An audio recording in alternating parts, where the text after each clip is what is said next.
wait, wait, wait, wait. Wait for HasanAbi.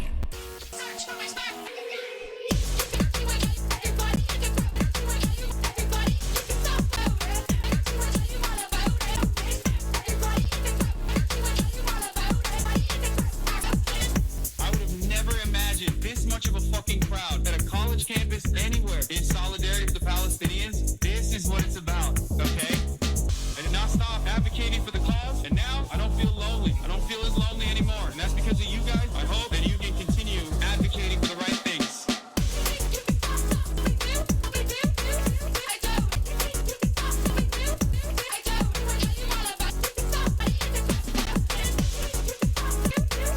What's going on, everybody? I hope everyone's having a fantastic evening, fantastic afternoon, fantastic pre-noon, no matter where you are in the world. I'm Hasan Piker. This is the HasanAbi broadcast, coming to you live from sunny California, Los Angeles, folks. We're live and alive, and I hope all the boys, girls, and Evvies are having a fantastic one. You might be going, what the hell is this dude wearing right now? Shouts out to Mark Jacobs for sending me the weirdest shit. Folks, I'm live and alive, and I hope all the boys, girls, and Evvies are having a fantastic one. Because today's a beautiful day. Today's a wonderful day. Today is Wednesday, June 26, 2024. And I am, of course, an hour late, and I apologize, but I got the hacker fit on. This is, anyway, folks, I'm live and alive, and I hope all the boys, girls, and MBs are doing great. Mark Jacobs, like the Mark Jacobs, the clothing brand. Yes, I don't know why they sent me this. They sent me this fucking bedazzled shirt that I will never wear ever for the rest of my life. And they sent me these glasses. And I don't know why they did that. I have no idea. But, you know, that's it. I'm wearing them. I'm putting that shit on, you know. Folks, late because you're embarrassed. Yeah, I don't think a lot of people understand. Part of the reason why I ended the broadcast last night, this is part of the broadcast where I tell you about my personal news, about what's going on in the world of HasanAbi Piker. Let me tell you, okay? And a lot has happened. Last night I ended the broadcast unceremoniously, and part of the reason was because I was getting my ass completely beat, okay? Getting my ass ate by the lion dog, okay? Which was definitely awful. But beyond that, the reason why I ended it was because I was kind of fucking bummed. I was bummed out by the George Latimer Jamal Bowman race. Okay, so that is definitely part of the reason. And I still am kind of bummed by that. But you know, we'll talk about that in a little bit. Today we're gonna have a fun day. We're gonna have fun. We're gonna do the damn thing. We're gonna have some fun. Don't worry about it. But she called you the G word. I beat it before you. Please don't say that. What is this? Please don't say that. Okay, I also know I bully Hasan about it too, but he's also a gamer like Ludwig. He's beaten these games before. Okay, I think I just got to get into the groove of it. Wait, did I update the death counter? I can't remember. Balkan Ray, we claim Hasan under the kingdom of Ugopnik. Nice. I am a capital G gamer. Anyway, she has the exact same build. Yeah. I will tell you this much. Last night I ended the broadcast. I was hanging out with my mom, and I was like, Mom, I have something to do. I have to do this. What was that thing I needed to do? I sat back down on my fucking PlayStation, and I sat my ass down in front of this screen right here, and I went back in, and I had to get my fucking bell bearings from the goddamn early dungeons from the base game, so that I could hand them off to the ladies inside of the circle area, so that I could actually go and fucking upgrade my wind blades, the backhanded blades. So I was grinding offline, off stream, and you know, getting some scaramucci's and stuff like that. I was farming a little bit of scaramouche. It's really funny because I'm always reluctant to like explore too much, because I don't want to like unlock a cutscene off stream, you know what I mean, or like see a boss off stream. But yeah, I wanted to do that, and I buffed up they buffed the Shadow Tree shards today. They caved to the noobs. Good, fucking good. Look at your epic dodge, jump, and Ash of War. What is this? Yeah, you can't really tell from this, but I'm kind of, you know, this looks like I'm doing well, but I'm not doing well. Anyway, can you get Moon on the next presidential debate watch? No. When is this? This could be a great watch for you and Felix later. Not hired for being white. Tyler Fisher's discrimination lawsuit. Love that. Anyway, is the game actually even that hard? I'm about to cop it. Yes, it's very hard. Especially the DLC is always notoriously and historically much harder. They buffed the scatter true blessings for the beginning of the game. Let's fucking go. Hell yeah, that's what I'm talking about. Too bad American Prestige and Winninger also covering the debate. What? I don't know who that is, but okay. I guess that is bad. Why is that bad? I'm confused. Anyway, they dropped the N-word twice in this episode. Okay, we'll look at tomorrow's teaching. Coming up when Felix on is tomorrow. here. I will not be watching this without Felix. Okay. So yeah. Did you get the Chiaki touchpad thing figured out? Yeah. The Chiaki touchpad, the Chiaki for Steam Deck actually has a pretty easy fix. There are community layouts that you can download because someone else has like basically remapped the controls so that you can actually use it like a normal PlayStation controller. So I did that. Anyway, Nick Merckx is pulling a I barely know the guy thing on motherfucking updates on the doc drama. This was cute of you from yesterday. You can feel it. Can you feel it? Can you feel the energy? Can you feel the intensity? The run is coming. The run is coming. How was the run? We're getting close. Did you get more zins, bro? No, I just put some of the other zins back there. Oh yeah, there's this thing that I saw as well on the timeline. It was crazy. We'll talk about all of that. Anyway, so folks, I just want to address something, okay? I saw this on my Twitter timeline. No, I am not. I had to make a TikTok on this, okay? I am not I'm not the next Batman. Please stop. It's not.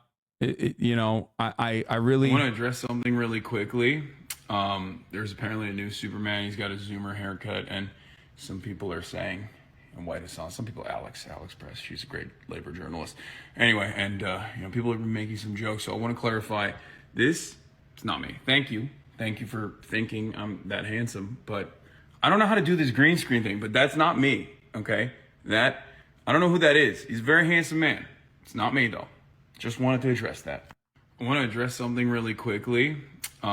Why would you need to be shirtless in this video? I'm always, dude, I'm skinny, dude. That's why.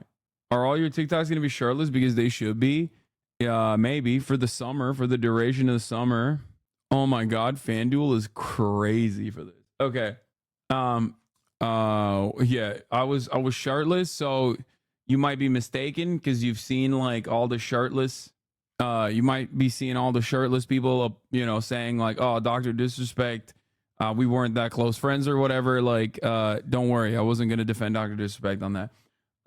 Okay, this glow is turning me into a hate watcher out of jealousy. Wait, what? That's crazy. Inspiring dudes. Playing hockey again. I don't know why I decided to play after the 24-hour stream. I just got fucking lit up in a 4-on-4 game. Letting a lot of goals, but not as many as I actually thought I would, but good to be back. My man is doing shirtless post-workout fucking Instagram stories, playing hockey. Let's go. We're evolving. The top 5 comments aren't whatever you say handsome anymore. I know. I see that. Makes me kind of sad. All right. I lost 20 pounds in the last 12 months because you just fixed my diet. Hell yeah. Have you ever tried playing hockey? My knees would buckle. Okay. My knees would buckle. They would get destroyed. Okay. But yeah, personal news wise, I'm late. I'm an hour late. I apologize. Why am I an hour late? Well, I'm an hour late because woke up this morning, worked out, had a GQ Middle East interview.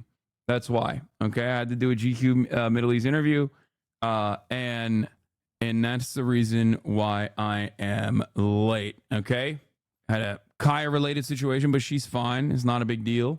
And you know, I was an hour late to the GQ interview, or I guess technically an hour late. Did the GQ interview successfully, and here we are. Choose your fighter, Hazan. Oh my God, you fucking ogred me. Why would you do that? It's too early for this. It's too early in the morning. Did they ask you to condemn Hamas? No. All you do is interviews. You only stream 3 hours a day now. You've forgotten your roots, HasanAbi. I will be unsubscribing. Yeah, you're right. It's part-time shit. It's part-time shit, baby. What? Did you see Elon Musk unban an account for posting CSAM? Yes, and it's also not the first time he's done this. Okay. Anyway, are you having a brat summer? What do you think? I'm wearing the gayest shit ever known. I'm literally wearing a fucking Marc Jacobs tank top that is like cropped too. What do you think? Do you think I'm having a brat summer or what? Brianna Wu, ontologically incapable of having a good take. Yeah, that's awesome. Congratulations to Brianna Wu for finding herself on the wrong side of this as well. Is there an issue? Is there an issue that she has been on the right side of? I don't know. Anyway, do you eat a salad with your Mediterranean chicken? Yes, I do. GQ, very haram, brother. You probably haven't listened to Brad rate it. No, Brad is fucking awesome. I have listened to it. I have been nonstop listening to it, and I'm demanding that we play it at the gym, like over and over again. No, actually, Brad is across the board, banger after banger after banger. Anyway, don't ask me what my favorite song is. I don't know. But in any case, folks, we are live. Folks, we are alive. We are alive. We're alive. Let's get into it. There's not too much to talk about. There's not too much to talk about other than, you know, we're here. We're ready. We're doing the dang thing. Let's freaking go. 10-10 according to Melonhead. I totally get why. Yeah, we're alive. We are not dead. And hoop news, Bronny LeBron. Yeah.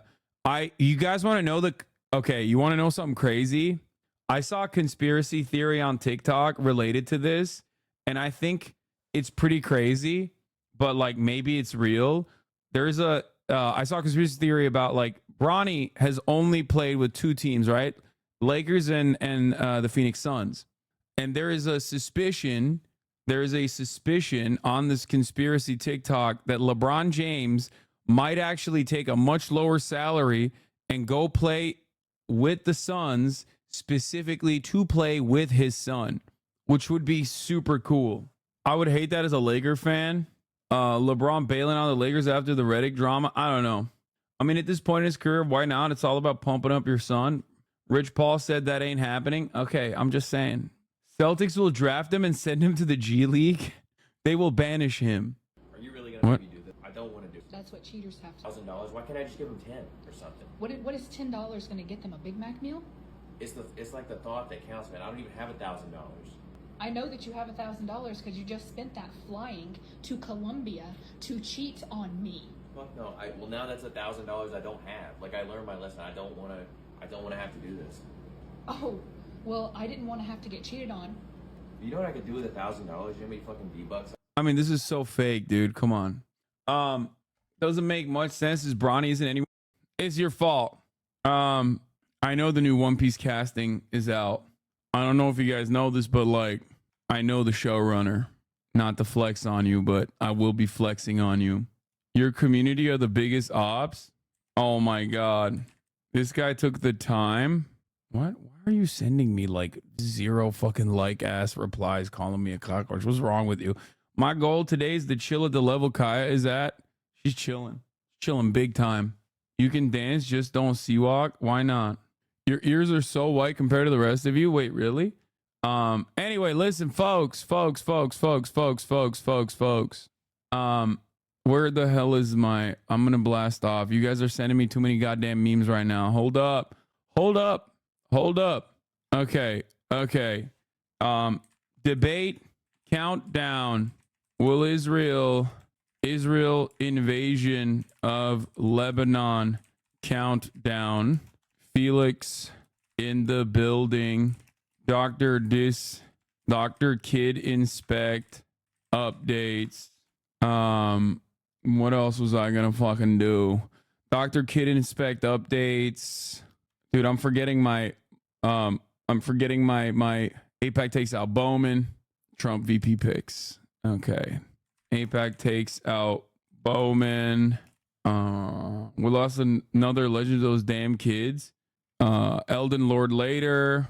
Our meme leaked and is making a meta. What is this? Should I make mine now? Wait, what the fuck? Hold on, chat. What? Make this work. What? Where's she going? I can make this work. I think. There's a coup happening in Bolivia. What What they the got going on? Okay, this is kind of risky. There we go. New Boeing breakdown you might look into? Yeah, I know. I'm familiar with all the Boeing breakdowns, bro. Are you kidding me? I know the two astronauts are stuck in the ISS, I think. Okay, guys, breaking news. A coup is happening in Bolivia. That's insane, okay? I don't know how to like cover a breaking news story like this. It's like it hasn't even hit like English news outlets yet. Bro, this literally is from like 25 minutes ago. Motherfuckers, when breaking news is happening in terms of like Dr. Disrespect openly admitting that he, is inappropriately texting minors, that's one thing. But when but a coup in Bolivia, well, that's not exactly something I can offer breaking news coverage to. I haven't even fucking blasted off yet. Calm down. Okay, Elden Lord later. Jesus Christ, what am I doing here? I haven't even blasted off. People are like, bro, you have to cover the fucking coup happening in Bolivia. Okay, I know Poke did it. I know Pokelaws did it too. Here, we're blasting off first. We're blasting off first. Okay, here you go. They lost the first group stage game in the U.S. in the Copa America, and now they're having a coup. Tough way to cope a loss, to be honest. Chat, you have to stop sending me fucking links right now about what the hell's going on in Bolivia, okay? I cannot dive into this right now. That's crazy. Okay, here it is. Here, let's blast off. Let's blast off first. Brad Charlie XX, Shabble Ron and Hassan in one video. Happy Pride. What's this? Page not available. L. Play this for my cockatiel. She's a fan of yours. What is happening right now? What is happening in the chat? What is a cockatiel? Anyway, here, I'm going to start off with this. Bill Burr gave a notey to NMP Law. Yeah. Blue. That's my car. That's way cooler. Oh, I bet you his girlfriend's hotter than mine, too, so how about that? And I gotta tell you, I did. Yeah. Blue. That's my car. That's way cooler than yours. Oh. Well, I bet you his girlfriend's hotter than mine, too, so. I cannot believe it, dude. Bill motherfucking Burr, Wilfred Burr himself. Also, I didn't even know he had an Instagram. Wilfred Burr himself. That is crazy. That's crazy. NMP Lol, who is NMP Lol and Milena, HasanAbi heads. Fuck it, Casey. 3 HasanAbi heads in one car.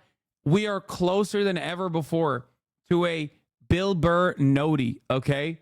He knows you and doesn't want to hang. We're getting close. This is where we are officially 1 degree of separation. We are officially 1 degree of separation from Billiam. Burled. Yeah, that's my car. That's crazy. Went to my first DSA meeting wearing your merch and someone recognized that we had a good convo. You'll never foam on it. What? Bill Burr would love NMP's humor, unironically. Yeah. We're going to talk about that. Don't worry. Fucking... this is crazy. Ethan had Bill on his pod. Yeah, I know. Anyway, here it is. Vorlo found the clip of Nick Merce calling you out for the Doc joke on his anniversary, which contrasts hilariously from his comments today of him acting like he didn't know Doc that well. And, I think up until that. Yeah, we'll talk about that.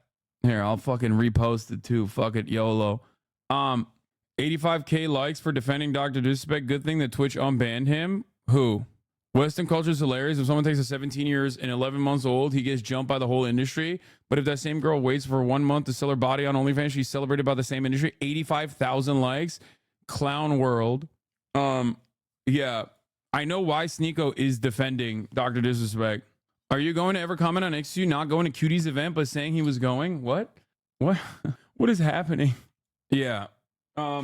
Chatter's on a Nokia phone. Yeah, 100%. Chatter is so mobile. He's moving around, dude. He's moving around through space and time. Do you understand? Mobile viewer drama farming from 2022. Respect. That is a new level.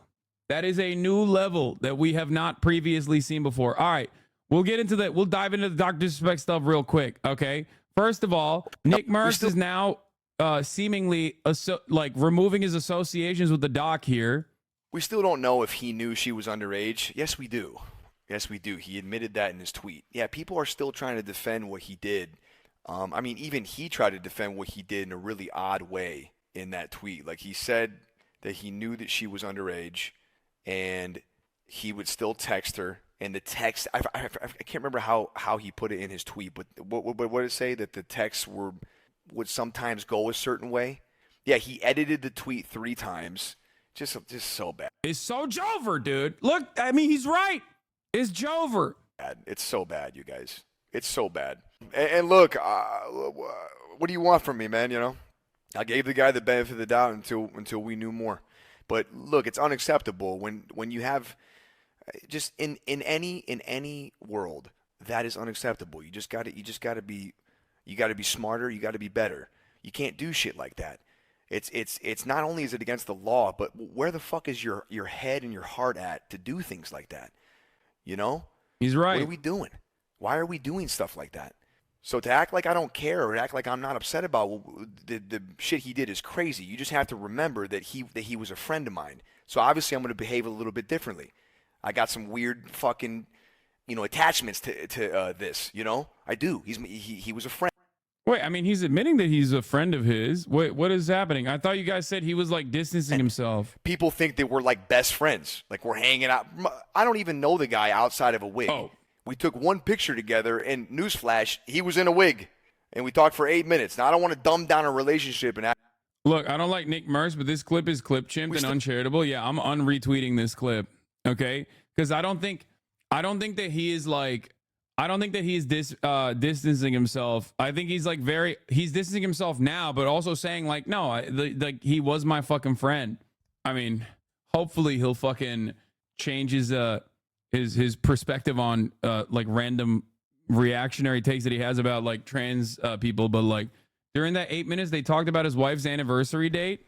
And I mean, it's still like they were close friends. Okay, the notion that they were not close friends is ridiculous. I think up until that week, Hasan and I were pretty cool, and I know he's not going to lose any sleep over our relationship or anything, man. I'm not either. But after hearing him say what he said about Doc, that motherfucker's dead to me. I DM'd him as soon as I heard it, and I said, you know what? Have your opinions. We can agree to disagree. You can say the things that you want to say, of course. But you're going to go up there and say that shit about Doc on his fucking his anniversary, right? It's a guy's anniversary. How are you a friend after an 8-minute interaction with someone? You think the extent of Nick Merckx' relationship with Dr. Disrespect is 8 minutes? No. Are you fucking crazy? No. They literally have been playing video games together for years, brother. What are you talking about? Like they spend literally hours upon hours on camera with one another. They were so close that 4 years ago, Slasher specifically told you on stream that Nick Merckx has no idea what is going on with the band in order to say even Nick doesn't know. And you're saying shit like that in front of all those people? You're just going to let that rip? F Hasan. El Hasan. Bye-bye Lazan. Hasan got a fat-ass body with a small-ass head, bruh. When we move into kicks so we can play with Doc? Hasan, such a rat. Such a piece of shit. W. Hasan is a walking L. That Doc call-out was uncalled for. Haters gonna hate. He's a loser. El Hasan, Team Doc. All he does is prey on other people's shit to get clicks. He's a loser, or as Doc said, a fat phony. Gonna let that rip? All right. I mean, fuck. Just saying, okay? Just fucking putting that out there. Fat phony. Don't make me do it again. Don't make me fucking flex on him. Doc on top. Fuck Hasan. A lot of people are seeing who he really is. Ain't going well for him. Once again, right but too early. Right but too early. Always. Took a fucking year. We're there now, okay? Hasan has to say what he said or his brain dead audience would riot. I don't even think he believes it. I mean, listen, I'm not... Right. Just too early. Right. Always right, but too early. Remember. Hasan doesn't have bro code. Clout deep throater. He's the worst. If I was a clout deep throater... Nick Merckx at this point, like, why the fuck wouldn't I deep throat his clout? Why wouldn't I fucking literally just refuse to say anything about Nick Merckx's, like, trans takes? You know what I mean? These people don't ever fucking think. Oh, yes, because this chat isn't annoying as fuck no matter what you say. I know.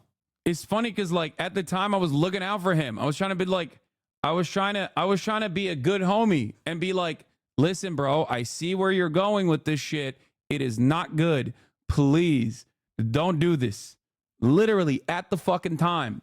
You know, like I'm not fucking L Hasan fucking pussy. What a R word. Hassan's a loser, bruh. L Snake Hasan. I want you guys to understand, like, that when you guys go, oh dude, why the fuck do you have so many unhinged haters? This is why, bro, because I don't fucking hold back. I try my very best. With especially content creators, okay, who are like otherwise normies.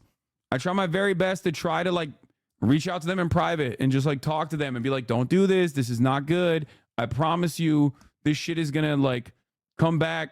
I tried this shit with Aiden Ross. It fucking failed. I tried it with XUC. It fucking failed. Like, I always do it until like the last physical moment. And in that process, these motherfuckers like use me like a cum rag, okay? And just fucking slap my shit around over and over and over again.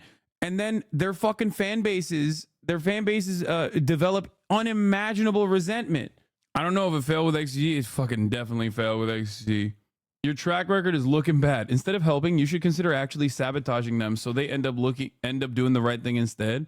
From now on, you should tell them to keep it up so they stop doing dumb shit instead. No, it's not that they don't listen to me. It's that they just like fucking it's just that like right-wing radicalization is infinitely more successful. Wait, you were friends with Aiden Ross? How did he deteriorate so bad? Yeah, go back like 2-3 years ago before Andrew Tate. Yes, I was trying desperately. At the very least, you can point the videos of you attempting to help them. Yeah, 100%. The second picture is fire. Is your magnum opus? Which one of these is my magnum opus?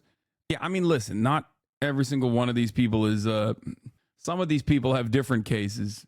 Every single one of them has had actually a ephebophilia moment. Some of them are pedos. It's, there's a lot here. There's a lot going on here.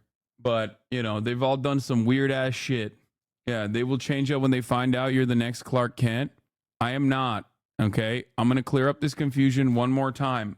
Ladies and gentlemen, here it is. I want to address something really quickly. There's apparently a new Superman. He's got a Zoomer haircut, and some people are saying, and White is on. Some people, Alex Press, she's a great labor journalist. Anyway, and you know, people have been making some jokes, so I want to clarify.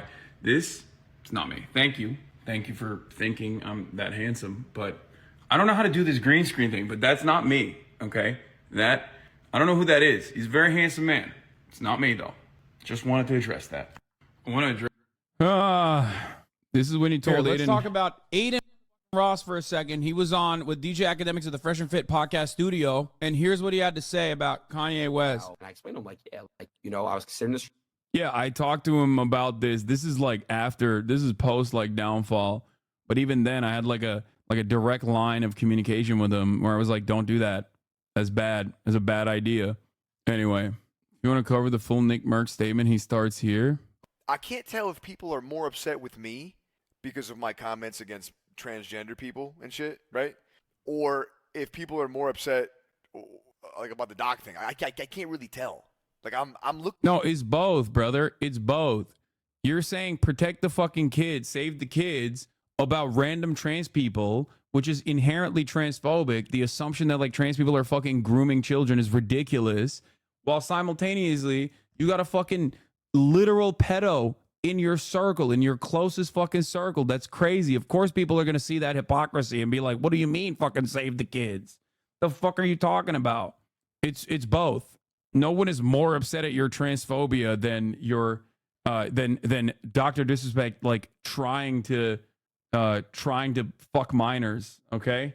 Looking at it all, and I'm like, wow, man, what a crazy timeline. Isn't it weird? It's kind of fucking weird. I feel like they almost don't even care about what's going on with the situation, and they're just kind of like using it as like ammo or something. Like, okay, cool, man. You know, like what? Like, imagine not giving a shit about what actually happened and like trying to use it for like some little fucking point to make. Like, okay, bro. No, they give a shit about what actually happened. People can have two opinions at the same time inside of their minds. It's not that complicated, I think.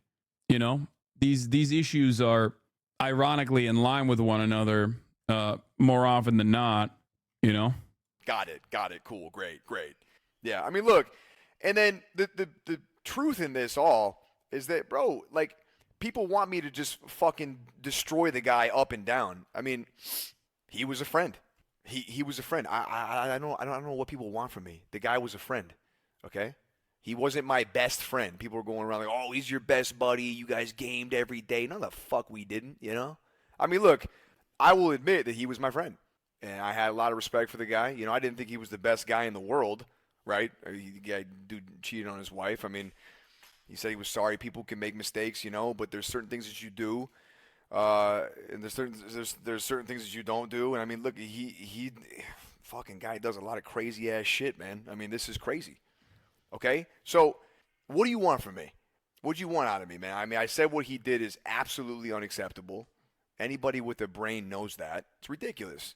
Obviously, and I say obviously, man, in caps lock, that we don't support shit like that. Why would we ever?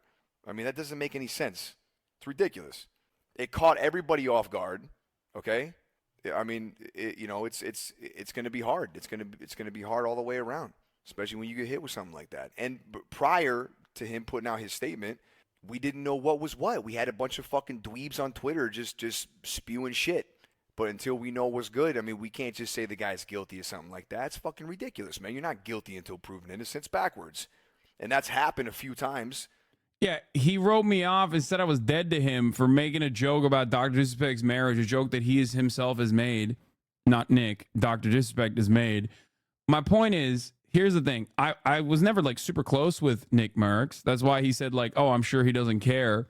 But, like, you know, I like Nick Merckx. I thought that, you know, I could get to him.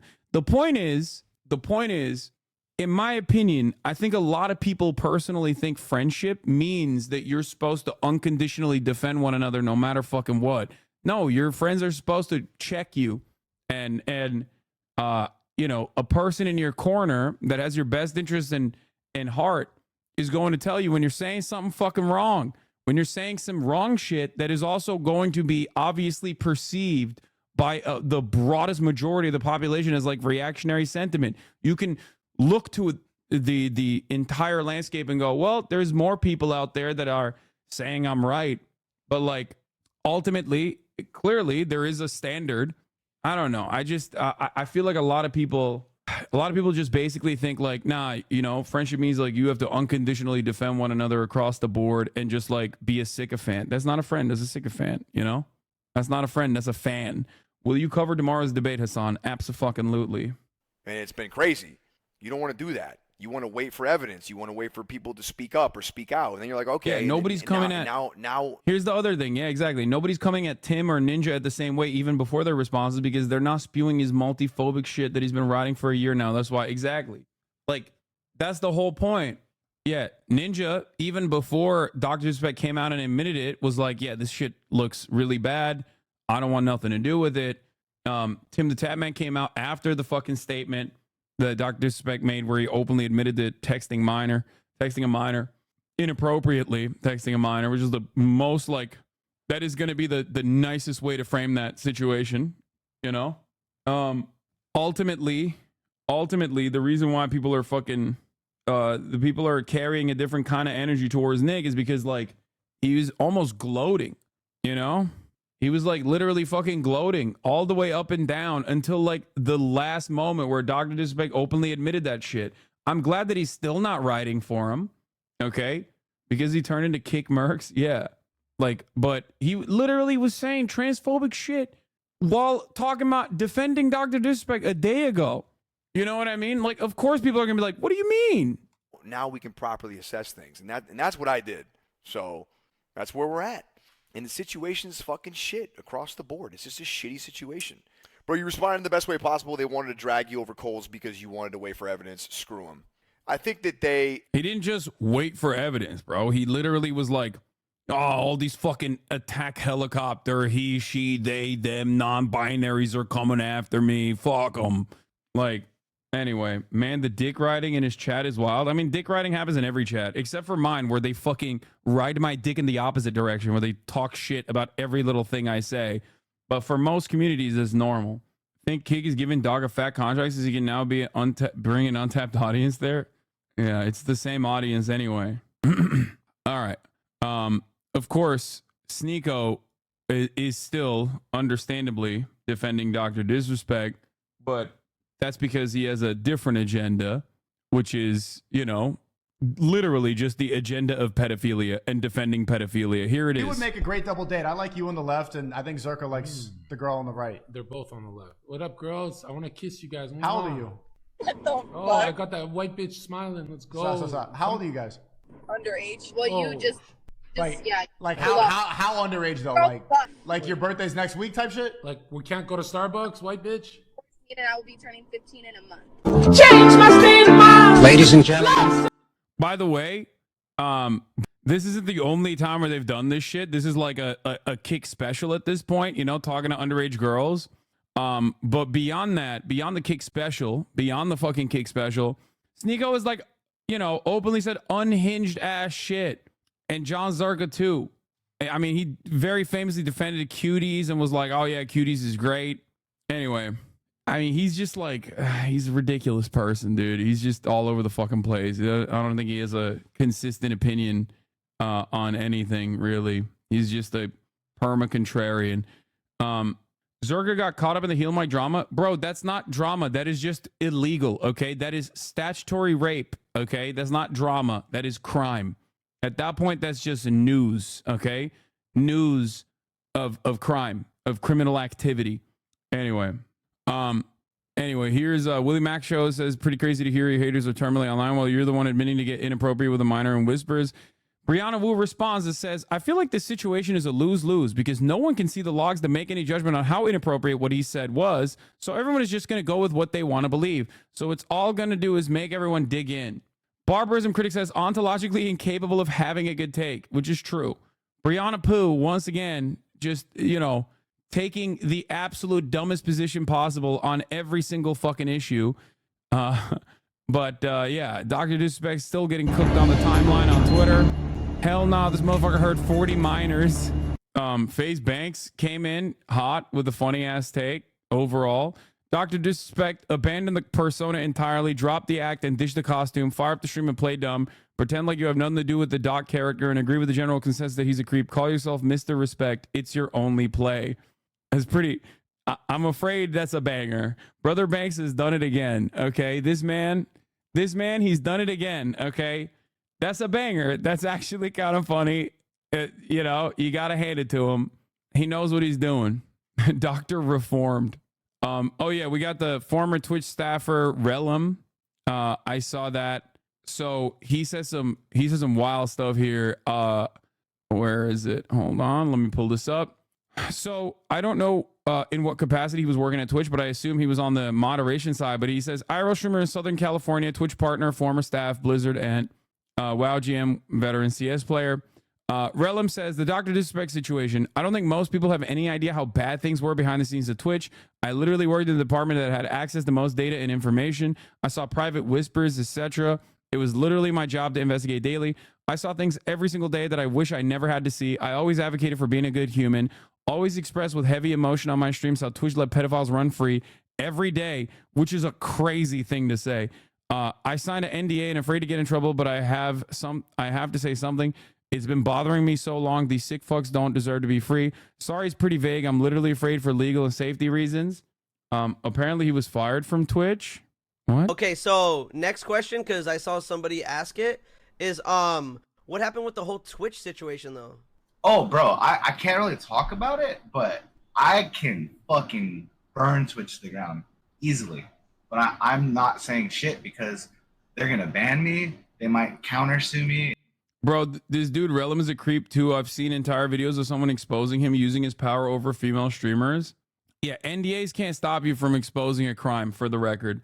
The only reason why you wouldn't be able to come out with information such as this one is if there is like the negative consequences. The reason why people wouldn't come out with this information is specifically to protect the victims for the most part. I don't know anything about this Relum dude. I don't know what he's talking about, but like I do believe that if he was actually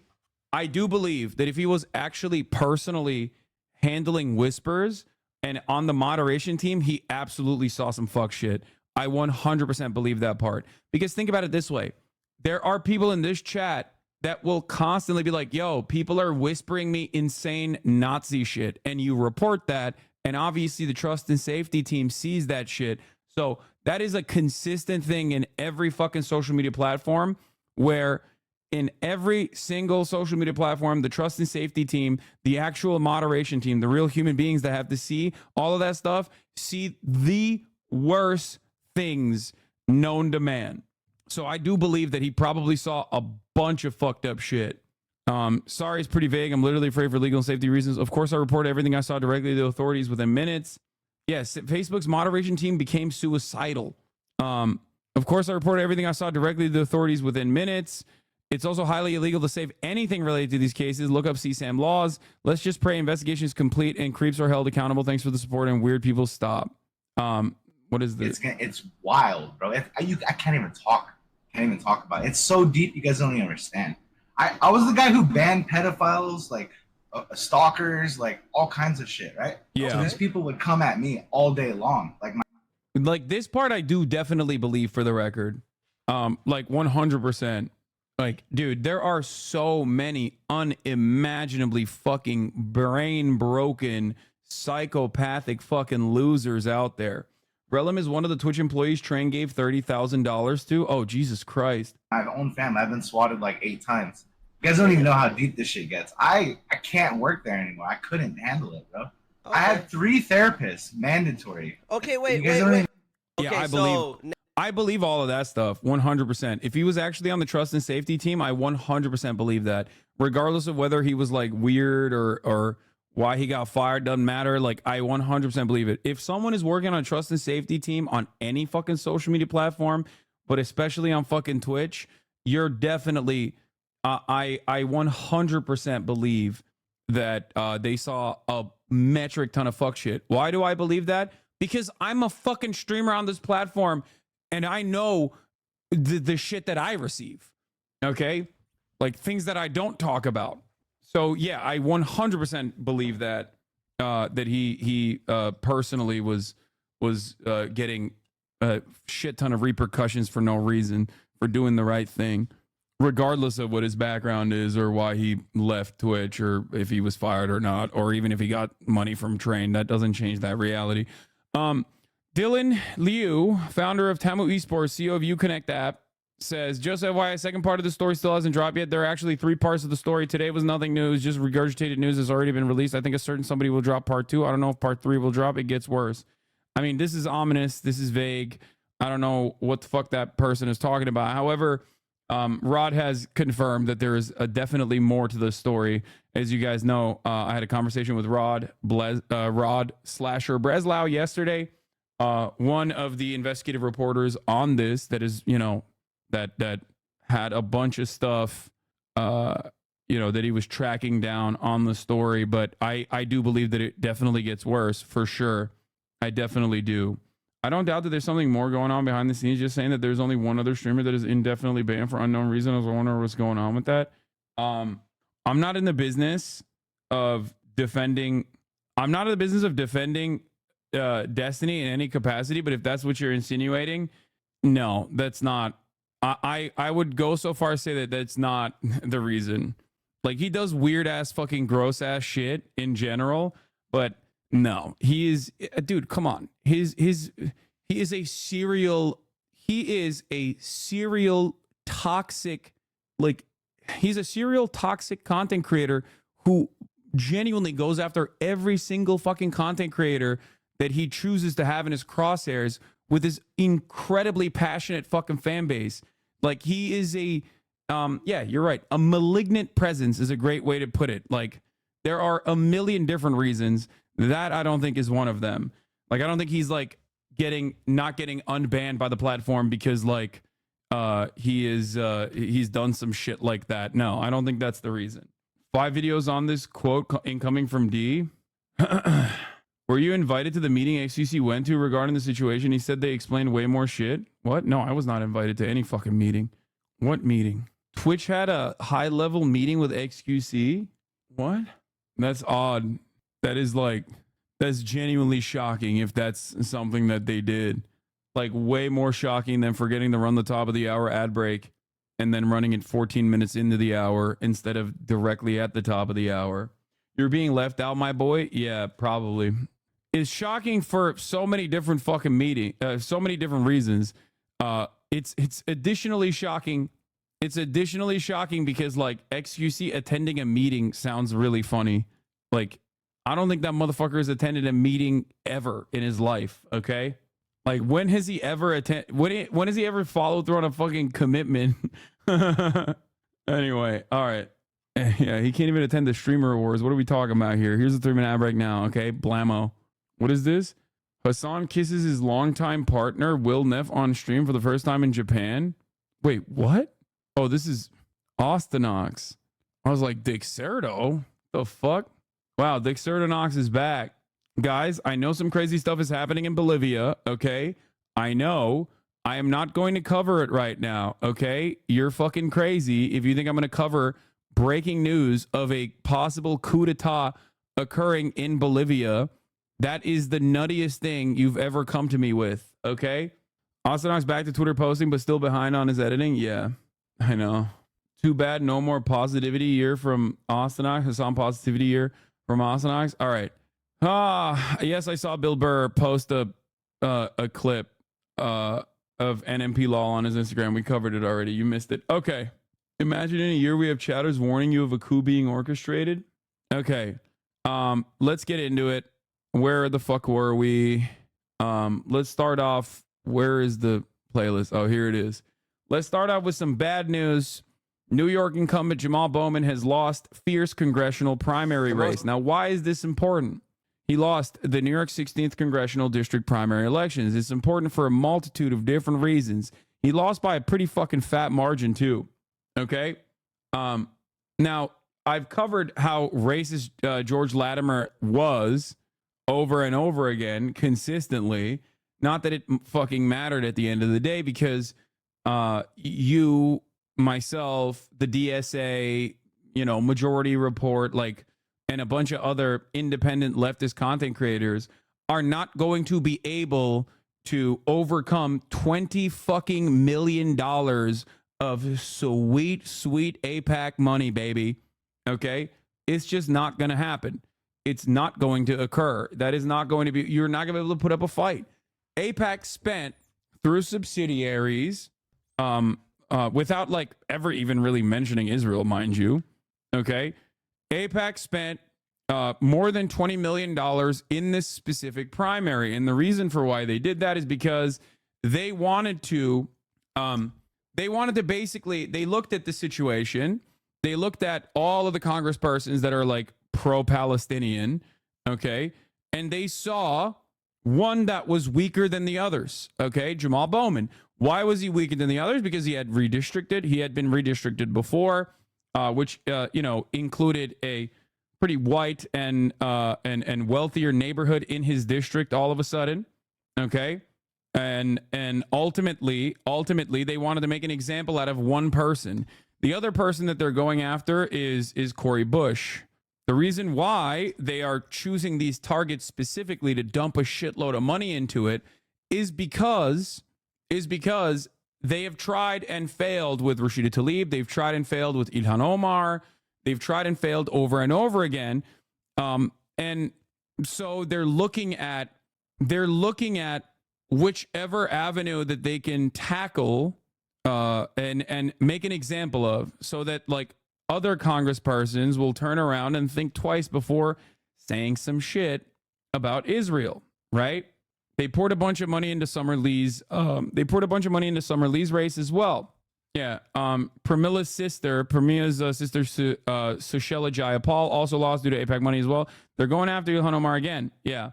What? I disagree about your assessment that AIPAC funding was the big difference maker. Even before the money hit, Bowman was fucked by redistricting that destroyed progressive candidates in general, even if it favored Dems. Wait, what? No. Dude, you're fucking crazy. Come on. I think 20-1 outspending the fucking... Dude, this is a historic amount of money that they dumped into this race. You're out of your mind. The reason... The redistricting put him in a... The redistricting put him in a precarious situation which made him a weaker candidate. Okay?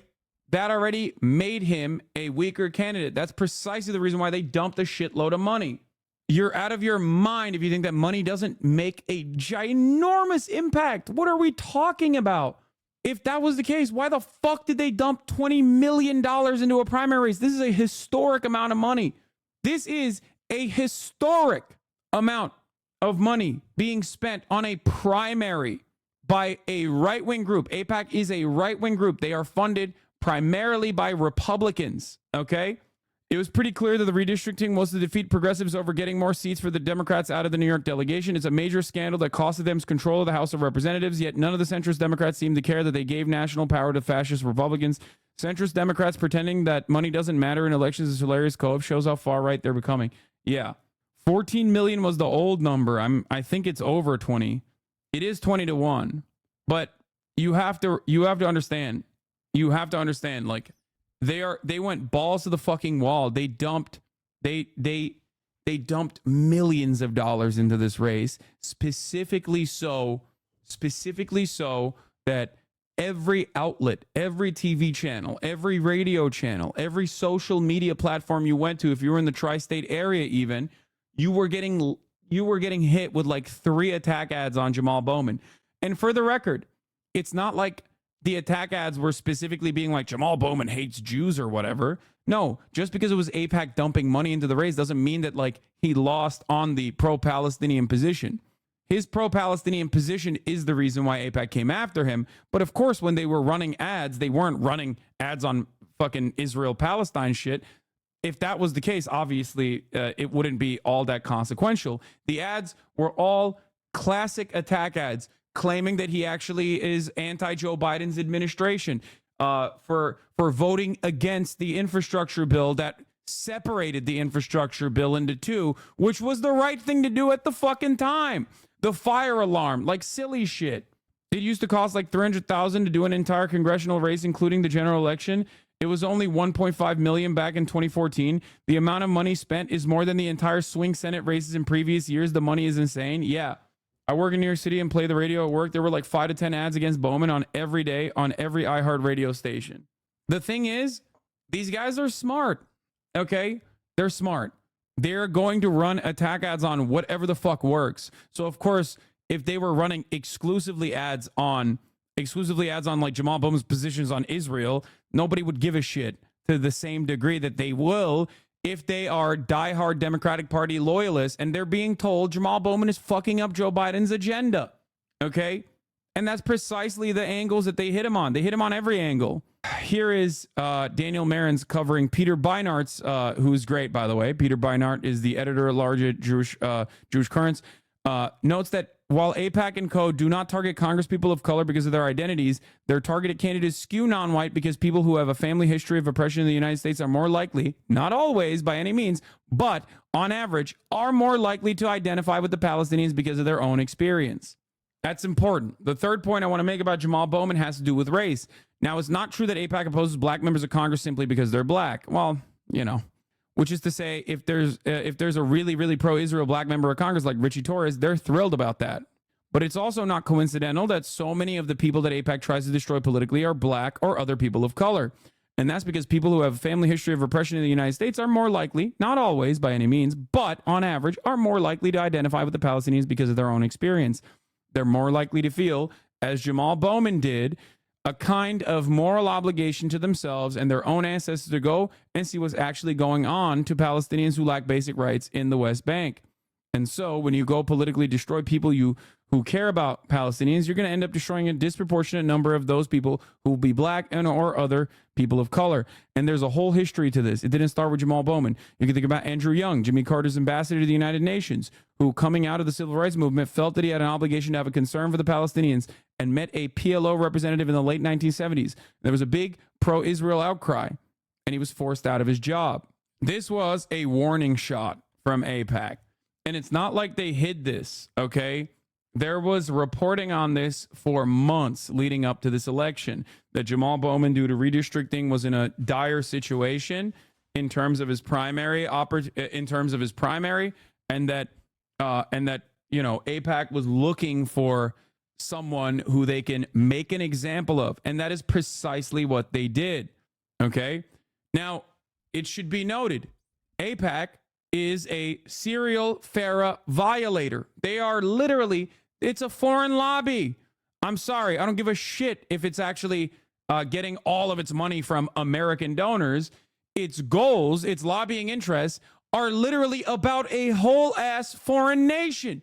There was an attempt to make this Israeli lobby be registered as a foreign agent, a foreign lobby. And of course, they rebranded. This happened during the JFK era. They rebranded, and it, didn't happen. And AIPAC still operates the way that it does, as you guys know. But there is no it's crazy to think. It's crazy to think that like there are currently active investigations going on with the mayor of New York, Eric Adams, with Bob Menendez and Henry Cuellar. All three of these Democratic Party members, okay?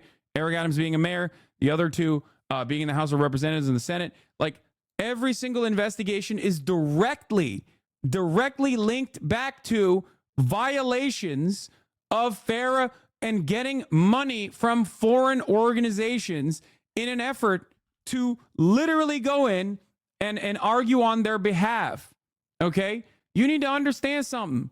They're doing AIPAC shit. The fuck are we talking about? The only difference is they're doing it for a country that didn't properly register. Okay? Here's your tweet on Israel possibly having to register as a foreign agent. No, it's not going to happen, but I hope.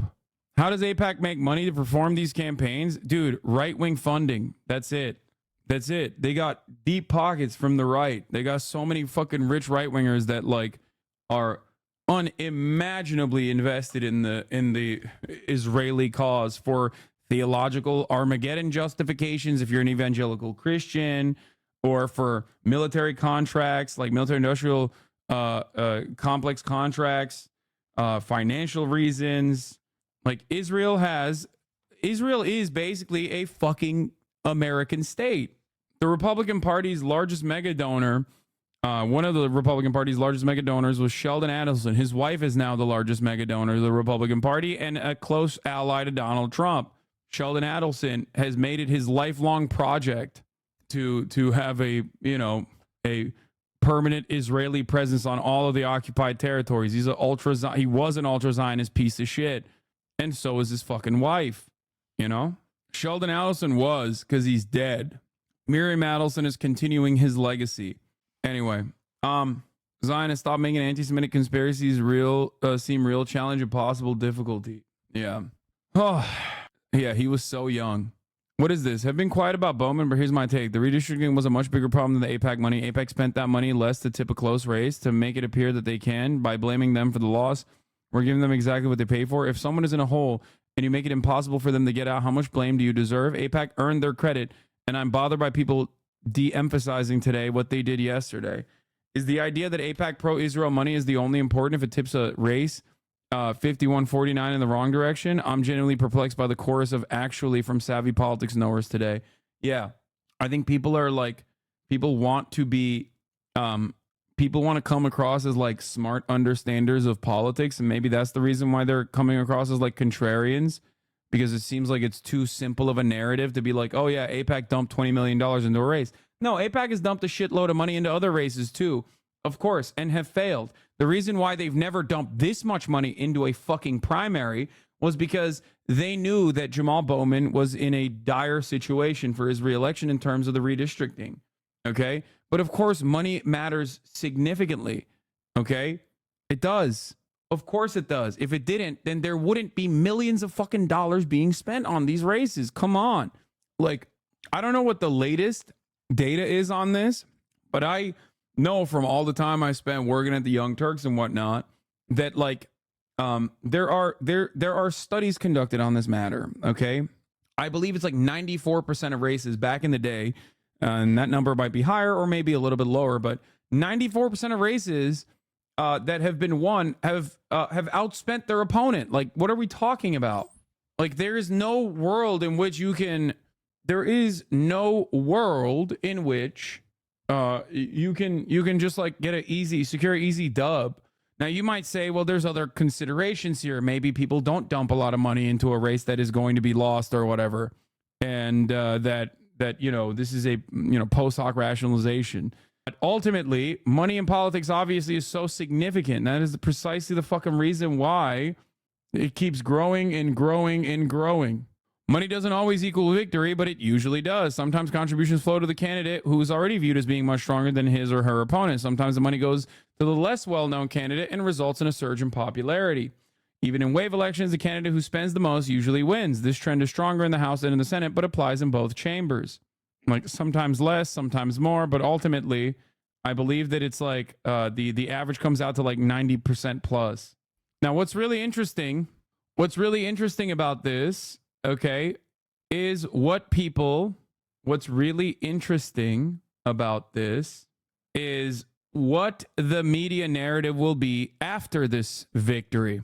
And I suspect part of the conversation that's happening on Twitter is to like undermine AIPAC's influence and the amount of money they spent here, specifically because they don't want to give AIPAC a W, okay, to make them come across like a formative foe. But the other reason is because the media will run with the narrative that like, yeah, AIPAC dumped a lot of money here. And you know what that means? That means people don't want pro-Palestinian sentiment from their congresspersons. That's the reason why Jamal Bowman got destroyed, because he was too pro-Palestinian and they considered him to be an extreme radical person for saying something that like the overwhelming majority of Americans believe, okay? The overwhelming majority of Americans are on his side on the issue of Israel, conducting an ethnic cleansing campaign. So the notion that this race was lost on the boundaries of Israel is ridiculous. Okay? Yeah, New York Democrats are a shit show consistently. So are California Democrats, two of the worst fucking Democratic Party strongholds in America. Most expensive congressional primary in American history is over, and voters in New York have rejected left-wing Democrat Congressman Jamal Bowman. Bowman lost to fellow Democrat George Latimer in a bitterly contested contest. They were divided over issues of the Israel-Hamas war, and Scott McFarlane is with us covering this race. Scott, how many millions of dollars? This was a lot. 25 million. That is bonkers money, and it was particularly bitter. Jamal Bowman, a 48-year-old former middle school principal, aligned with the most progressive Democrats in Congress, known as the Squad, lost support.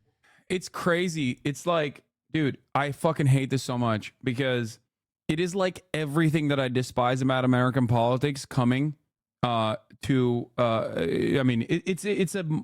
it's all of the worst elements of American politics coming together. It's fucking lobbying money, okay?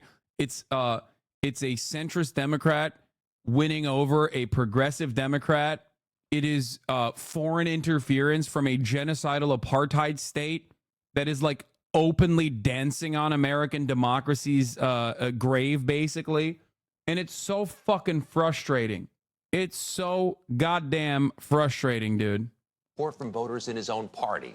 He'd been among the most vocal critics of how Israel is fighting the war in Gaza, calling Prime Minister Netanyahu a maniac and referring to the war as a genocide.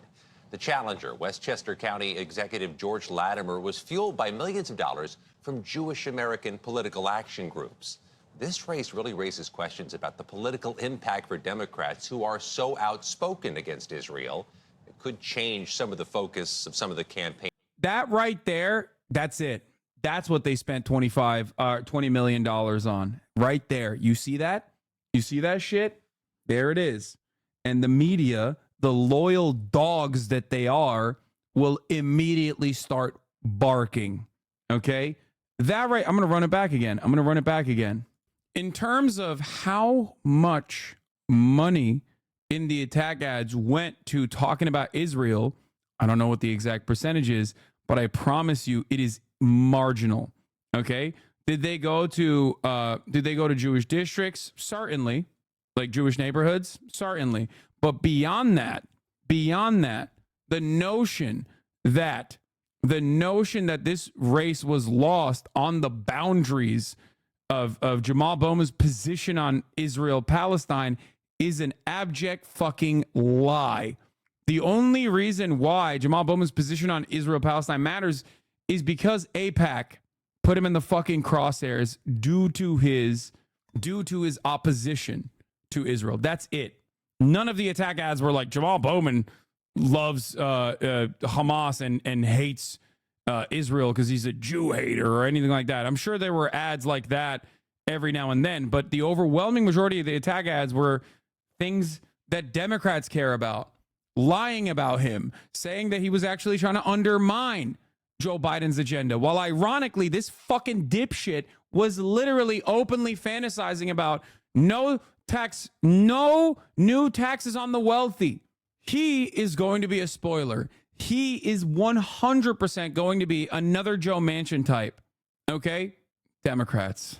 So fucking stupid. Who are so outspoken against Israel. It could change some of the focus of some of the campaigns ahead of November. But even in this toxic political environment, there are new signs voters are looking for some form of harmony. Last week, a Virginia... Yeah, that's bullshit, by the way. That's absolutely fucking bullshit. But they're doing it because it's money well spent. It's money well spent, baby. That's why they dumped 20 million so that the media would turn around and go, yeah, it's because these voters really did not respond positively to Jamal Bowman's statements about Palestine. Maybe the rest of the Democratic Party should shut the fuck up next time they want to say some shit about fucking the greatest democracy on the planet, the most moral army on the planet. How dare you? How dare you say anything about Israel being an apartheid regime? How dare you say anything about the genocide in Gaza, even though the overwhelming majority of Americans agree with you? How dare you? You better not open your fucking mouth.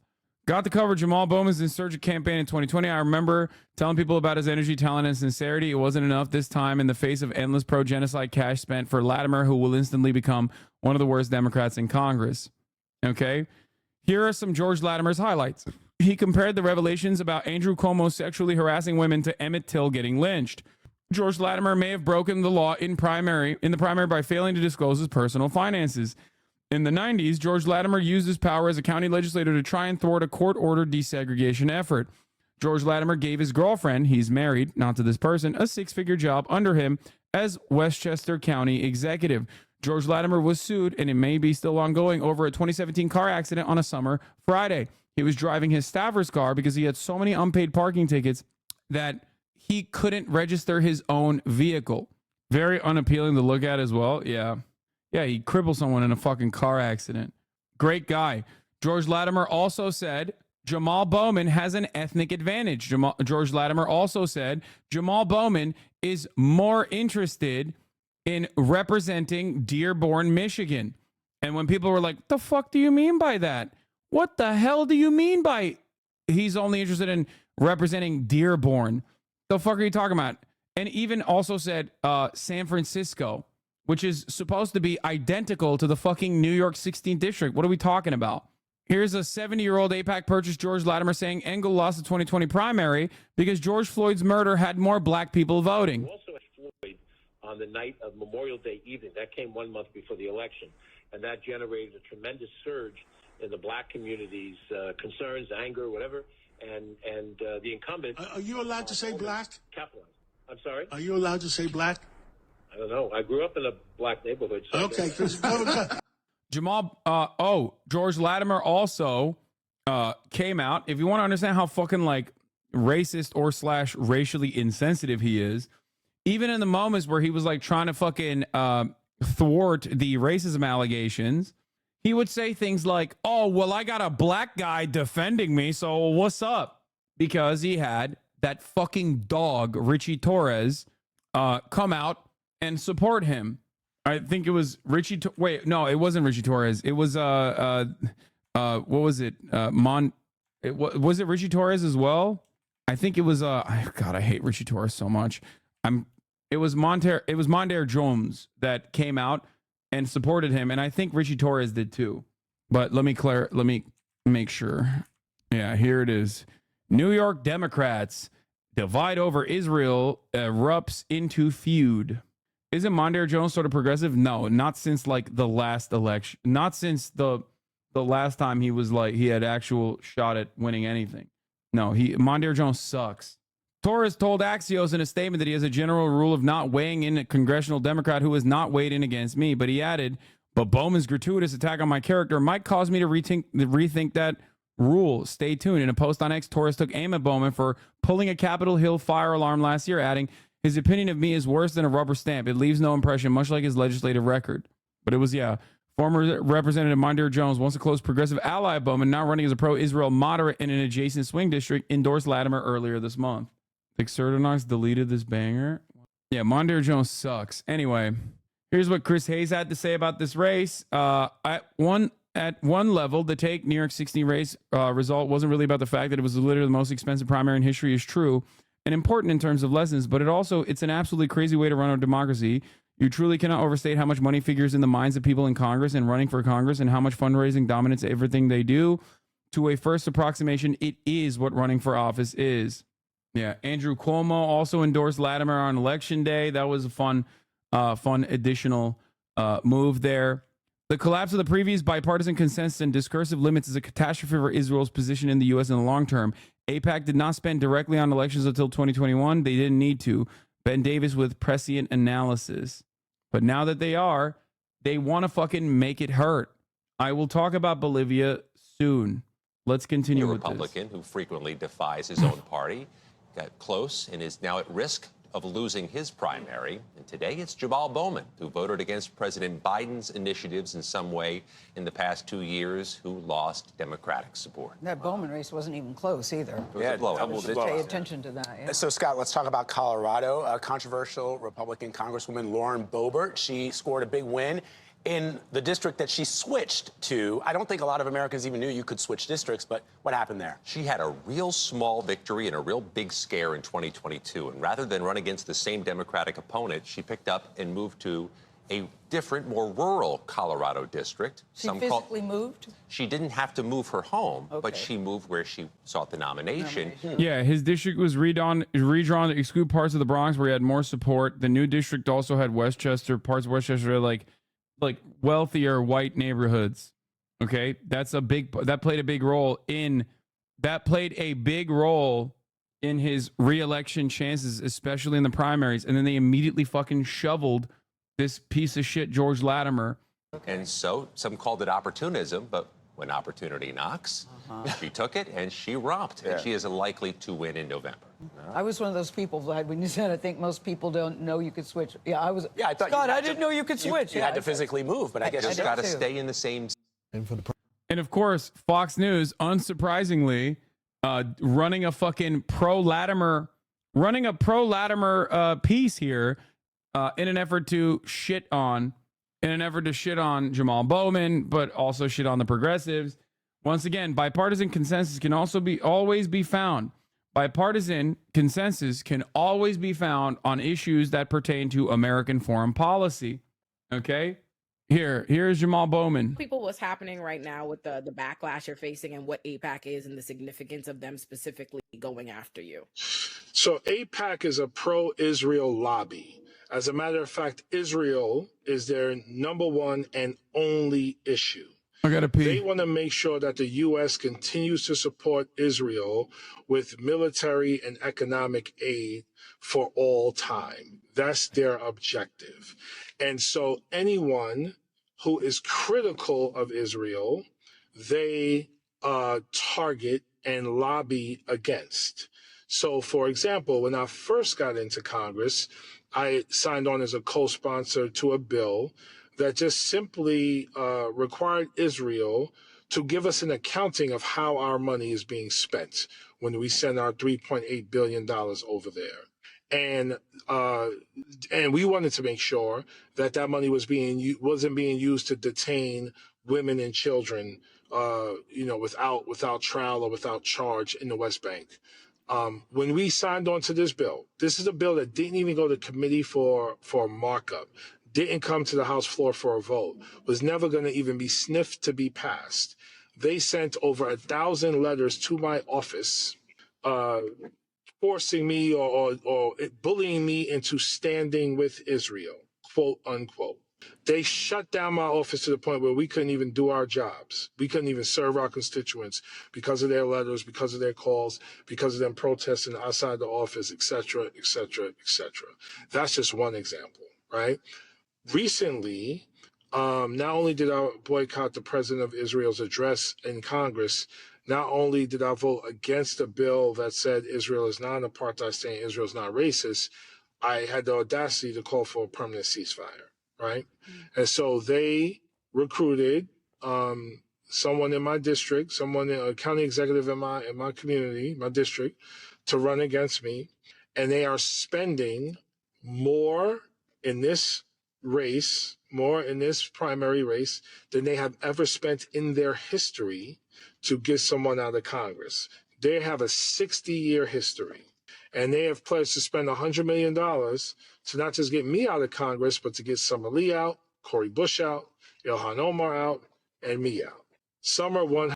This is why Bernie doesn't call it a genocide. They literally intimidate and bully anyone willing to speak out. Come on, that's cope, brother. What are you talking about? Bernie Sanders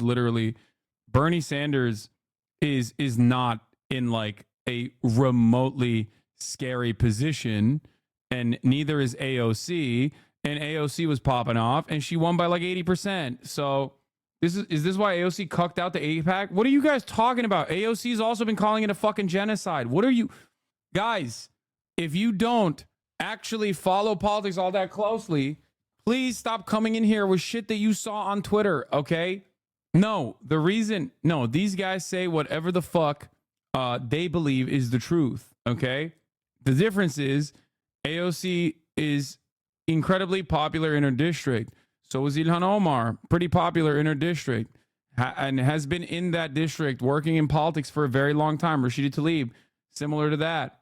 They're just people who do nothing but cry on Twitter, who said that they were happy to see Jamal lose because they don't have an ounce of power. I don't even know who said that. Yeah, AOC won by 80%, dude. What are we talking about? There's a reason why AIPAC doesn't see that as a race that they can fucking win, and doesn't see that as a race that they need to dump funds into.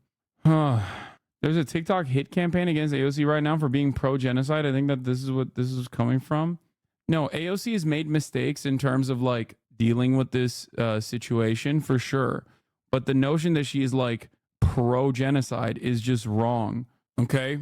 And they do vote on messaging bills that are sometimes shitty. Okay. That's it. They do.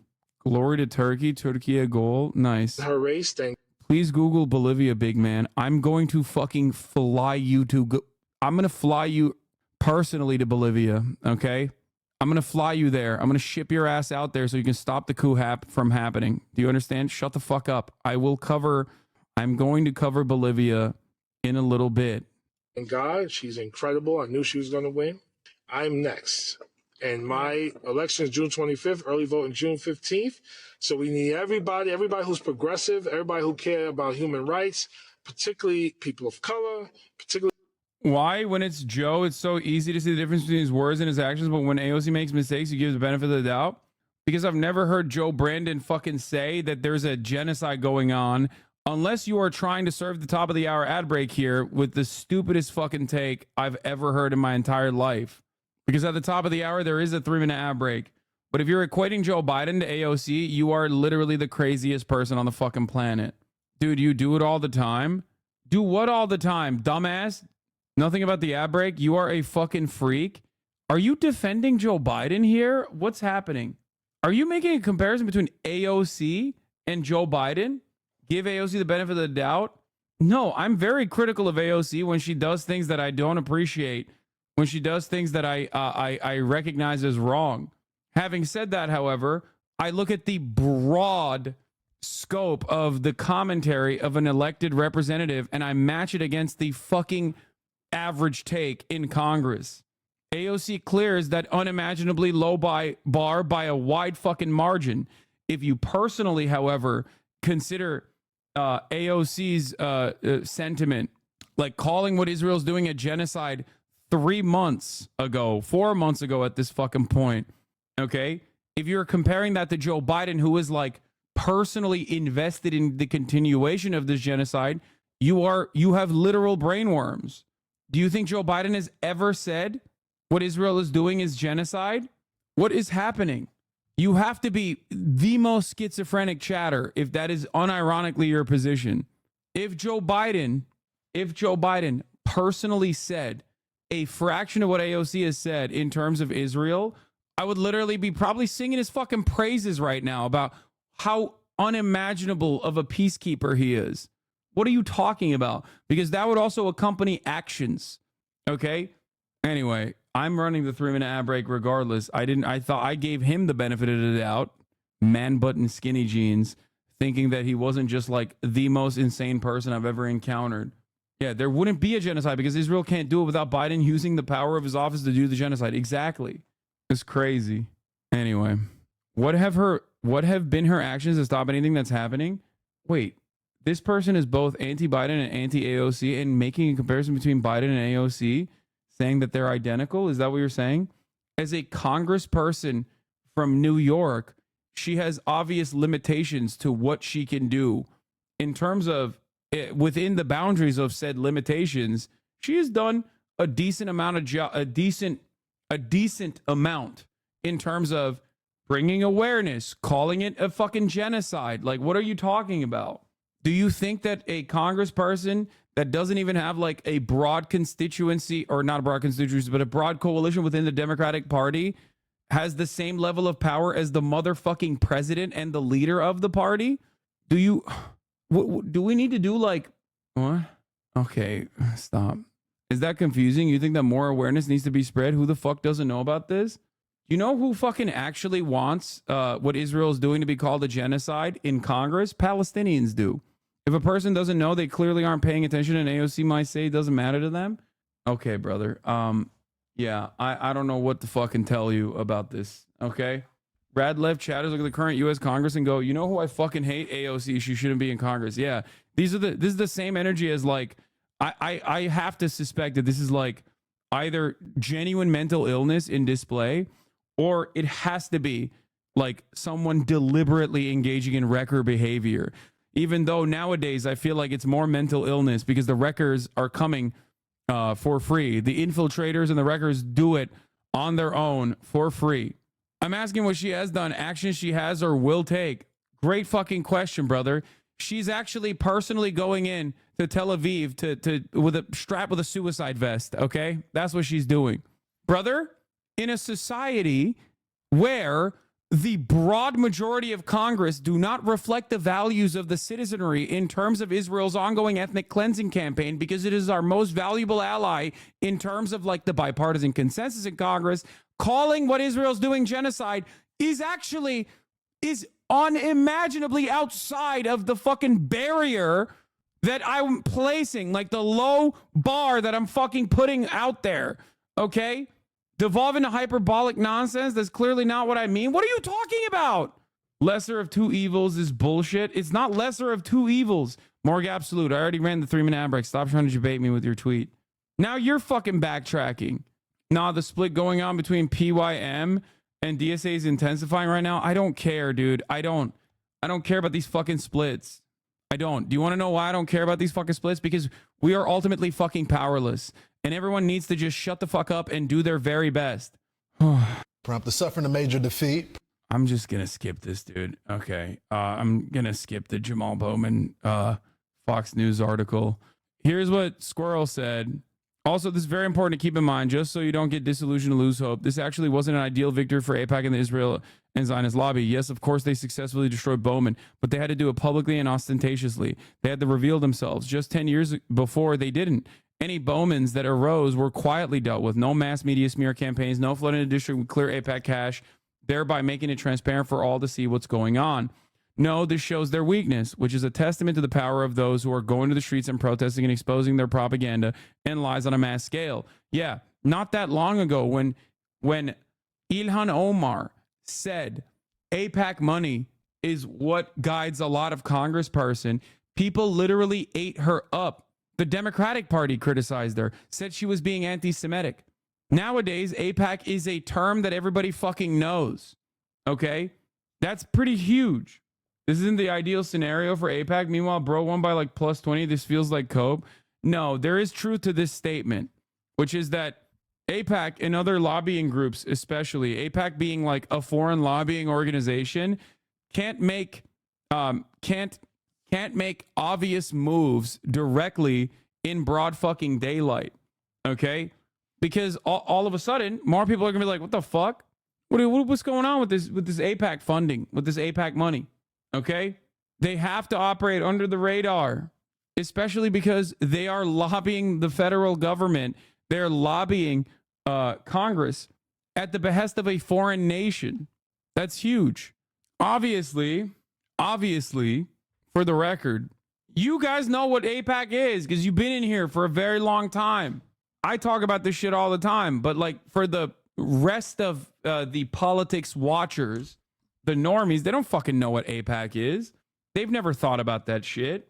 So the more people know about AIPAC, the worse it gets for them. This isn't the ideal scenario for AIPAC and Barry Weiss and Jake Tapper and all those scumbag genocidal Zionist freaks pretending they're so happy now. No, they're scared to death. Oh my God, how did we ever let it get to this point that we have to publicly and openly buy elections now?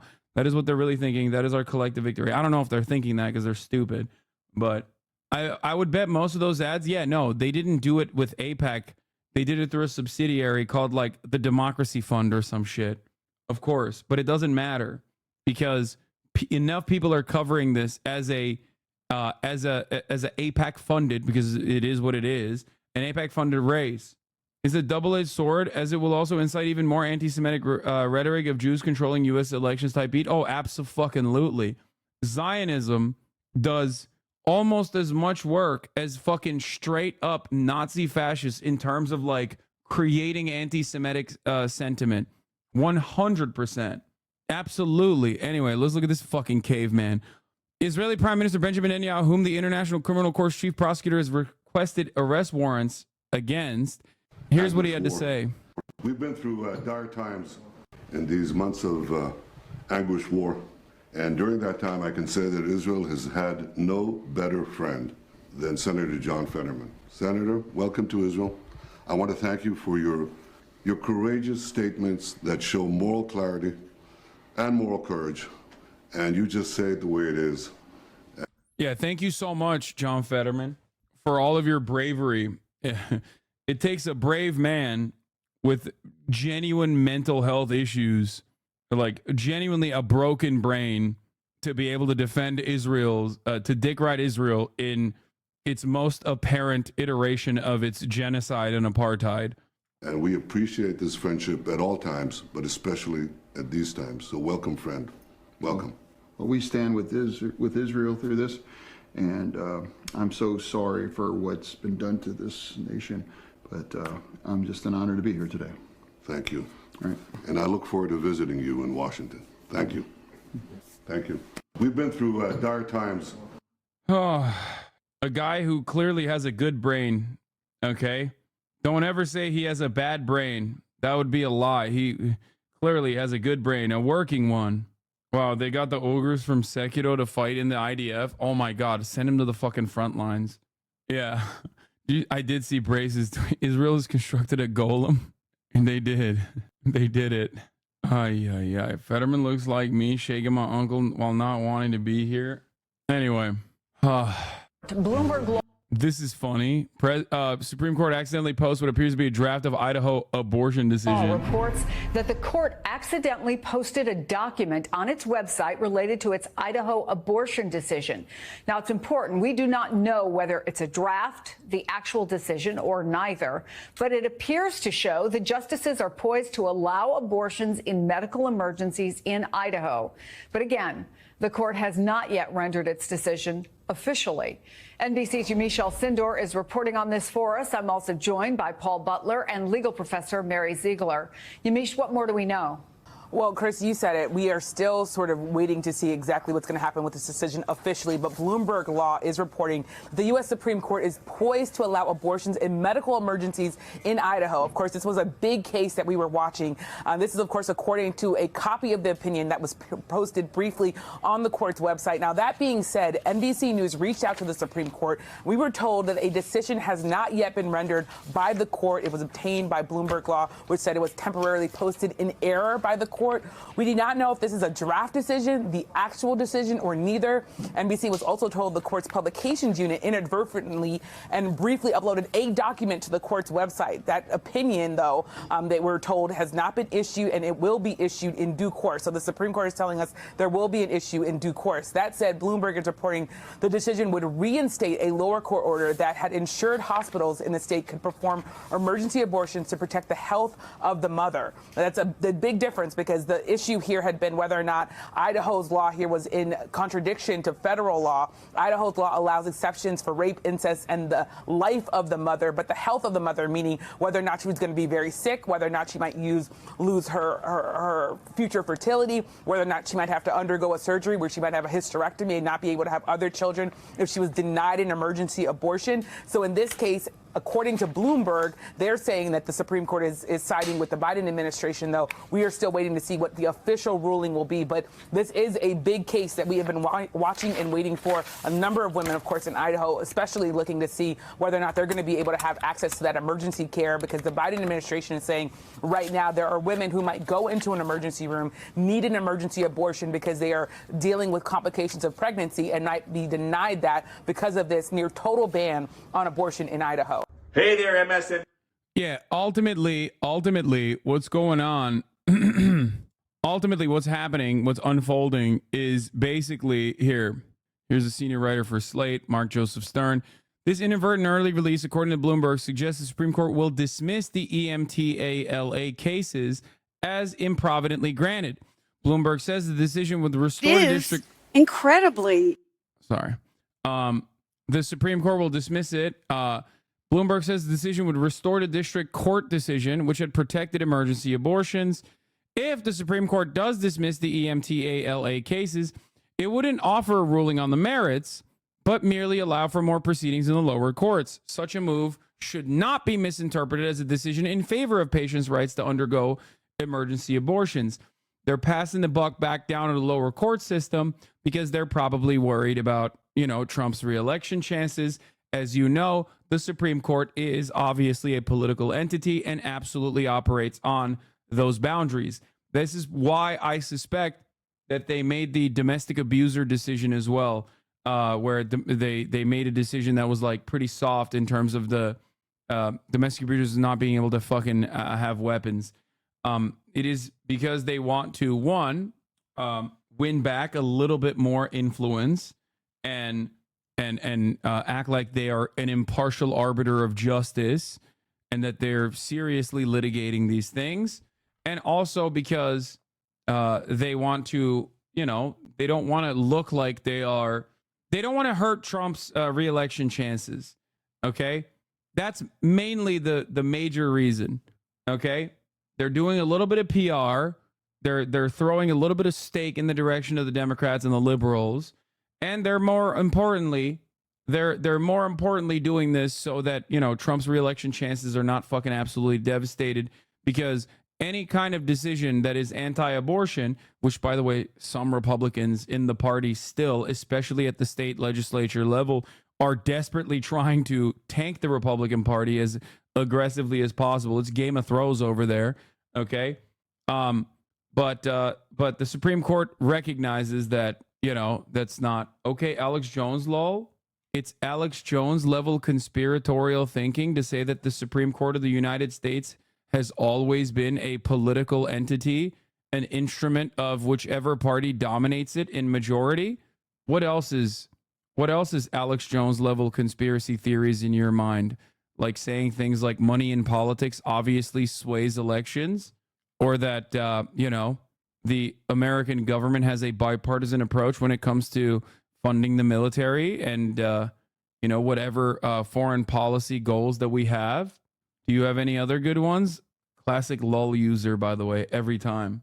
Like you think that is akin to claiming that the statements that I made, the factually accurate statements that I made, instead of addressing the veracity of it, you decided to compare it to like a guy who fucking says school shootings are fake? That's really just cutting edge commentary from my naysayers, man. It's awesome.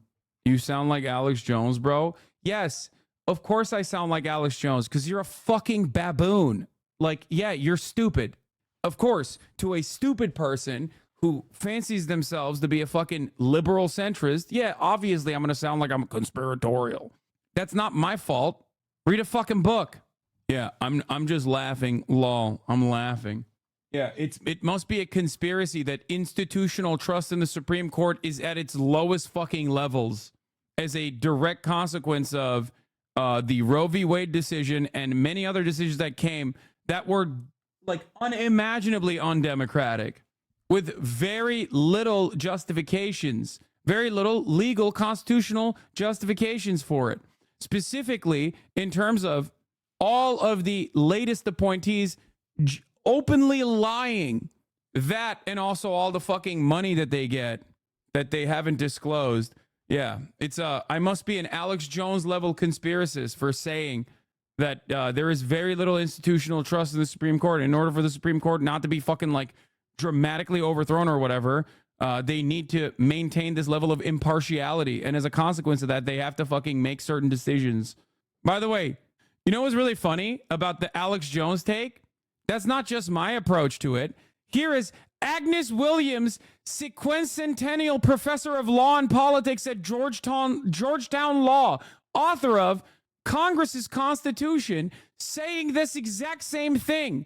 Republicans on the court probably doing their party a solid by not paring back abortion rights 4 months before the general election, while also not enraging their coalition by striking down the Idaho law. Yes, dude, because you are a donkey in your mind, of course it sounds like a conspiracy theory. You are too stupid to recognize and parse through factually accurate statements. And then, you know, analysis that comes after solid premises. Yeah, that chatter is hitting the fucking lull. Oh, he's bad faith and lull, cowing, brain dead. He probably doesn't even care about politics at all. Yeah. You really undermine your argument when you yell. What do you mean? How did I undermine the argument? Yeah. You mean those who write the rules don't follow them? Yeah, Hasan, the Supreme Court justices are all earnest and objective and the Federalist Society doesn't exist. Yeah, wait till you find out about, like, you know, the originalists. All right. Anyway, Biden pardoned LGBTQ plus service members as whatever. Who gives a shit? Let's take a look at the debate. Start with video debuting here on Inside Politics. You're looking at the debate stage at CNN's headquarters in Atlanta, where Joe Biden and Donald Trump will stand tomorrow night, just 8 feet apart. This is where the event that may define this entire presidential race will take place. There will be no audience. And here are the podiums. Biden will be on the right, Trump on the left, and Biden won a coin flip to pick which side he wanted. And this is where Dana Bash and Jake Tapper will sit as they moderate the 90-minute debate.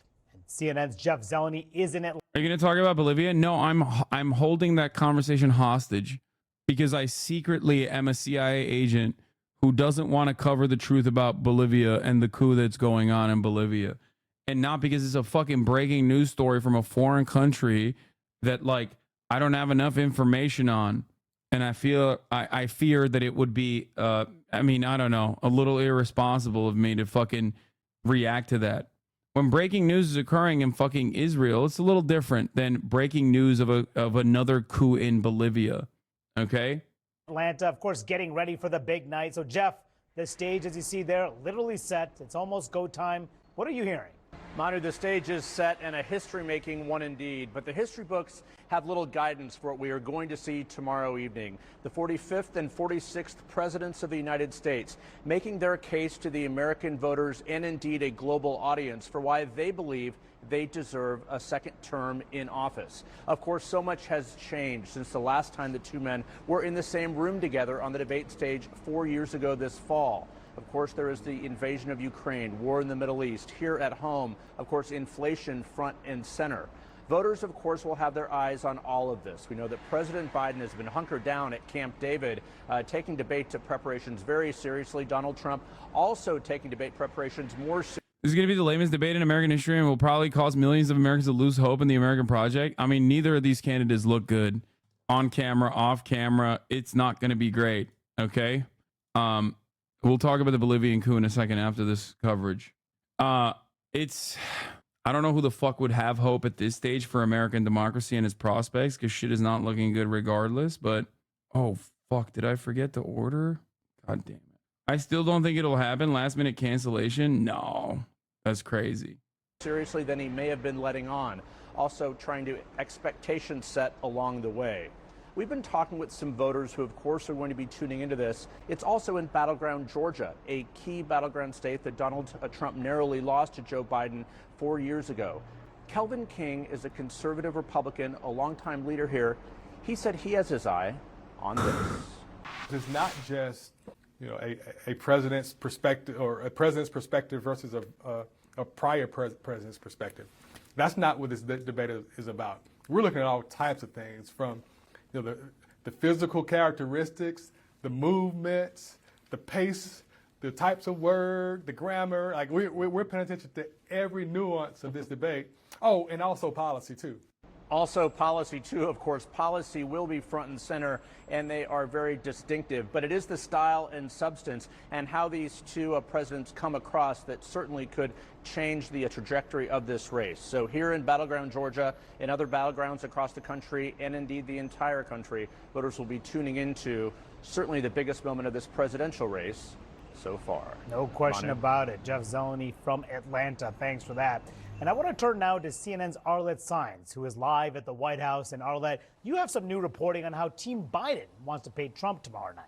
Yeah, Manu, President Biden remains at Camp David preparing for this debate, and you just showed images of that debate stage. The stagecraft of this debate will be so important for Biden, and that is something that they are running through as these mock debates have played out. He is preparing standing at a podium. He has watched a video that a staffer had taken of a walkthrough to identify different areas of the debate. So he knows where the cameras are, so he knows where the moderators are, all as he's trying to make his arguments against Trump. Now, the president is fine-tuning the messages and the contrast he wants to draw with Trump on that debate stage. Advisors believe and hope that domestic issues will really define this debate and the upcoming election. Things like democracy, economy, and abortion rights. But they also are cognizant that foreign policy could emerge at this debate. And that is one area where they believe they can draw a stark contrast with Trump. Let's bring in our great group of reporters to break this all down. CNN's Elena Train, CNN's Isaac Dover, Leanne Caldwell of the Washington Post, and Zolan Kano-Youngs of the New York Times. Nice to see you all. Yeah. Elena, you've been talking a lot to the Trump campaign about this strategy, trying to pivot back to immigration, talk about the economy, talk about crime. Do they really think Trump can do that? Well, I'll put it this way. Anyone who argues they know which version of Donald Trump you're going to get on the debate stage tomorrow is lying. Even Donald Trump's advisors admit that, look, we want to push him toward talking about kitchen table issues. We don't want him to focus on his grievances. We want him to talk about those three topics: the economy, crime, the border. There's not multiple versions of Donald Trump. There's multiple versions of Joe Biden. There's sleepy Joe Biden. And then there's like State of the Union Joe Biden, which is still sleepy Joe Biden, but at least he's like on a decent amount of drugs. Trump is always on that same tip. He's going to do grievances and he's going to hammer Joe. He might even call him Genocide Joe. Probably not. He got that fucking Miriam Adelson money. That'd be so funny. He's going to say illegals are pouring in because of you. And then he's going to fucking say that you have so many wars and these wars would never happen under my watch. He's going to say that inflation is out of control. Everything is so expensive. Things were fucking phenomenal under my watch. Joe Biden is going to retort with, you did January 6th, and that was terrifying. You want to kill democracy. You want to be a dictator. Donald Trump is going to say January 6th was fake or some shit. He's going to say something unhinged about January 6th, and then the media will run with that as though it is like the most significant, most consequential thing that anyone's ever said, even though like most people have no fucking care or consideration for January 6th, no matter how hard MSNBC and CNN try to hit that line. Yeah, they're both going to dick ride Israel. They're going to be hopping on Israel's dick. They're going to be doing tricks on Israel's dick. I'd be shocked if either of them say anything remotely critical of Israel. They both agree. Yeah. Trump will literally be like, Hamas would have never attacked if I was president. I did everything I could to destroy Iran, and then you gave them billions of dollars. I think the real interest on this debate is not what Trump will do. Trump will do what he has been doing. He is very predictable. The real interesting part of this conversation is how Joe Biden will keep up. Will he consistently stay on topic? Will he talk about abortion? Or will they actually do this stupid ass fucking January 6th bullshit over and over again? Do you think he'll mention Project 2025? No, dude. What? Absolutely. Dude, that's such a TikTok ass take. Yeah, Joe Biden is going to fucking bring up a Republican think tank project. No, he's going to. Yeah, that's a Project 2025 is like very TikTok, very Reddit. No Democratic Party operative will ever fucking bring that shit up or talk about it. Could be good for them to talk about it, by the way, for, you know, their re-election chances, but that's probably why they won't talk about it. Order all things Donald Trump is pulling better than Joe Biden in for the most part, and all the issues they think that he will do well on come November. However, they also recognize that it really does depend on some of the answers, how Donald Trump is feeling in the room. He obviously likes to meander and can, depending on what Biden says, react in a certain way. We might see some meanness come out. However, I will also add that, you know, it's interesting. In some of my conversations with Trump's advisors, initially when they got the rules for the CNN debates, where you're going to be able to shut off the mics, they're going to be turning the mics off, as well as having no audience, there was skepticism around that.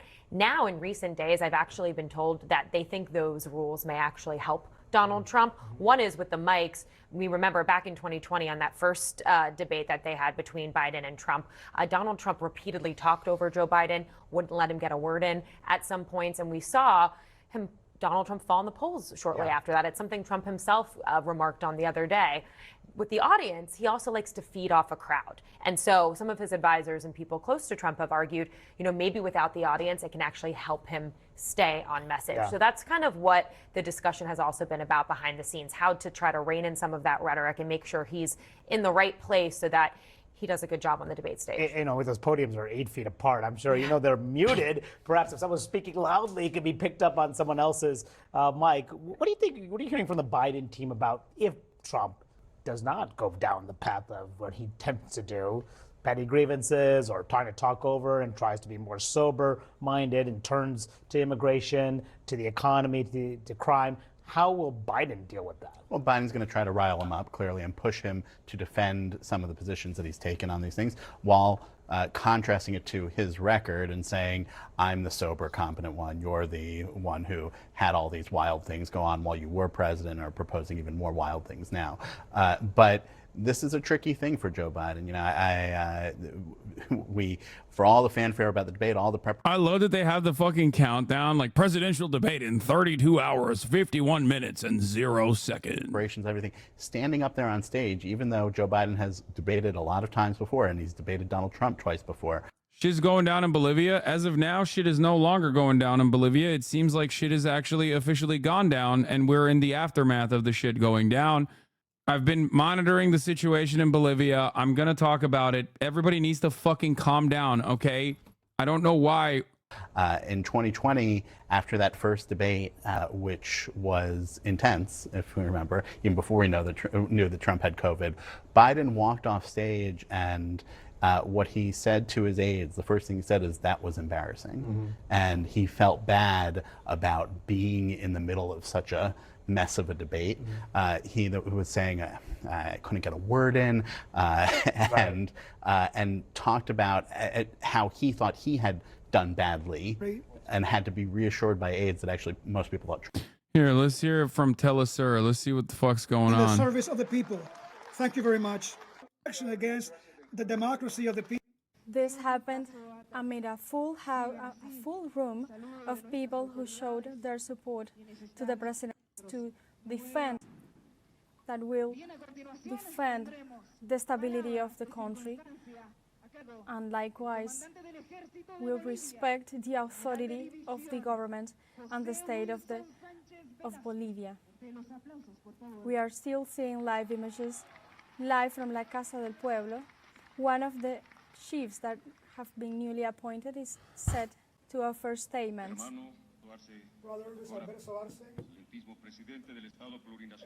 President of the plurinational Bolivian state and chief of the armed forces, Brother Vice President, distinguished authorities, and Minister, High Command of the Army, public that is here, the press, ladies and gentlemen, for these circumstances. However, it is a satisfaction to occupy the post of the commander of the army, of the Bolivian army. It's a responsibility that is falling on us. So we appreciate to our brother president, to our brother minister of defense and the high command to trust us. This is a very special situation because nobody desires to see the image that we're looking at in the streets. Nobody. That is why, in my condition of General Commander of the Army and in representation of the three commanders of the forces, I ask or order, I say that all the personnel that is mobilized in the streets should return to their units.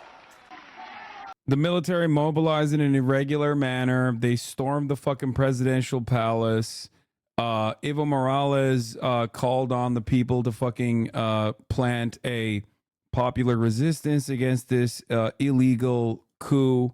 And after Luis Arce changed command of the armed forces, the new army commander ordered all soldiers involved in the coup to attempt to return to their barracks. Is America behind this? I don't know.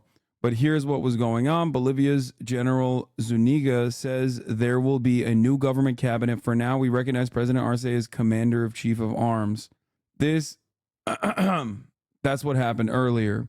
And the military basically fucking went in to the government palace. The people mobilized against it. They had tanks. They had armed forces. Evo Morales called for an urgent popular mobilization as they anticipate army forces advancing plans for a coup.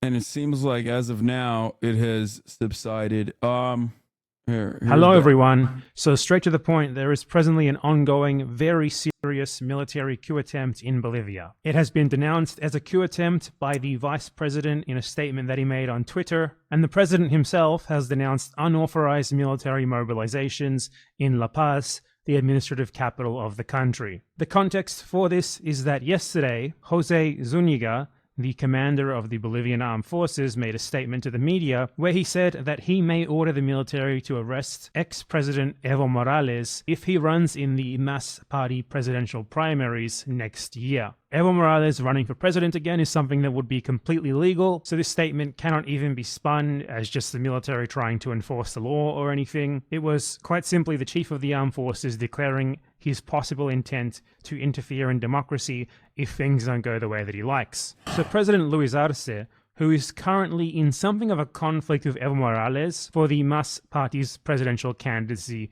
next year, nonetheless immediately fired Zuniga, because obviously in Bolivia, the military are not allowed to intervene in civil matters like that. And in response, it appears that the ex-military chief has ordered troops loyal to him to attempt a coup against the democratically elected government of Bolivia. And this is very, very serious. There are troops everywhere. The government is not mincing words on this. Quite simply, it is a coup attempt directed at the fact that they do not want to allow the possibility that Evo Morales could run in the upcoming Bolivian elections next year and win. Zuniga has announced in a statement to the media that he will form a new cabinet and that Luis Arce remains the president for the moment. Now, he obviously does not legally have any sort of authority to dictate these things, but he's also the one who is currently occupying some of the most important strategic locations in the country with armed troops.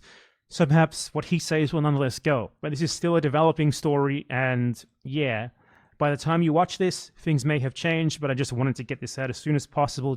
Striking photo of President Arce directly confronting the coup leaders face to face. Bolivia's president directly confronting the general who just took over the presidential palace. Yeah, I mean, look, this has happened before. I don't know. The internal conflict, the potential internal conflict between Bolivia's current president, Evo Morales, makes it a little bit more questionable. I don't know. I have no fucking idea. This is why I didn't want to cover it, because I just don't know who stands to gain the most. Just to inform people that this is happening, because as is kind of usual, I will probably be reporting on this before. Like, look at this. Even far-right leader Camacho condemns the Bolivian coup attempt. Consensus seems to be this is a rogue group of the military and there's no real political sector backing it, at least publicly. Condemnation from former Santa Cruz Governor Ruben Costas, another longtime opponent of the MAS. Janine Anez, what? Janine Anez also condemned it? She's like, listen, that's our shit. No, I don't know if this is CIA. It's probably not, because as much as, yeah, dude, that's so funny. When you got the former coup leaders, fucking being like, yo, chill. That's pretty funny. Here's the thing. Okay. Here's the thing. Who knows? Okay. I don't fucking know. But if it was CIA, there are some telltale signs. Okay. Telltale signs that this might be a CIA-backed coup attempt would be, having like a Chamber of Commerce representative immediately come in as a placeholder in the interim government, or like actually having a clear-cut motivation, not ahead of time because you're like afraid that Evo Morales might run again, but instead you want to directly undermine the current existing leadership and then immediately put another person in power. Now, having said all of that, it's still CIA-backed coups still fail from time to time. It failed in Venezuela, as you guys remember, back in the day, during the Chavez regime. But the American government would come out and immediately recognize the new leadership. That's another telltale sign. That's another classic. None of those things happened. So I don't know. I don't know what this is about. Per the Constitution, Morales himself put in place, he shouldn't be allowed to run an office in the first place, as he was already president twice. Constitution hard limit after said Constitution was put in place, 3 total. Yeah, I don't care. Like, I personally don't give a shit, for the record. But yeah, just so you know, just so everybody understands, I don't give a fuck. If you were to ask me, FDR should have stayed in fucking power too. Let that motherfucker run the country let that motherfucker run the country permanently. I don't give a fuck. Yeah. I mean, he did, but he died. No, but I mean, like, even he did, he just died. That's all. No, but there were questions into like his re-election considerations. He should make him God King, keep him alive. FDR's dead body 2024. Socialist who likes FDR, funny. Yeah, because I'm a political realist, especially in terms of like the American government. Yeah, they should have fucking embalmed him like Lenin and propped his ass up. We have a fucking cadaver currently in office. I'm just saying. Yes, for white worker elites, he was great. Bro, I love that you questioned my socialist cred and then said white worker elites. As in like, yeah, like working class, but elite? Like what are you saying? Like what? FDR, a statue of FDR in every town square? Yes. How could a socialist support a president who capitulated the workers' demands so he could defeat Nazis? Yeah, I know. It's really fucked up of me. Labor aristocracy, you know it. I know. You're right. FDR should have instead had a permanent international revolution for the proletariat across the board. Like, come on, brother. Like, obviously, he wasn't a fucking socialist. I've never said that he was. But at least he capitulated to the demands of workers, trade unionists, and socialists alike. Maybe he did that because he wanted to preserve the liberal American democracy in air quotes. But ultimately, I'm not going to fucking shit on a dude that like the fascist business owners wanted to execute. Okay? And yes, you are right. The New Deal did exclude black workers for sure. That is not wrong. That is absolutely objectively correct. You know, there are definitely things that FDR did that weren't great. But ultimately, you know, he is one of the better American presidents. Anyway, he said labor aristocracy, dude. That's so funny.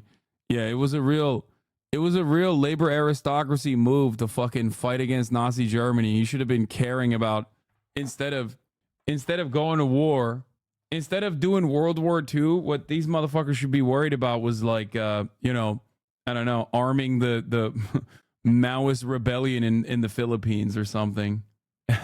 FDR was a Maoist. Don't ask how. Yeah, pre-Maoist Maoism. Oh shit. Hold on. Bolivia doesn't have oil, does it? No, it has lithium. Social Security, 40-hour work week, end the child labor aristocracy. Yeah, those children were a part of the labor aristocracy. He defeated them. Fuck! God, I fucking hate my goddamn gate. It's so fucking slow. Holy shit. Come on. He made children lazy by ripping them out of the mines. Yeah. 1% problems. Yeah, dude. Famously, only 1% have famously, only 1%ers live in apartments where they have like a ring, you know? The fuck? Anyway, interesting stuff in Bolivia. Or it even arrives to the mainstream Western media, who will probably also not give this story the sort of front page title treatment that it really deserves. Anyway, see you and pay attention to this because... Another Philly D Thumbo for the boys? The internet exploded. Oh, I did it. I made it to another Philly D Thumbo. Let's go. Doc tweeted. Oh boy, here we go. He admitted it, bro, on Twitter. He admitted it on Twitter, bro. He was like, yeah, I was DMing minors. Yeah, it was inappropriate. I was like, what? Guaranteed half your age. Just, that's crazy to say. It's guaranteed. This was a secret more guarded than the Krabby Patty formula. I really thought we'd never know the reason that Dr. Disrespect was banned. I thought that'd be taken to the grave. I thought we'd... What is this, Doc related? It's funny that he's getting hair plugs while also he's restoring his hairline while watching Asmund bald. That okay, like yeah, that was the joke, you stupid cock ass. Bro, what happened? Did they fucking take the hair out of his eyebrows to plug his hairline? Like, what the fuck's going on? Yo, that shit still looks busted. What is happening, big dog? Off, man. It's funny. Did they take the hair from his eyebrows? What is happening here? You should have gone to Turkey, bro. Big L, big L, big L, big L. You showed up in this comic too. You literally made this comic yourself. Knuckles. Or no, maybe you didn't. What? Ancient Greek Twitch boy? No, I need to shake his hand. The queer pounder. Can you please stop whispering in my ear? Make the rich gay? I do say make the rich gay. It's true. Crack faster than light travel before we ever learned what the reason behind it was. Because like we talked about yesterday, Dr. Disrespect, aka Guy Beam, released a statement. And for all the details there, if you've missed all that, I'll link to yesterday's story. But the story around this right now can kind of be broken into 3 different categories. 1, people saying if this situation was serious enough for Twitch to end their relationship with Doc, why are we just now hearing about it now and he's continued to be in the space? 2, updates specifically around Guy Beam and those connected to him. Like I was seeing in the news today that the 49ers have cut ties with him. And 3, there's been a lot of talk about how those in the community have reacted. You know, there having been a lot of focus on those who were defending him earlier in the week, with creators like Nick Merckx getting a lot of that spotlight with him saying yesterday. Look, just to be blunt and straightforward, man, that's inexcusable. It's unacceptable, right? Look, the boys and I are torn up over it too, man, because we played a lot of games with the guy and it feels a little weird, but what can you do? And then saying in a stream today, yeah, he edited the tweet 3 times. Just so bad. It's so bad, you guys. It's so bad. And look, what do you want from me, man? You know, I gave the guy the benefit of the doubt until we knew more. So to act like I don't care or act like I'm not upset about the shit he did is crazy. You just have to remember that he was a friend of mine. So obviously I'm going to behave a little bit differently. I got some weird, attachments to this. You know, I do. He was a friend. My controversial opinion is that this Nick Merckx takes is actually very fucking reasonable. Like, unlike his takes on trans people, this take is like unimaginably reasonable. He's like, yeah, this is fucking ridiculous. Of course, like what he did is unacceptable, but like I'm his fucking friend. So of course I was, once again, you're being too kind of freaks. Dude, I literally spent like the first 30 minutes shitting on him for his fucking transphobic psychopathic takes. Okay. I also did that specifically with Felix last time he was here. People think that we're like best friends, like we're hanging out. I don't even know the guy outside of a wig. We took one picture together, and newsflash, he was in a wig, and we talked for 8 minutes. Now, I don't want to dumb down a relationship. Meanwhile, you had a lot of creators making Chris Hansen to Catch a Predator references. He is doing the Chris Hansen pedophile defense, by the way. Like, if any of you have watched To Catch a Predator, you'll recognize that tactic, that little maneuver right there. He said they did not meet up. He had no intentions. You can take that however you want to. To me, it sounds like what every guy who got caught on To Catch a Predator said, to be honest. Now, Doc, I'm going to need you to have the seat right over there. So also with all this, you have a lot of people still pushing for more information to come out, right? People wanting to see what was in the actual chat logs or the whisper logs. Others also wanting to know the specific age of the person that Doc was saying these things to. Because depending on where you go online, there are people just kind of throwing out all these different ages. So notably, all of them under the age of 18. Like, did Doc know the age of the person he was talking to when he was talking to them? If he knew that was a minor and those were the messages being sent, I cannot support that. Now, like, if he had no idea that it happened and like he didn't know this person was a minor, like, yeah, he's still an idiot for doing it for sure. But like, it takes like the bad scale. Why would he not mention that? Like, that is the number one thing you would mention.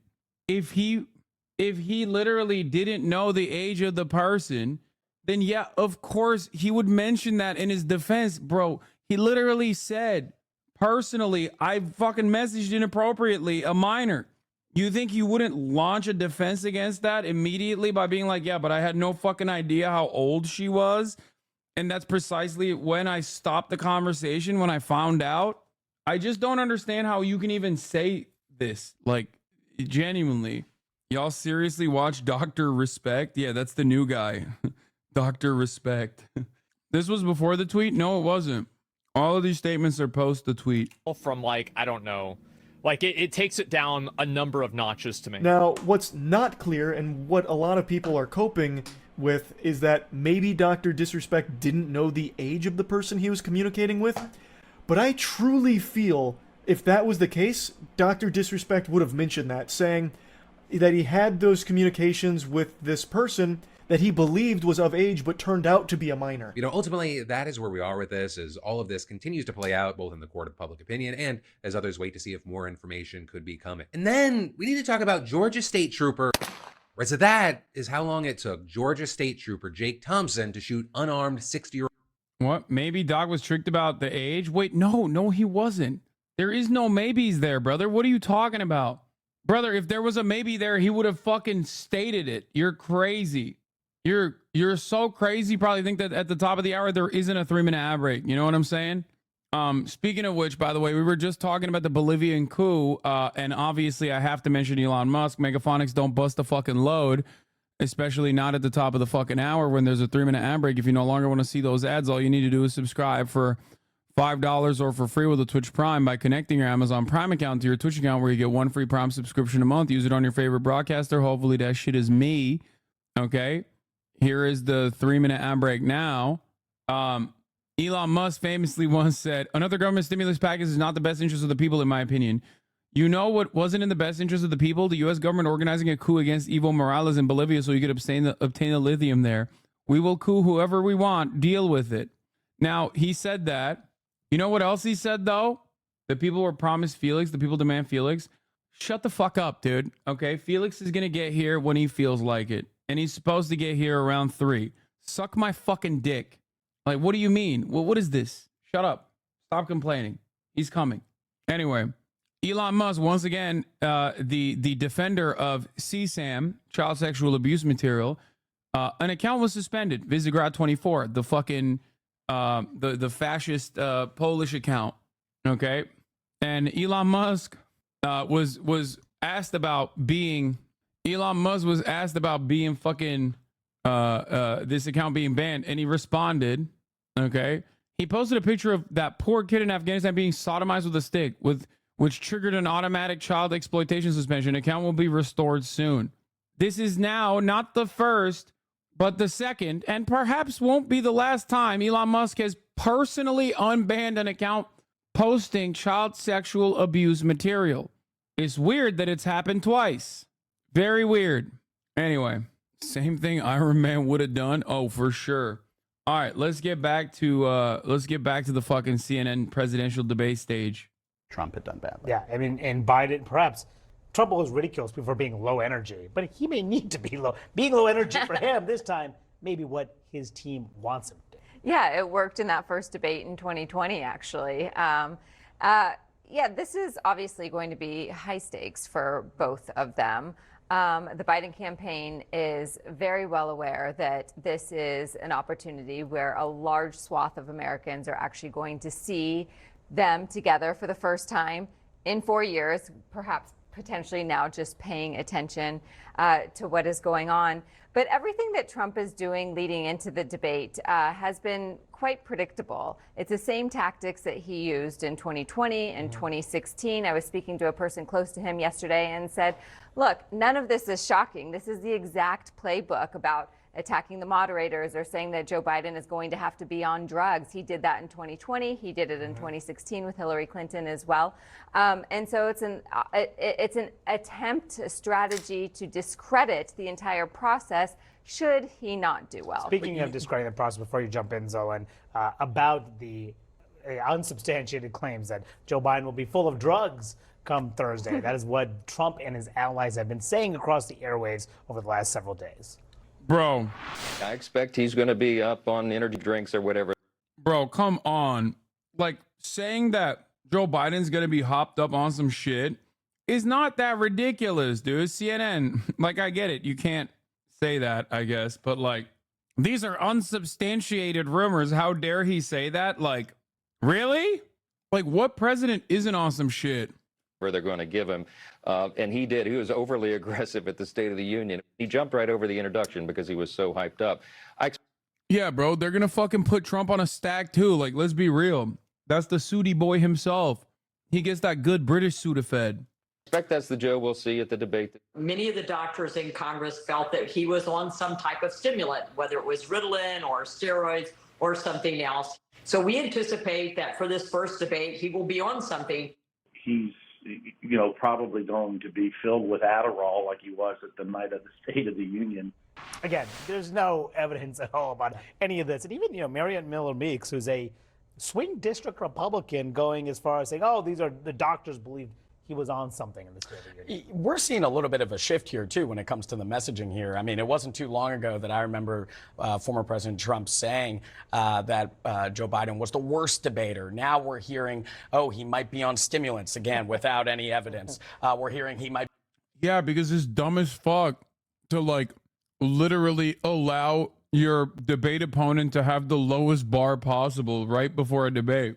To be fair, though, Republicans are that fucking stupid, and they were doing that.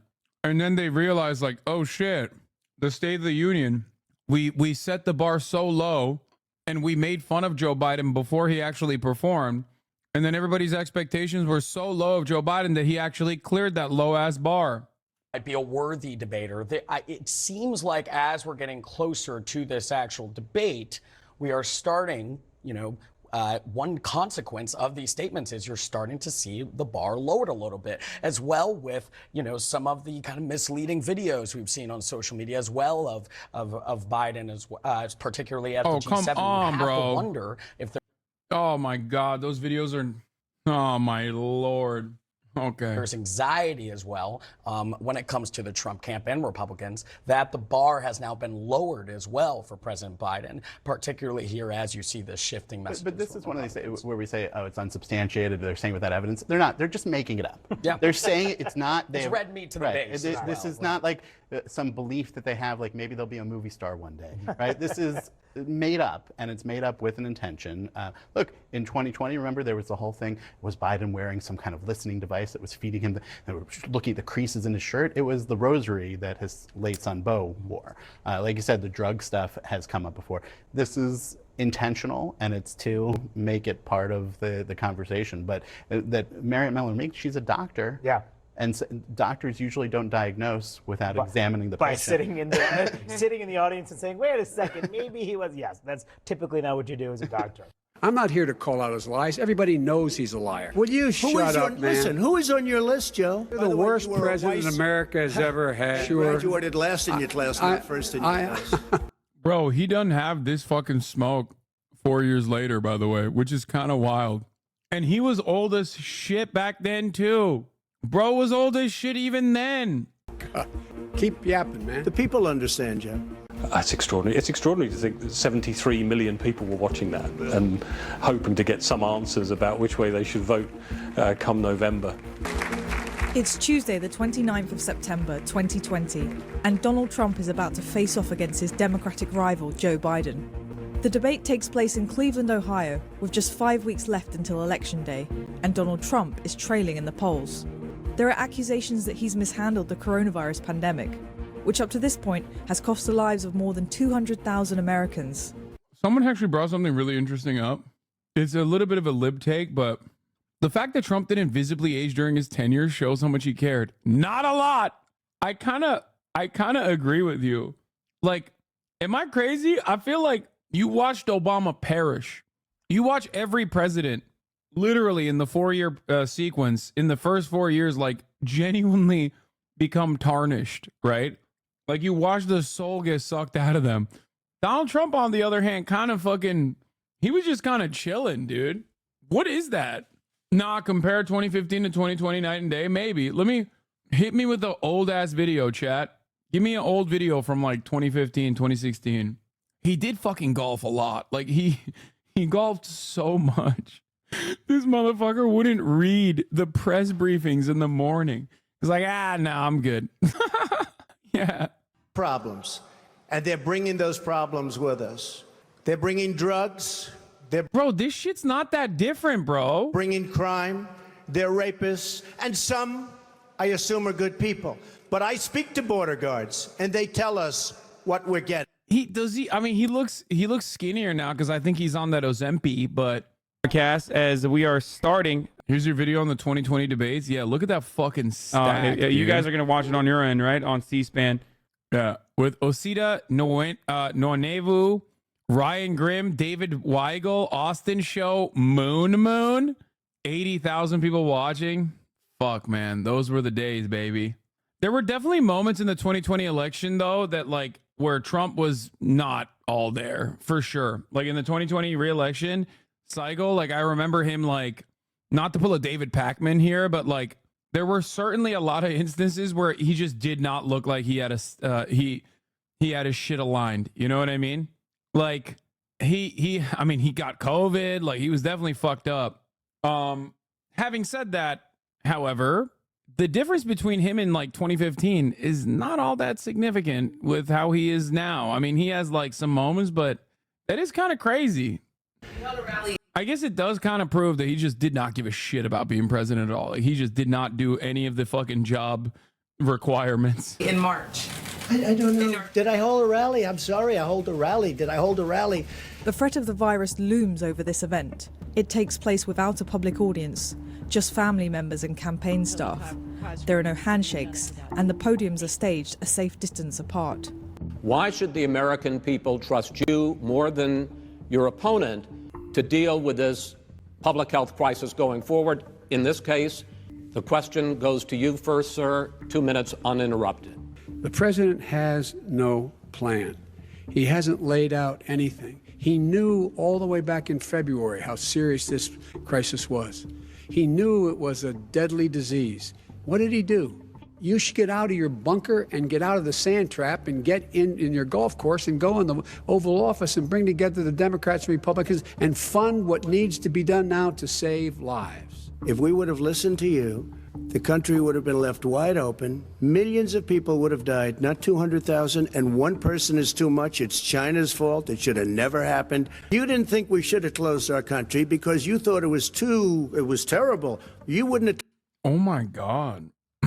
They're both taking a pro lockdown position. I forgot about that. That's wild, dude. Trump is also pro-vax, which is kind of funny. Man, how the turntables, baby. Closed it for another 2 months. I think covering the 2020 election was different to previous campaigns for lots of reasons. Of course, COVID was in the air. And you think the enthusiasm is still there? Oh, it definitely is. Definitely. It was all very unusual in how we had to work, how we had to interact, while this huge story was also going on around us. I just want to get Trump out of office. Simple as that. Yep. Whether people liked what he was doing or loathed what he was doing, no one was on the fence about Donald Trump when it came to the election in 2020. We got the gowns, we got the masks, we made the ventilators. You wouldn't have made ventilators, and now we're weeks away from a vaccine.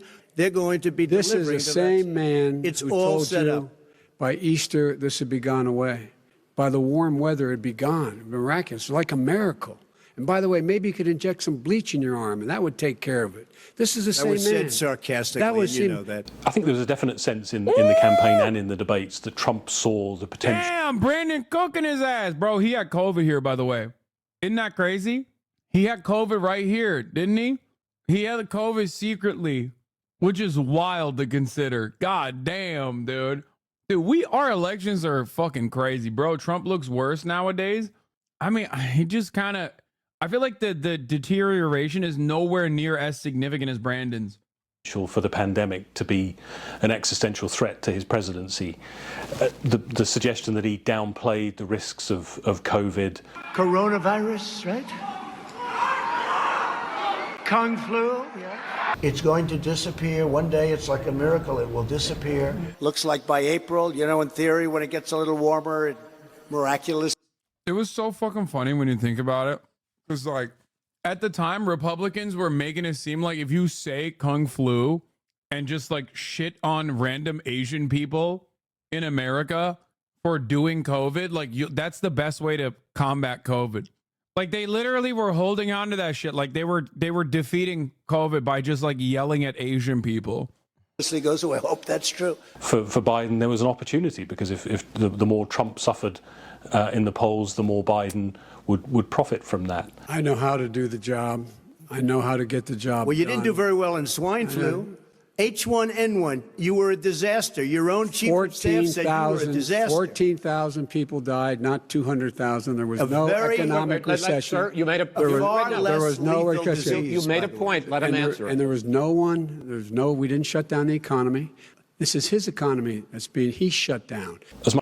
Yeah, that used to also hurt my brain. I was like, Republicans are operating on so much cognitive dissonance that they're bringing up points that are literally bad for them, mathematically speaking, but it doesn't even fucking matter because, like, they would just be like, yeah, that's right. So many people died famously during the swine flu. And it's like, what are you talking about, dude? Like, that's a point that the Democrats are supposed to make towards the Republicans. At the time, I was like, what is happening? And then the Republicans are supposed to say, hold on, what are you talking about? It was nowhere near as as fast spreading as COVID was. As much as COVID was How do you think Biden would have handled the COVID crisis? Definitely better than Trump. 100%. Especially because it's 2016. There was been 2016 era Biden coming all the way into 2020. He absolutely would have been better than Trump. They would have been unimaginably restrictive from the jump. First of all, they wouldn't have defunded certain parts of the CDC, like, pandemic prevention, things like that. Like, it's not even a question. I am not even remotely, I don't even for a moment doubt that. Like, I don't think there's a debate there. You don't have to be like a Brandon Dick Rider to recognize that. Vaccines aren't free. Tests are expensive as hell. COVID is still here. No one is masking. Biden's America. Yeah, but you cannot compare fucking pre-vaccine COVID to post-vaccine COVID. Like, the pre-vaccination COVID was a moment of, like, sheer panic for understandable reasons. Not to say that COVID has gone away. It certainly has not, and you're absolutely correct. But there is a dramatic difference between, like, when you got COVID, like, the likelihood that you were gonna die was pretty fucking high. So high that we were literally so many people were dying, we were putting them in fucking freezer trucks and shit. In comparison to, like, the reason why people don't talk about COVID as much any longer is because there are significantly better treatment measures. There are significantly better, like, there's vaccines. Like, anyway. Was a backdrop to the whole election. So, of course, was the issue of racial justice and... Are COVID tests and vaccines not free in the U.S.? Not any longer, which is pretty crazy when you think about it. But the killing of George Floyd and the anger that provoked around the country.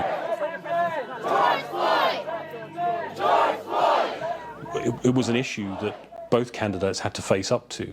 And we have never walked away from trying to require equity for everyone, equality for the whole of America. But we've never accomplished it. But we've never walked away from it like he has done. This is a president who has used everything as a dog whistle to try to generate racist hatred. You have treated the African American population community. You have treated the black community about as bad as anybody in this country. You did the and that's why, if you look at the polls, I'm doing better than any Republican has done in a long time, because they saw what you did. You call them super predators, and you've called them worse than that. There was a moment in the first debate where Donald Trump was asked. This is another one that's like so stupid. Bro, during the crime panic, the Democrats, including Joe Brandon, were definitely being Jim Crow Joe. You were somehow outflanking them. You took a fucking full page out of the New York Times and be like, the Central Park Five need to be executed immediately. Like, that's crazy to me. Again, like, Trump has this capacity to trigger like this thing in my mind where I'm just like, are we insane? And I do suspect a lot of people like me who are interested in potentially voting for Joe Biden, unlike myself, will look at this and be reminded as to why they voted for Joe Biden last time around. I will not be, but I know that there are probably a shit ton of people who will see the race between a convict and a cadaver and go, okay, maybe the cadaver ain't so bad. And I think that's precisely, you're not voting.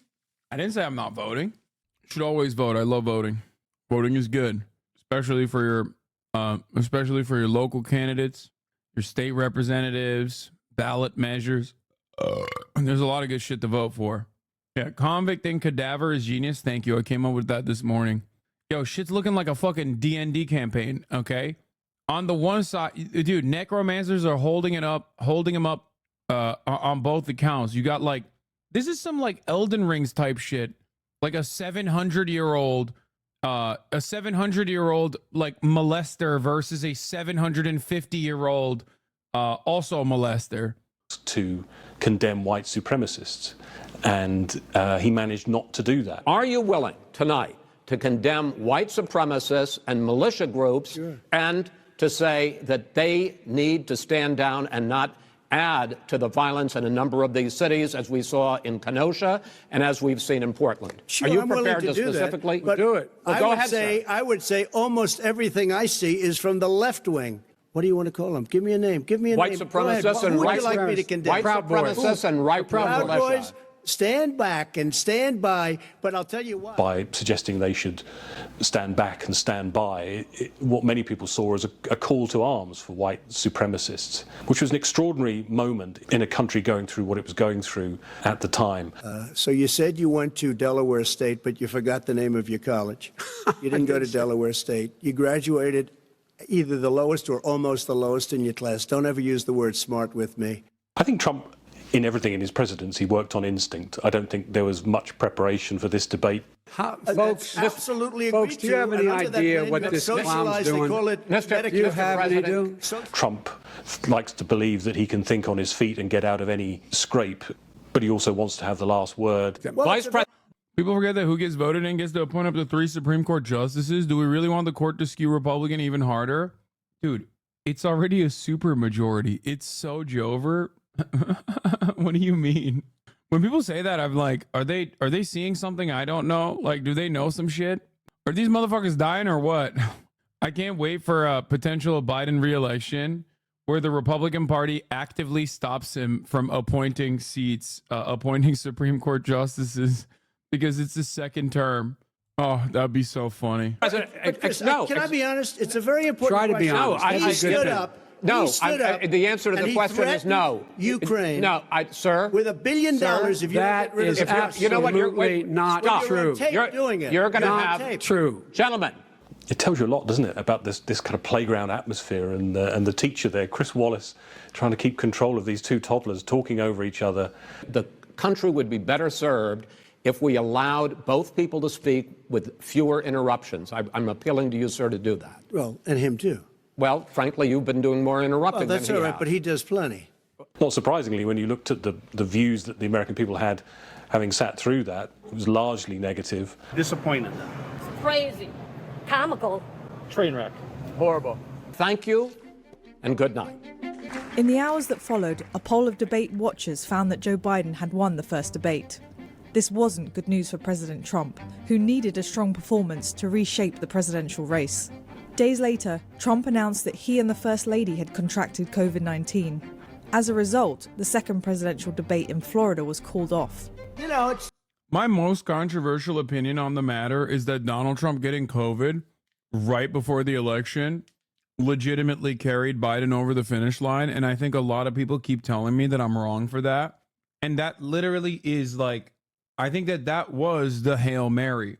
And I don't think people recognize that. People are like, no, you're wrong about that. Like, blah, blah, blah, blah, blah. People hated Trump, blah, blah, blah. It's like, dude, Donald Trump didn't lose by like that wide of a fucking margin in a lot of key states. It was because of the COVID response that he lost. But that was a relitigation of how damaging COVID is. Like, it reminded even the naysayers that, like, this shit is real, bro. Okay? Even if you were like a hardliner, like an anti-COVID guy, like COVID isn't fucking shit. COVID ain't shit. It's fake. It's made up. You saw the president get COVID. There is literally nothing that is going to wake people the fuck up. it's a little tough and you have a temperature and you don't feel good. And then the scarier part is, where's it going? The final debate took place in Nashville, Tennessee, less than 2 weeks before Election Day. And in this debate, a microphone mute button was introduced to stop the candidates from interrupting each other. Well, the second debate was much better than the first. Unusually for an American presidential debate, they got into some real substance, a discussion about environmental justice, for example. I do love the environment, but what I want is the cleanest, crystal clear water, the cleanest air. We're going to pass the point of no return within the next 8 to 10 years.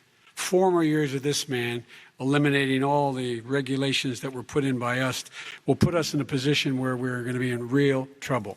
Look at China, how filthy it is. Look at Russia. This is funny. This is one of the funniest takes because like China is cooking us in EV shit and just like renewable energy in general. Even at that time, they were already fucking pumping it out. But we're American. We're dumb as fuck. We don't know what the truth is. We don't give a shit. Like, everybody always used to be like, China is a major polluter. China is a major polluter. China is a major polluter. China is a major polluter. They're the ones who are fucking responsible for it. And China was like, all right, bet. All right, bet. And of course, there's still a major polluter. You're talking about a fucking million-plus population country that, like, developed over the course of a goddamn decade. Okay? Yeah. Of course, they're going to be a fucking major polluter. Did I say million? No, I meant billion. Yeah. China is just 1 million people. Look at India. It's filthy. The air is filthy. The Paris Accord, I took us out because we were going to have to spend trillions of dollars, and we were treated very unfairly. When they put us in there, they did us a great disservice. They were going to take away our businesses. And then into that, you have these really significant political global issues. Vice President Biden, you've said you wouldn't meet with Kim Jong-un without preconditions. Are there any conditions under which you would meet with him? On the condition that he would agree that he would be drawing down his nuclear capacity to get the Korean Peninsula should be nuclear-free zone. All right, let's move on to American families. Kristen, they tried Very to quickly, meet with 10 him. seconds, President. They tried to meet with him. He wouldn't do it. He didn't like Obama. He didn't like him. He wouldn't do it. Okay, I know got to for give him a fact, they chance to tried. respond to that He before we wouldn't move do on. it. And that's okay. You know what? North Korea, we're not in a war. We have a good relationship. People don't understand. Having a good relationship Trump, with leaders of other countries is a good thing. We have a lot of This low-key was like one of his most powerful takes. I'm not even going to fucking lie over here. And it's not even like, I'm not on some like pro-Jusha shit, like straight up. Him saying like, the fuck do you mean? We have good relationships with like North Korea. That's not a bad thing. We're not in war. That's unimaginably cool for an American president to say, okay? Like, that's actually good. And for the most part, he did leave like, he de-escalated military action in the peninsula. He literally fucking left South Korea, North Korea relations to the Korean leadership in general. Things were actually looking a lot better than they are currently. And then the fucking incel president came into power and, doesn't seem like shit's popping off all too well in Korea. It's like one of the few things that he did that was like objectively in line with my worldview that I think was good, that of course Democrats fucking shitted all over him for. So vote for Trump. Yeah, dude, I'm not fucking stupid. Okay. I don't have the John Fetterman brain rot. I don't.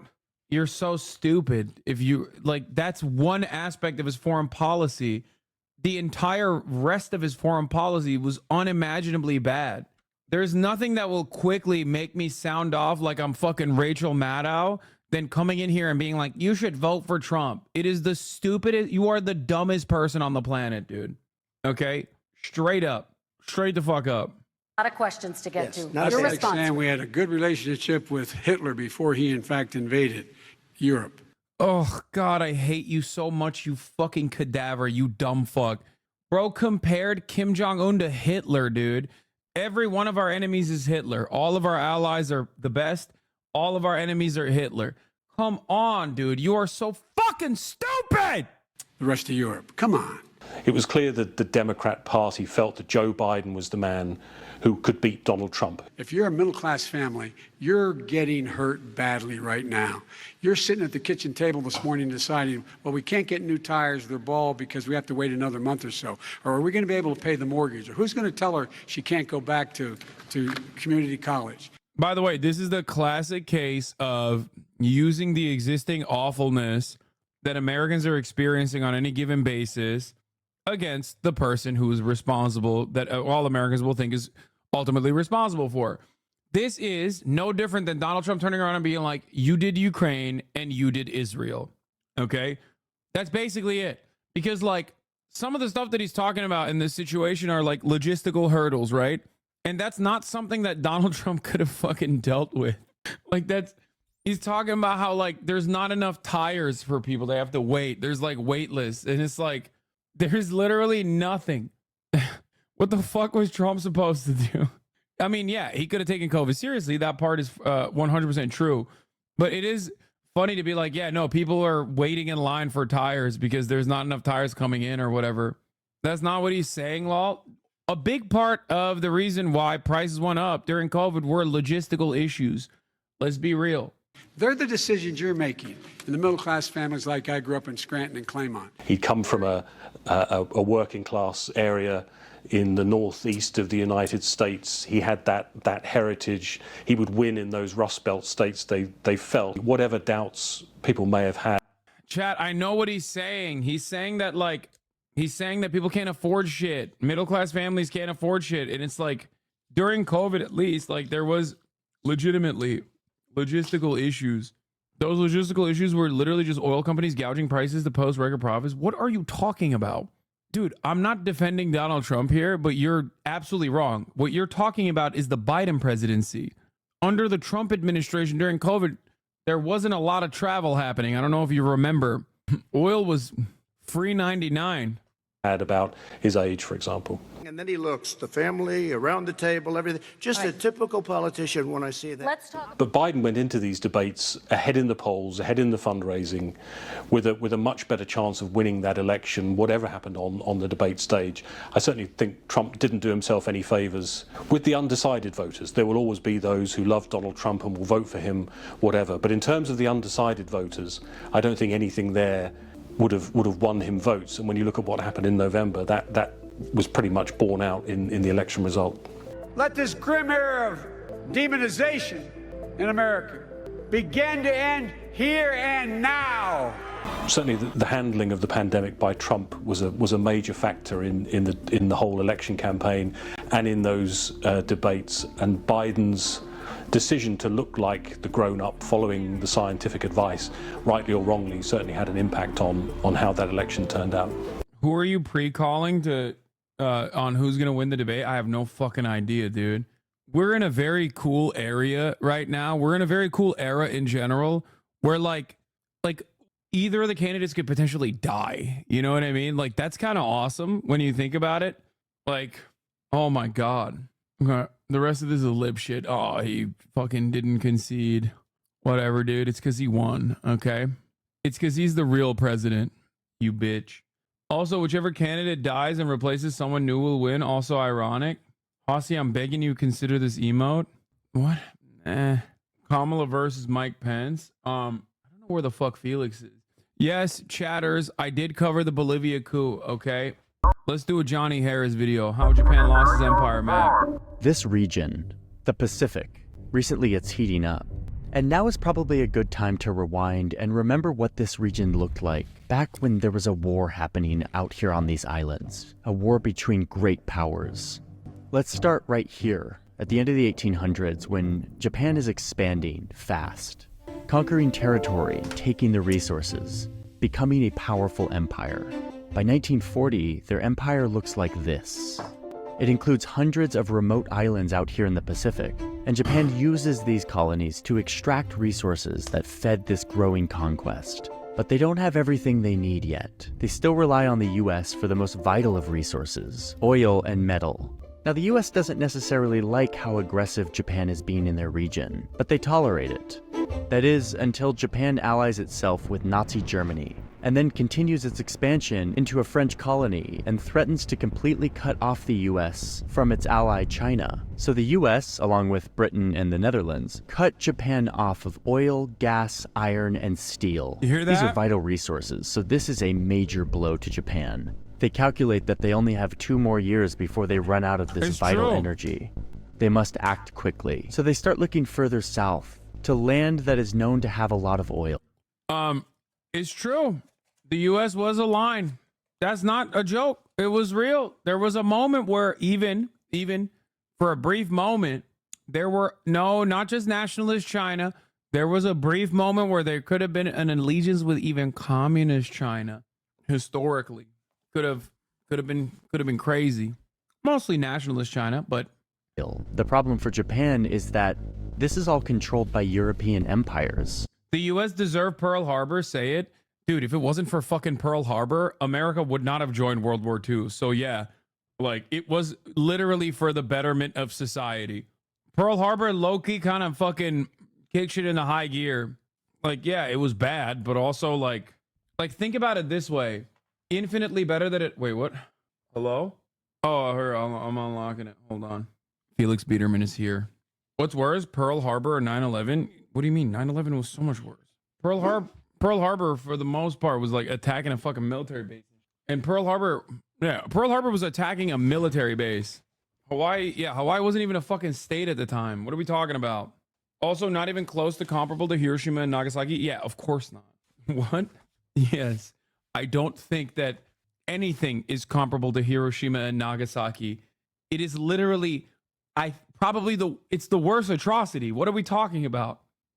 Like, only followed up by another atrocity upon the civilian population of Japan, the firebombing of Tokyo. Those are, if we're doing atrocity tier list, like America's actions are up there. Obviously, like there are significantly worse atrocities across the board during World War II from the Axis. I'm talking specifically about like the Allies, okay? Probably the most singular efficient atrocity of all time is Hiroshima and Nagasaki, though. Because like we don't have that. You open it. You can do that. You can pull the smaller chair if you want. It's up to you, whichever one you want to sit on. Oh, fuck. What is happening? Hold up. Let me, I turned on the AC again. My fucking lame ass California AC goes into eco mode, which makes it real hot in here, which I fucking despise. I have the same thing.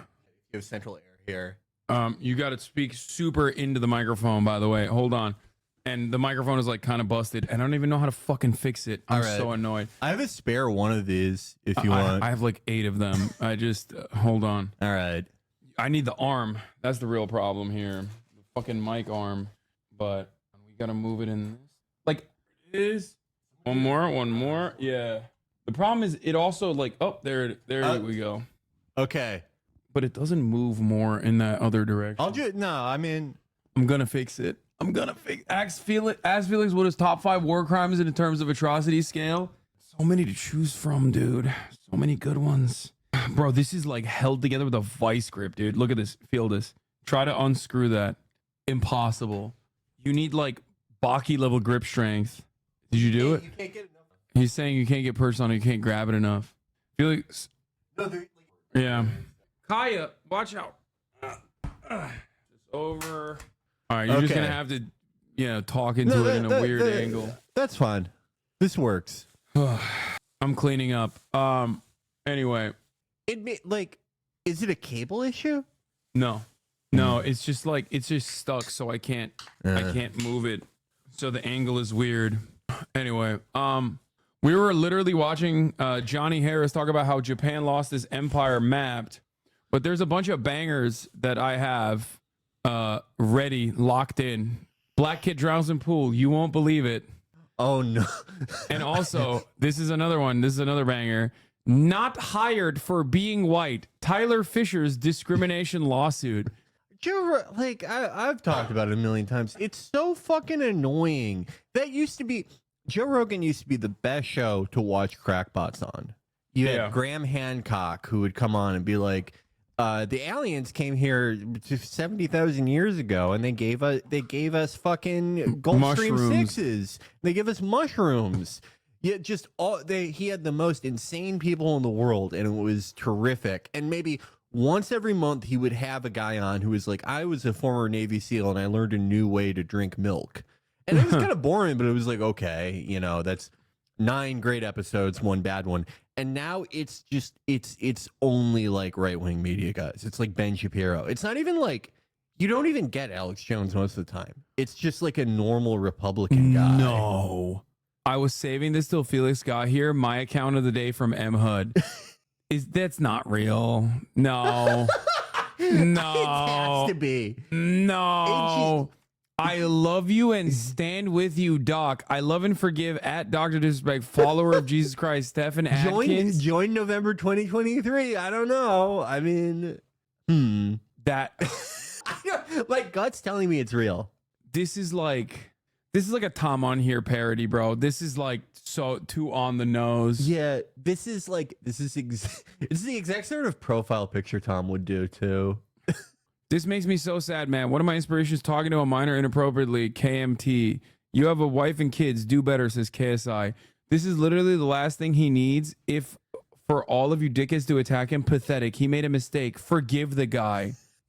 Maybe this guy's an anti-carceral leftist. He's like Dr. Disrespect needs to do a worksheet and a statement of harm. Yeah, he's an ecumenical Marxist. That's why he's a follower of Jesus Christ. He's like, he's in the fucking DMs of everyone being like, Jesus Christ was a socialist. I'll have you know. No. If I had to bet money on it, I would say this is authentic. Dr. Disrespect, I just wanted to let you know that I love you and forgive you because God also does. There are people making jokes or throwing stones, have no right for the Bible. Says no sin is worse than any other. Now I'm not saying I condone what went down, but no, you are loved. This is that's not that. That's like there's like a certain type of like stupid syntax and sentence flow that you can't really imitate unless you really know what you're doing. I think this is an authentic stupid man. Someone said dick riding so hard he's cheating on his wife again. Oh my God. Okay, guys, I don't want you to fucking go and like harass this person. Okay, please don't do that dumb shit. I'm just letting you know right now. I will ban you. Okay. I am so how sad are you today that your favorite content creator, Dr. Disrespect, came out with one of the greatest PR all-time greatest PR statements?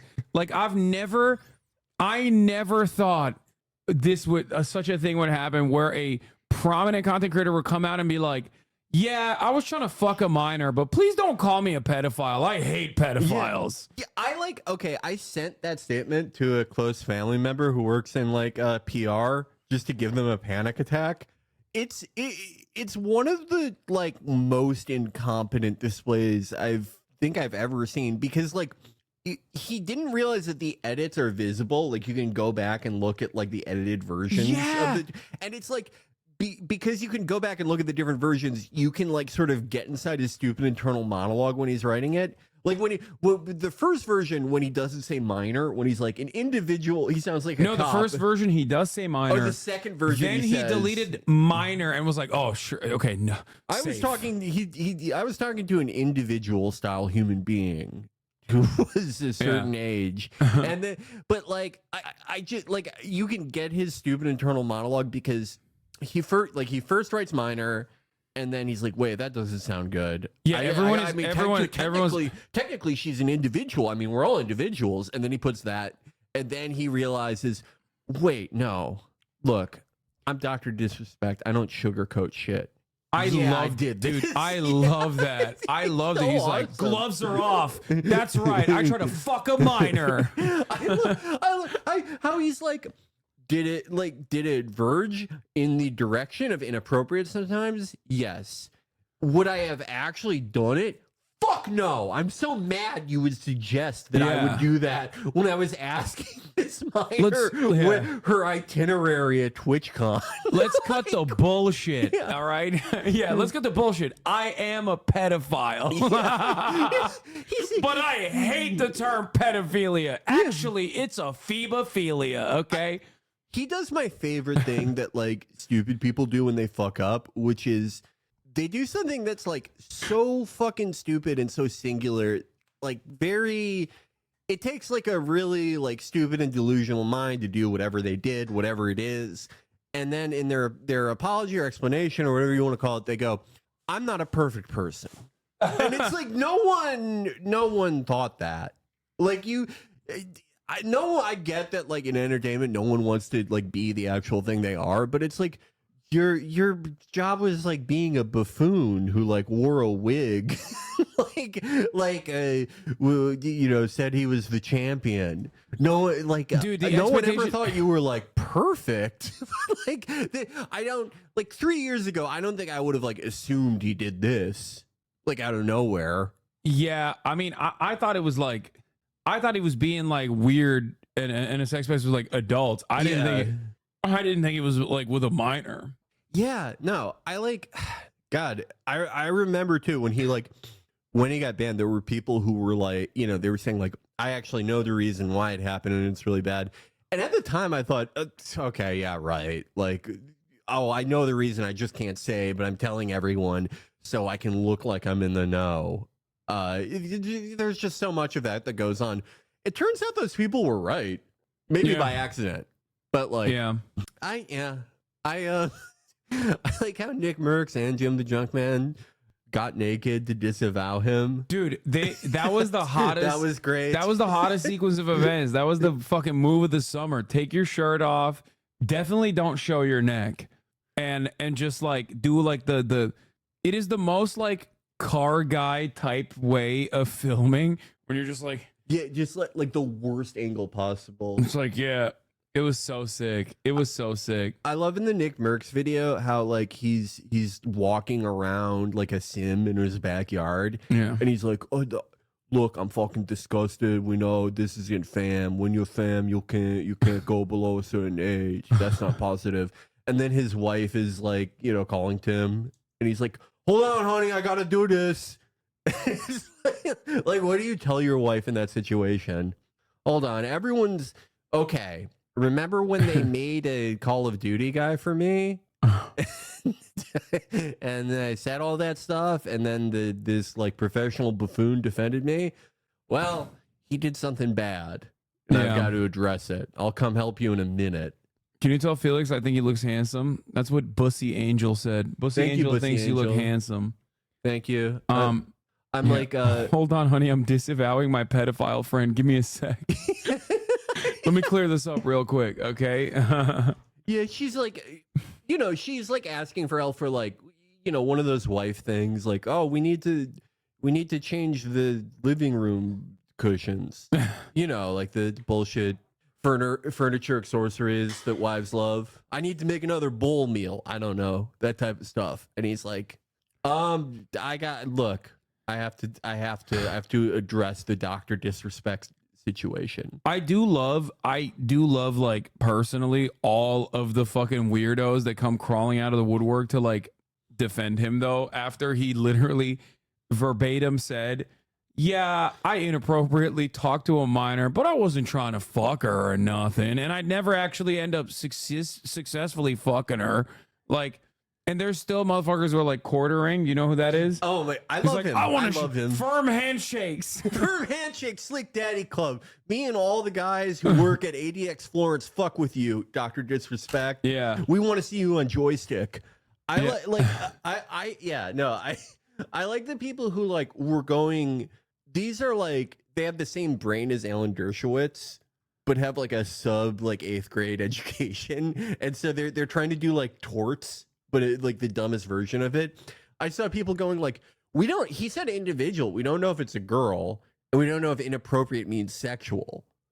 So like maybe he was talking to a 14-year-old boy, and it wasn't sexual. It was just inappropriate in another way. No, he was denying the Holocaust with a 12-year-old boy.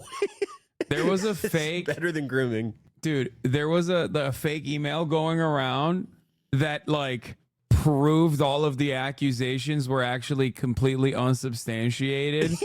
after he had said he was talking to a minor, and the email conveniently was saying like, the truth is out there. Dr. Disrespect was talking to a 17-year-old boy about SEO marketing.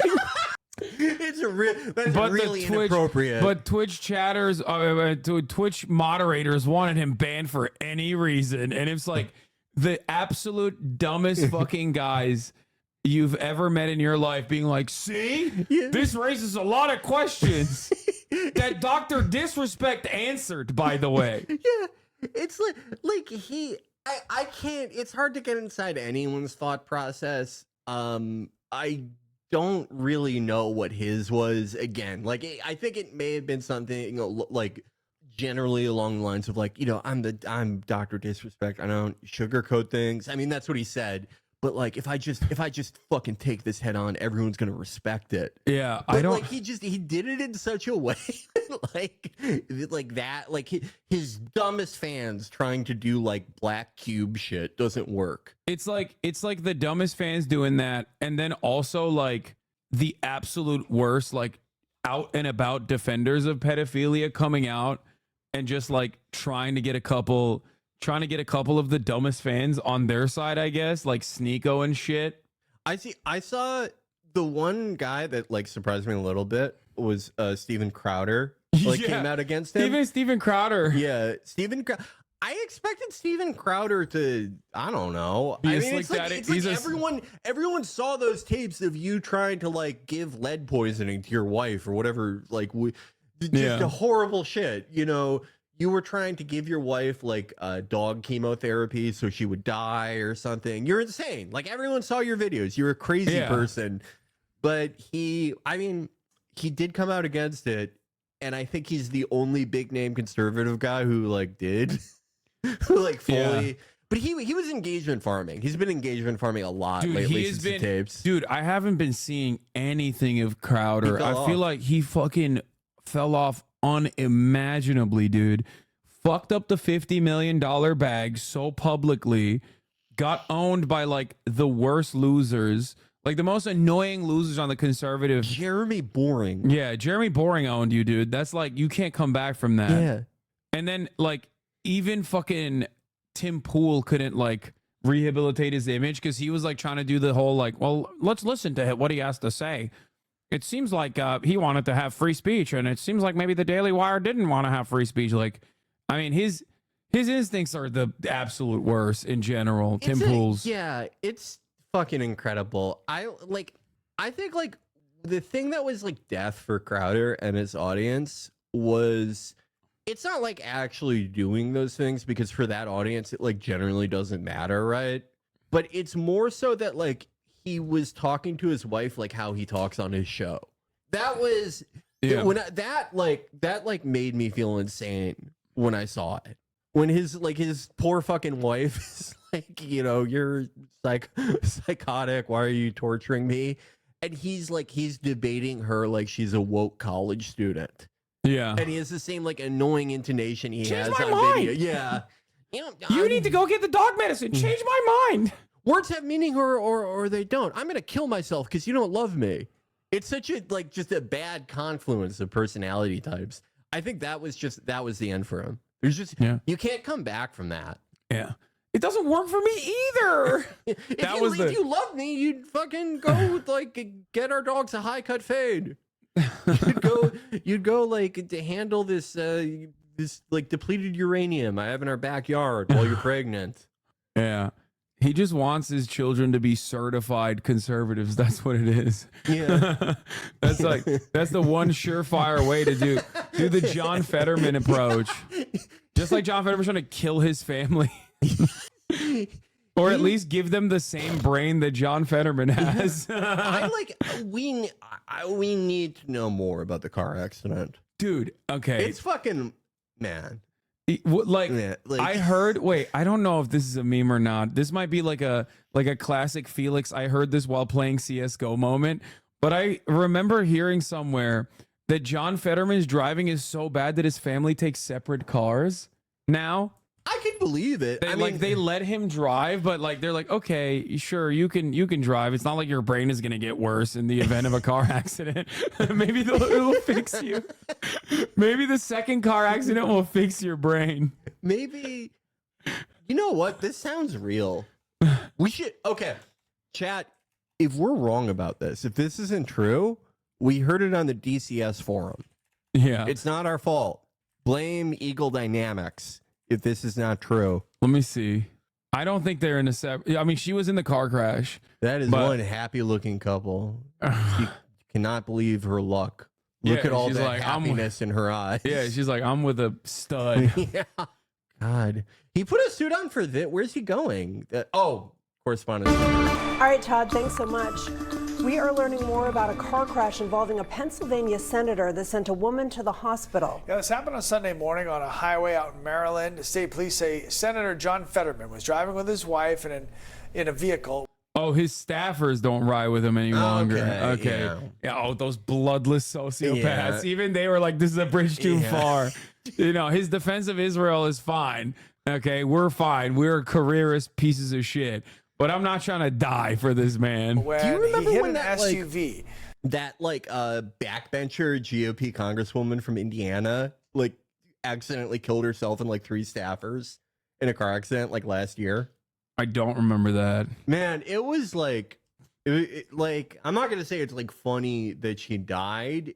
The reaction was funny from Trump and all these people because it's they acted like how you act when you're like your uncle's dog dies. They described her like you described a very out of shape Labrador. They were like, she was so full of life. She loved breakfast, lunch, and dinner. Jackie Walorski. Staffers. Dude, yeah, I was.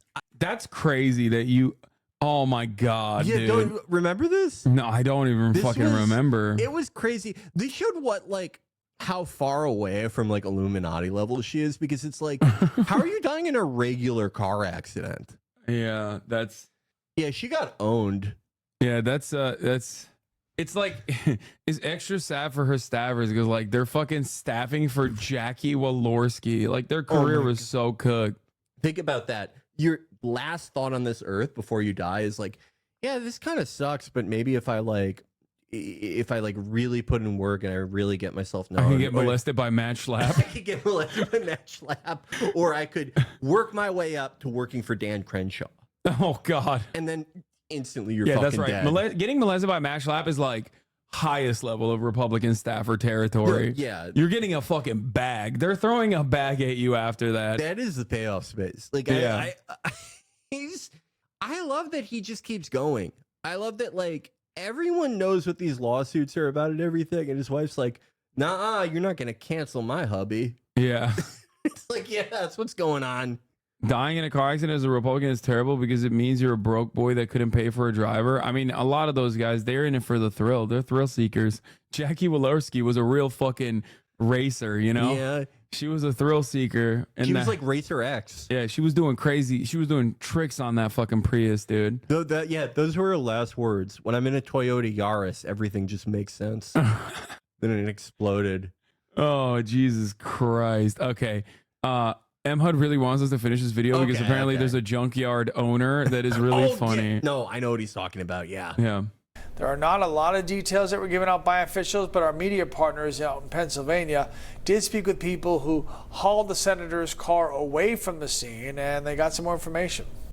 Come clear up on top of the SUV. Yeah, this guy's that awesome. shows that man hit that woman a heck of a lick.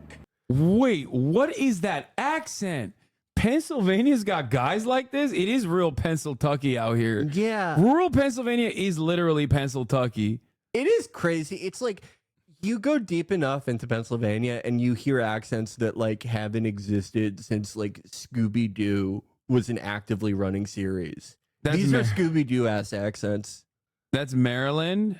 I mean, that shows that man hit that woman a heck of a lick. Alrighty, all 3 people involved in that crash expected to be okay. Police say Fetterman was at fault. No citations, though, have been issued yet. Police say it is an ongoing investigation. Was it the man's been haunted by a gold prospector? Yeah, it's like, yeah, he's his worries are getting invaded by the Sioux Nation. What the darn? Dadgummit. Hey, you aren't Arthur Morgan, are you? I have a quest for you. Oh, I have a weirdly emotionally affecting side story for you to do that involves me. That's awesome. That guy is great. Fetterman has a history of driving infractions, records and former aides say.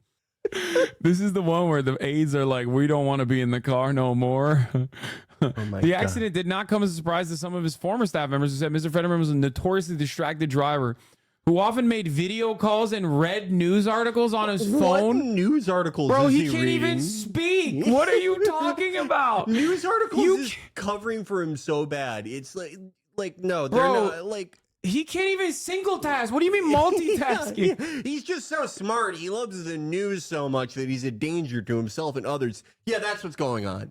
That's exactly what's going on. They said he caused them major anxiety every time he got behind the wheels. Mr. Fetterman had issues with auditory processing since he had a stroke in 2022, after which he had a pacemaker and a defibrillator implanted. I didn't know he had a pacemaker. Jesus Christ. This guy is like... Dude, that's why he's evil now. He's like more evil because he's doing the Dick Cheney move. Like he'll never die. Yeah. He has so much shit keeping him alive. He has like an implanted defibrillator. He's like a 4th generated augmented human from Armored Core. Yeah. He's 6'1". Really, he's a Guazu. Dude, but like he's I'm telling you, this is the one way that you survive, okay? It's just like you have to literally, no matter who's doing it, like you have to defend genocide, you have to defend it like unconditionally, and then they'll let you live. Yeah, I didn't even know they made half this shit. Like I didn't know you could just get a defibrillator like permanently put in your body. That is such like that is like it's the same level of like low trust as putting your kid on a leash. It's like one way or the other, we know your heart's going to stop. So we're just putting the defibrillator like inside your body. It makes sense though. That's why he has to defend Israel. If he doesn't, they shut it off. Yeah. They're like, oh yeah, dude, click. Yeah. They could just open Find My Phone and like just play a sound that echoes out of his mouth whenever they can't find him. That's crazy. He has so much technology. POV, you're a 62-year-old lady trying to get home in PA, driving on the highway in front of John Fetterman. Oh, dude, he's just taking him out. Maybe the old lady was not sufficiently pro-Israel. Have you guys considered that? He's out here. He's the strongest warrior that Israel has. Brace called him a golem. He's a golem. 100% a golem. There's like no authentic life in those eyes. That video of him and Netanyahu is like... He's like, Israel is great. I love Israel.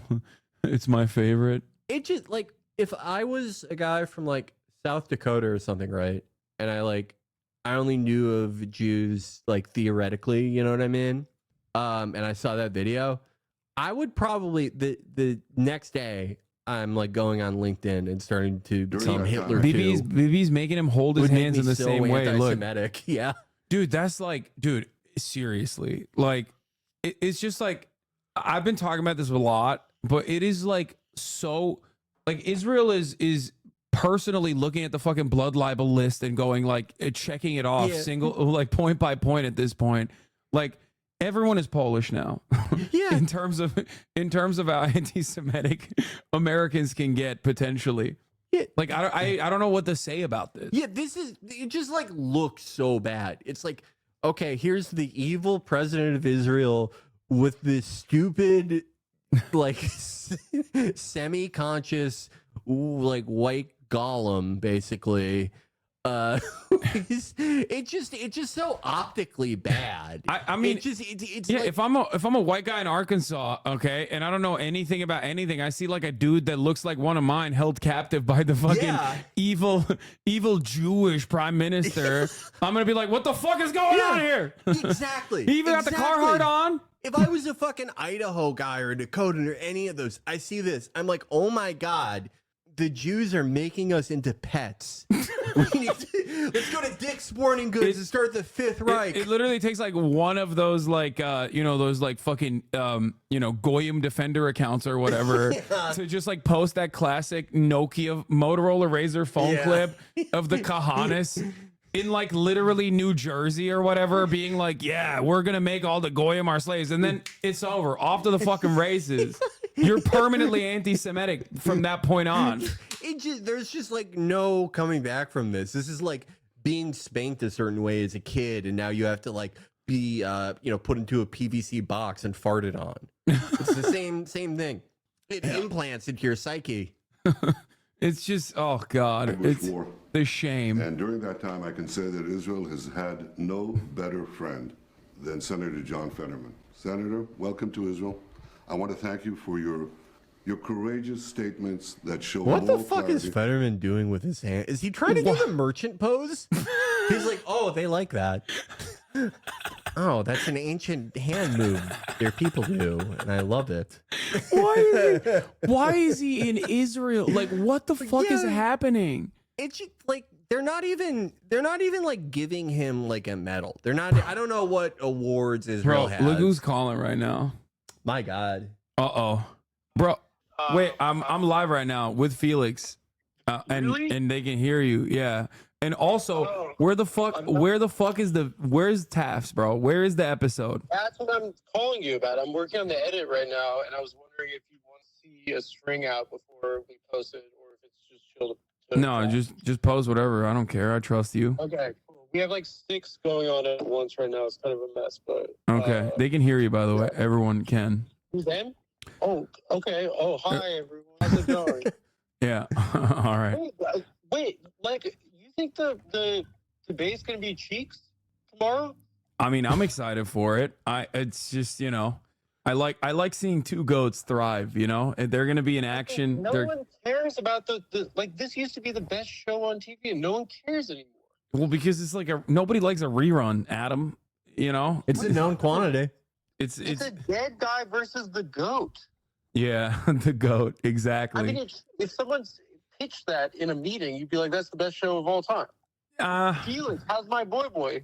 I'm good. I've been back in the gym lately. Adam, the reason that no one's excited is because like we already saw it, and it was disappointing. Like there were some funny moments, like when Trump acted like kind of nuts in the first debate, and it was pretty funny. And Biden was like, Biden was in significantly better shape in 2020 than he is now. They gave him the adrenochrome. Yeah, I hope they got some. I hope they got some for tonight. Yeah, I for was saying tomorrow today, night. like Hunter has to go to the bad part of town and get him good stuff. Well, yeah, he needs I think that the debate with Bernie, the debate with Trump where Biden went, "Will you shut up, man? Will you stop yapping?" That was good. Will you shut up was good. Yeah. We just need something as a country. We just need something funny. Well, I mean, okay, it's I'm so saying though that boring. like those two debates and those two moments really, those were that was like the last bit of power he had left. They gave him he used it all. Yeah, they gave him medicinal fucking speedballs, and that was like the last he had. So what's he gonna do? It's like, is he gonna just stand there? Yeah, he's gonna stand there and he's gonna say, "You did January 6th." Oh God! And he's gonna call him President Trump like he did on January 6th. And oh no! I cannot. We need to get the writers in there. We need the Lampoon guys. We need to get a room together. We need the Sex and the City writers. We need it's spent. Ancient, it's spent. Jewish comedy. We need the ghost of fucking the guy. What's All in the Family? That guy. Norman Lear. Yeah, we need to get something cooking on this. No, it's done. It's already cooked. It's depleted. I'm getting a squad together for the debate tomorrow night. I'm doing a party. It's It's gonna be 2016 rose emoji vibes. I got Medicare, I got Colwyn, and I have Grace. It's gonna be we're getting the Expendables back. Yeah. All right. Maybe Felix, maybe just hop on a PJ. I have my own plans involving Hassan, aviation. get a PJ, please, bro. I have my own plans involving You're aviation. watching with girls? What? Are you watching with girls or just guys? Me? No. I'm gonna be playing DCS and watching it tomorrow night. I mean, it's crazy to watch with girls. It's gotta I'm be watching it all guys. alone. I'm not having any fucking. I'm watching with girls. Hassan, you are? I'm gonna have ladies. I'm gonna have all the ladies. He's the coolest guy I've ever met. Thank you. Thank you for saying that. When I saw him in New York, he's like already 6'5". He was wearing fucking Rick Owens, like 3-inch platform sneakers. Okay, to be fair, it was a Doc Martens collab. It was a Doc Martens collab. It was $300. It Things was... anyone's ever done. Because you need 3 more? That's bizarre. That's crazy, bro. You're mad, man. Yeah, I wanted to mog you. What's mog? It's just a thing that. Like moderator? No, mog, M-O-G, like flex on you. Like Riz? Yeah, exactly. God, we're so fucking old, dude. We're getting old. We're 37. What are we doing this crap? That's what happens when you're in the highfalutin world of podcasting. I'm worried, Felix. I'm worried about Hassan. There's like 28,000 people watching him all day long. Crazy. It's fine. It's good. I wish it was 28,000. It's like 24 right now. 24. That is such a piddling difference. You're the Knicks. You're the Knicks all day long. I mean, yeah, it's good. Come on, brother. We have to get wives. We need kids. Okay. All right, Adam, I gotta go. We gotta get back to our serious news coverage. Felix, what are you guys talking about? We're talking about John Fetterman. Yeah, the car accident and when he went to Israel. I'm sick of me. Have some respect with the hoodies. He looks like shit. This guy. It's supposed to be like it's the government. You can't look like that. Yeah, I agree. What are you saying right now? Are they mad at me? No one's mad. They're saying, Adam, come on the podcast. Some people are saying, which Adam is this? I don't even know what they're saying. I love Adam. Adam Driver from Ferrari, from Enzo Ferrari. Yeah. Felix, I miss you, doggy. I'm probably moving back next year. Really? Damn. Thank God. Yeah, I just what were you doing there? I don't know. You're the least LA guy I've ever met. Yeah, well, okay. My thought process was there's like a 30. Stop being such a Gemini right now, or whatever the freak you guys talk like. What? No, like he's doing Zoomer speak. He's doing it was horoscopes. like when I talked to Matt, and he was like, "Oh, that's so tourist or something." I was like, "What happened to the king? You were a king, and now you're LA." I don't know. I don't like. There were some things that were good about it, some things that are bad about it. The literal physical climate is not for me. In the movie Buckbreaking, when they talk about white people like naturally being, having a predilection towards very cold caves, that's true, at least for me. I like a cold cave. It's my type of place. A cold cave? What did you say? A cold cave. Like in the movie. I thought that was about how they want to emasculate. Yeah, but that's part of it. That's part of it. Like he has to like elucidate the cave theory to get into the emasculation. Yeah. I've seen that movie many times. Hassan was so into the beef, the Kendrick Drake beef. Was I? Yeah, you were like, you and Fantano were like doing like, oh, round 3. You watched. That means you watched. That means you were into it too. Typical white guy behavior. It's Jews are getting it. Listen, it's BB's fault. BB's ruined it for us. Go on. We saw his meat. I talked about it on stage in Vancouver. We saw his meat, and they were like, we let the Jewish guy be the biggest rapper the last 20 years. It's time to shut the door on this crap.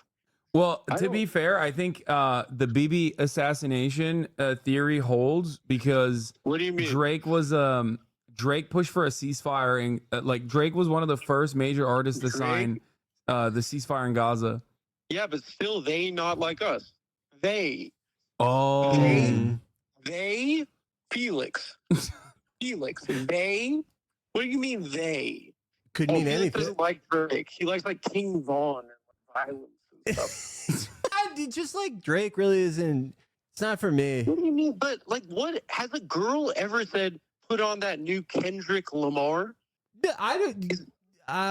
Probably not. It'd probably have to be one of those girls that wears one of those fun when Drake floppy is hats with People a have fun small when bill. Drake is playing. What's wrong with that? I don't think there's anything wrong with that. I just listen to different type of music. Yeah, but it's just like, what is it? Who cares about it? He switched up the flow 3 times on the fourth round. Like, shut up! Like, What are you talking He was about to. What the fuck are you talking about? He was about to make fun of me. He was about to make fun of me for caring too much about this, but he definitely is invested. Yeah. Me? Yeah. Well, I'm invested. What I'm invested backpacker in shit are you talking about? No, it's the crack. The cracker shit is liking. Oh, pardon my French. First of all, for saying that. I'm gonna get banned. Second of all, we know Hasan loves it. That there's a lot of history in that word, and it's very no. No, it's just like it's too aggressive. The whole thing. It's not. It's unpleasant. Yeah. Why can't they make a rap song about loving one another? Well, isn't that what J. Cole did? J. Cole made a song where he's like, everyone's He's terrific. So fun. Wait, can I drop some an exclusive that I heard when I was in Atlanta? Okay. All right. Okay. I went to whatever. Sorry, I went to Magic City. I just had to, like whatever. The first 6 songs they had the word Magic City in it, which it was so amazing there. But I was talking to a girl that worked there, and I said, "Who's the worst?" I was like, "What's Drake like?" And she said, "He's the best. I work every Drake night. He's like not a creep to anyone." And I was like, "What's Future like?" She's like, Yeah, because "Also they're the adults. best." And she was like, "Also the best. He's like not weird. He like compensates the girls really like well." That makes I was like, sense. "Who's the worst?" I said, "Who's the worst?" And she said, "By far, J. Cole." And I was like, "I love that." She don't want to be saved. She don't want to be saved. I mean, I could see J. Cole like, trying to push them to go back to community college. Like Yeah, taking he a don't wanna dancer be aside saved. and being like, why don't you get an associate's degree in fire science? And then you can be the girl who works at a desk at a fire station. You I'm don't gonna have to put- degrade yeah, yourself you need to- anymore. Why would you drop out of dental hygiene? Yeah. I'm here to save you. He probably does the equivalent. He probably does the thing, like a version of that thing where like Christians will tip you with a Bible verse. He probably does. Yes. He does that with like Rich Dad Poor Dad. He's like, let me send you a Kindle. He like makes that. He talks about Tuesdays with Maury to the girls at Magic. Yeah, no, that really does check what's out to John me. Fetterman? Isn't this is fun, Hasan? And you don't need 24,000 people listening to this.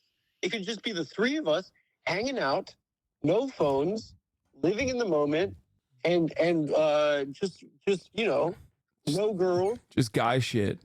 just guys. Girls do ruin the hangout. Yeah. No, I love you boys. This is so nice. It feels like hanging out, but I know I'm on the phone, and I know that creeps are jerking off to it on Twitch right now. There's definitely a couple people jerking off at least. Oh my I would god! think it's like so maybe stressful. passively, like they're jerking off and this happens to be on. Yeah, in the background. Yeah. I think people are mad at me. Oh, they. They're just Oh they're my just God, doing they're so spamming the emote caught because we said No, I said I did a bit about how like I was like crying because because you know how the war, we were all watching the war and it got overwhelming. I cried and my girlfriend was like, "What's wrong?" And I said, like they could like Hezbollah could get involved. My girlfriend was like, "Oh, that's just a little guy," and now people think I'm pro-Israel. So bad. I'm just looking at this right now. This is a developing story. yeah, it's the little guy Hezbollah is gonna get involved. She legitimately thought I was crying because I didn't want Hezbollah to go to the war.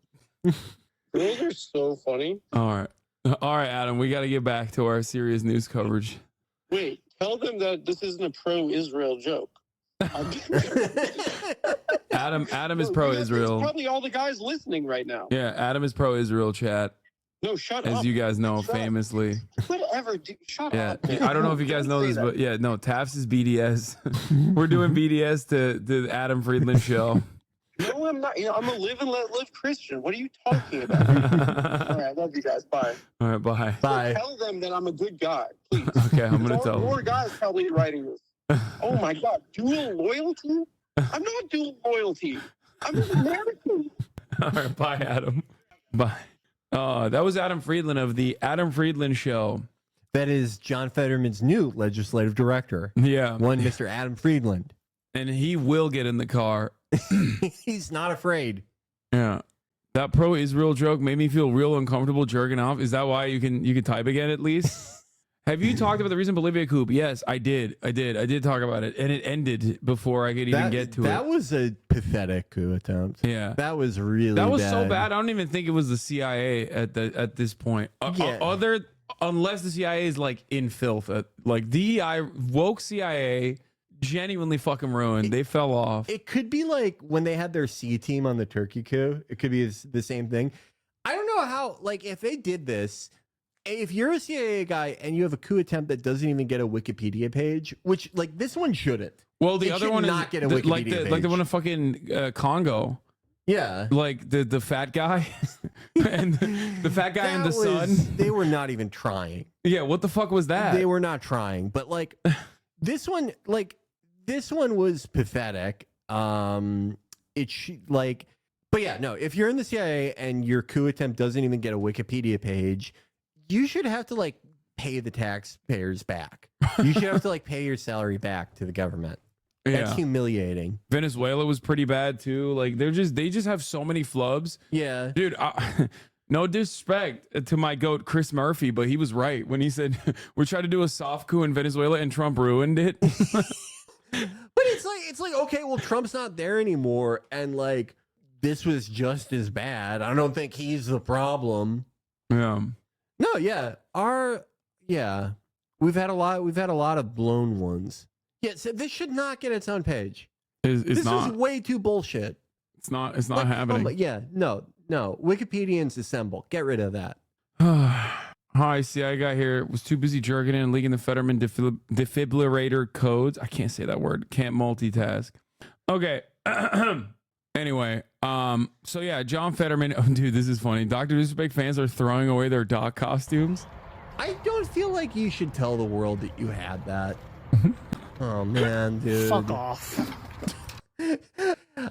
Man. No. Do you ever feel like you like know a lot about a person instantly just from seeing like the placement of the dumpster in their living complex? Or Like, even just- their voice. Yeah, their voice, their affect. This is like, man, this guy must be exhausting. Yeah. This, I don't like what. Okay, if you were a Dr. Disrespect fan before, yesterday or so, what was the utility of you having all that stuff? Halloween. Like how? Okay, if you go out, Bro, if you're that much of a Dr. Disrespect fan, you're already divorced, so it's not like you're getting pussy, so you just gave up. but it's I just like, okay, for like, I guess I can see like for Halloween someone being like, oh, I'm Sons of Anarchy, I'm the fucking Matrix, right? Like it's a little embarrassing to be an adult and be like, my Halloween costume is someone cool, someone who I wish I was. I'm Darth Vader, but. At least if it's in like an established intellectual property, I do kind of get it. When you're like, I'm Dr. Disrespect for Halloween in like, Nashville, which is where I'm presuming all of this happens. Who's going to see that and be like, oh, it's Dr. Disrespect? Like, I know he was very successful, but just like going out on the street on Halloween in like any major American city, how many people in the like 28 to 35 age range are going to be like, hey, that's the Doc? I don't think that many. Wait. I think it's a bad costume. Well, there you go. Heel Mike. Remember the pedophile guy? Well, yeah, he's got to distance himself now. Yeah, he's like he's Yeah. throwing his fucking Dr. Disrespect costume out. He's like, oh man. Oh my not God. on my watch. Okay. Only I get to do that.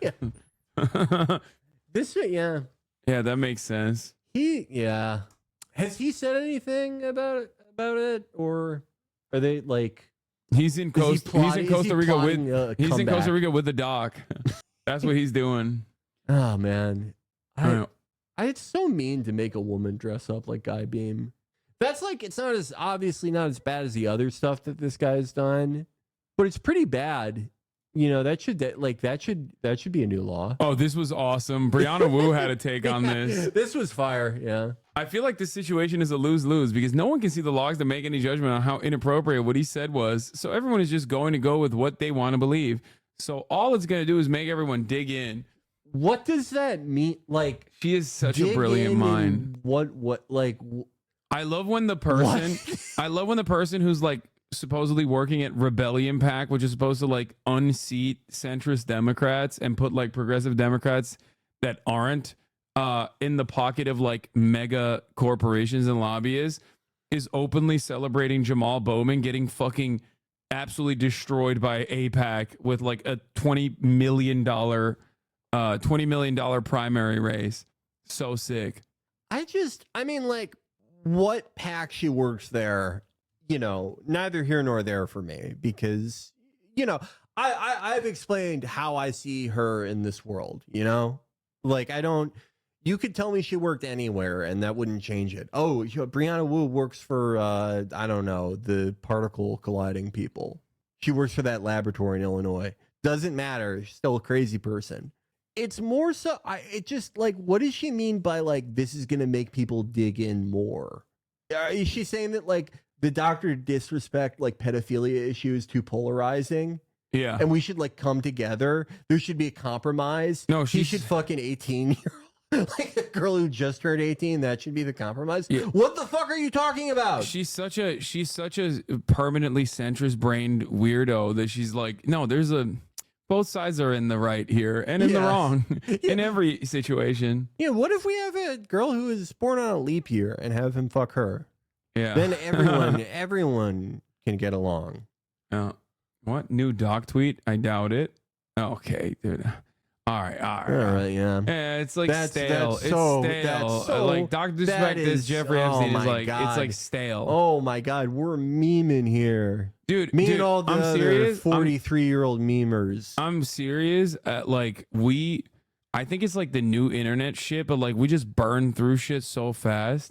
When you got cool stuff like this, we want to deeply thank His Majesty King Charles III for his birthday wish to Hello Kitty on our 50th anniversary during their visit to their Majesties Emperor Naruhito and Empress Masako. Did you see this? No. It has been a pleasure to learn of the British stories behind certain Japanese cultural icons. Perhaps he visited the Japan. One particular individual who turns 50 this year, raised in a London suburb with her twin sister, a self-made entrepreneur worth billions of dollars, and a UNICEF children's ambassador on top of all that. So I can only wish a very happy birthday to Hello Kitty. America fucking owned Japan so hard. Like, you have the emperor who's supposed to be like God's representative on Earth. Yeah. And we're like, you could still have him, but he has to like accept congratulations and birthdays for like cartoon characters.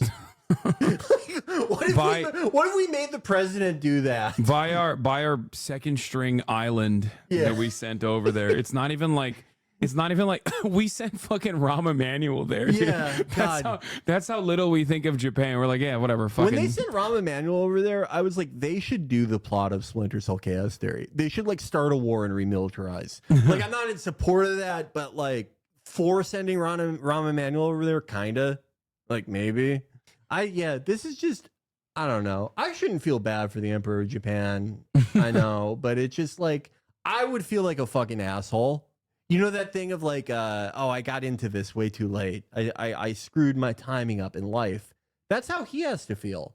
I could have been born in like 1620 and forcing people to kill themselves. All this cool shit. And now I'm presiding over Hello Kitty's birthday. Yeah. It's tough. It's a tough life. The might of the Japanese Empire, it's fallen. You've seen this already. Yeah. God damn How do you feel about this? This is fucking worse than Mr. Burcham. dude, This is really fucking bad. It also doesn't make any sense. Like it just it's even more nonsensical, but I kind of like it. It has more of a Brickleberry art style than Mr. Bircham. And it has like, it sort of has Brickleberry's tonality more so. It's very, oh my God. Sorry for the hole in your wall. Good job triggering all these liberals in the replies. Trust me, no one is triggered by this. I punched a hole in my wall from anger. Sorry for the hole in your wall. This account admin is like days away from death. This is a 93-year-old social media manager. Bro, they got, what do you mean? They got fucking Larry Elder. They got Larry Elder, yeah. What? Larry Elder's in this? Oh my God. Let me fucking drop everything. I love how, like in all these like new conservative adult animation shows, they always give like the anti-woke hero like a black best friend. Yeah. Because it's just like the pervasive fantasy of like a black guy thinking you're cool. Yeah. It's like every stupid American wants that. Well, that, and then they also reveal like why he's there to begin with, which is like the woke guy is like, but you're black. Non-binary? How do you know that word? I learned it in school. That's why I'm locked up. Norm, the judge agreed to... Yeah, he showed his dick at a school. That's why he's locked up. I have to go introduce myself to my neighbors. What if they have pronouns? I'm on a list. Why? What condition? Where's my room? That's You're staying here? Chaz is part of a new government program. To re-educate homophobic, transphobic, racist... Charlie, finally, someone normal. I don't understand. God. You're black. Did that just Black Whisper? You're his friend. What is Black Whisper? I don't know. There's a weird like outgrowth of conservative idpol where they're like, you need to sit your white ass down and listen to conservative black voices. Yeah, I just like I don't know what it is. It's just, why do all of them have this character? They all have a character who's like a 50-year-old black guy who's like, I'm black, but like this woke stuff is fucking stupid. Yeah. You're cool, Mr. Bircham. Yeah, that's, I think, oh my God. This one is just, it's so bad. It kind of does loop around to being good, in my opinion. It's like so indecipherable. Like its politics are all over the place.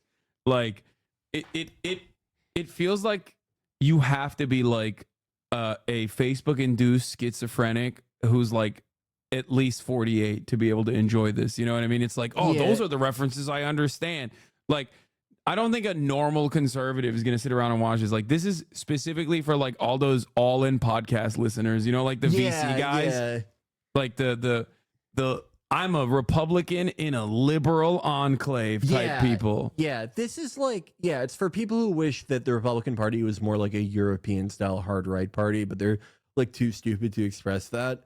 But like Mr. Bircham is, at the end of the day, it's very, very bad, remarkably bad, historically bad, but it is still a conventional bad show, regardless of its political leanings. It's the actual writing and plots and characters and acting. It is all of a piece of like just bad adult animation. It's very similar to other shows like that in just its, you know, fluid relationship to reality, the tenuousness of the jokes, the dated references, etc. This is like, I can't quite place this. This has a lot of aspects that are similar to other shitty adult animation, but it's so like untethered and fake feeling. There's like a certain like hollowness and like a lack of a plan It to feels like it literally feels like it's AI. I think I'm pretty sure AI wrote it. Yeah, because there's just such little relationship between like one line of dialogue to another or one event to another. With Mr. Bircham, like that relationship is bad and clunky, but it exists. This is just like, you know, 50 different resentments all thrown out, conflicting with each other. Nothing ends before the other thing begins. It's you know, it's the show running equivalent of those AI pictures where a woman has like, in place of a torso, one tit and an ankle.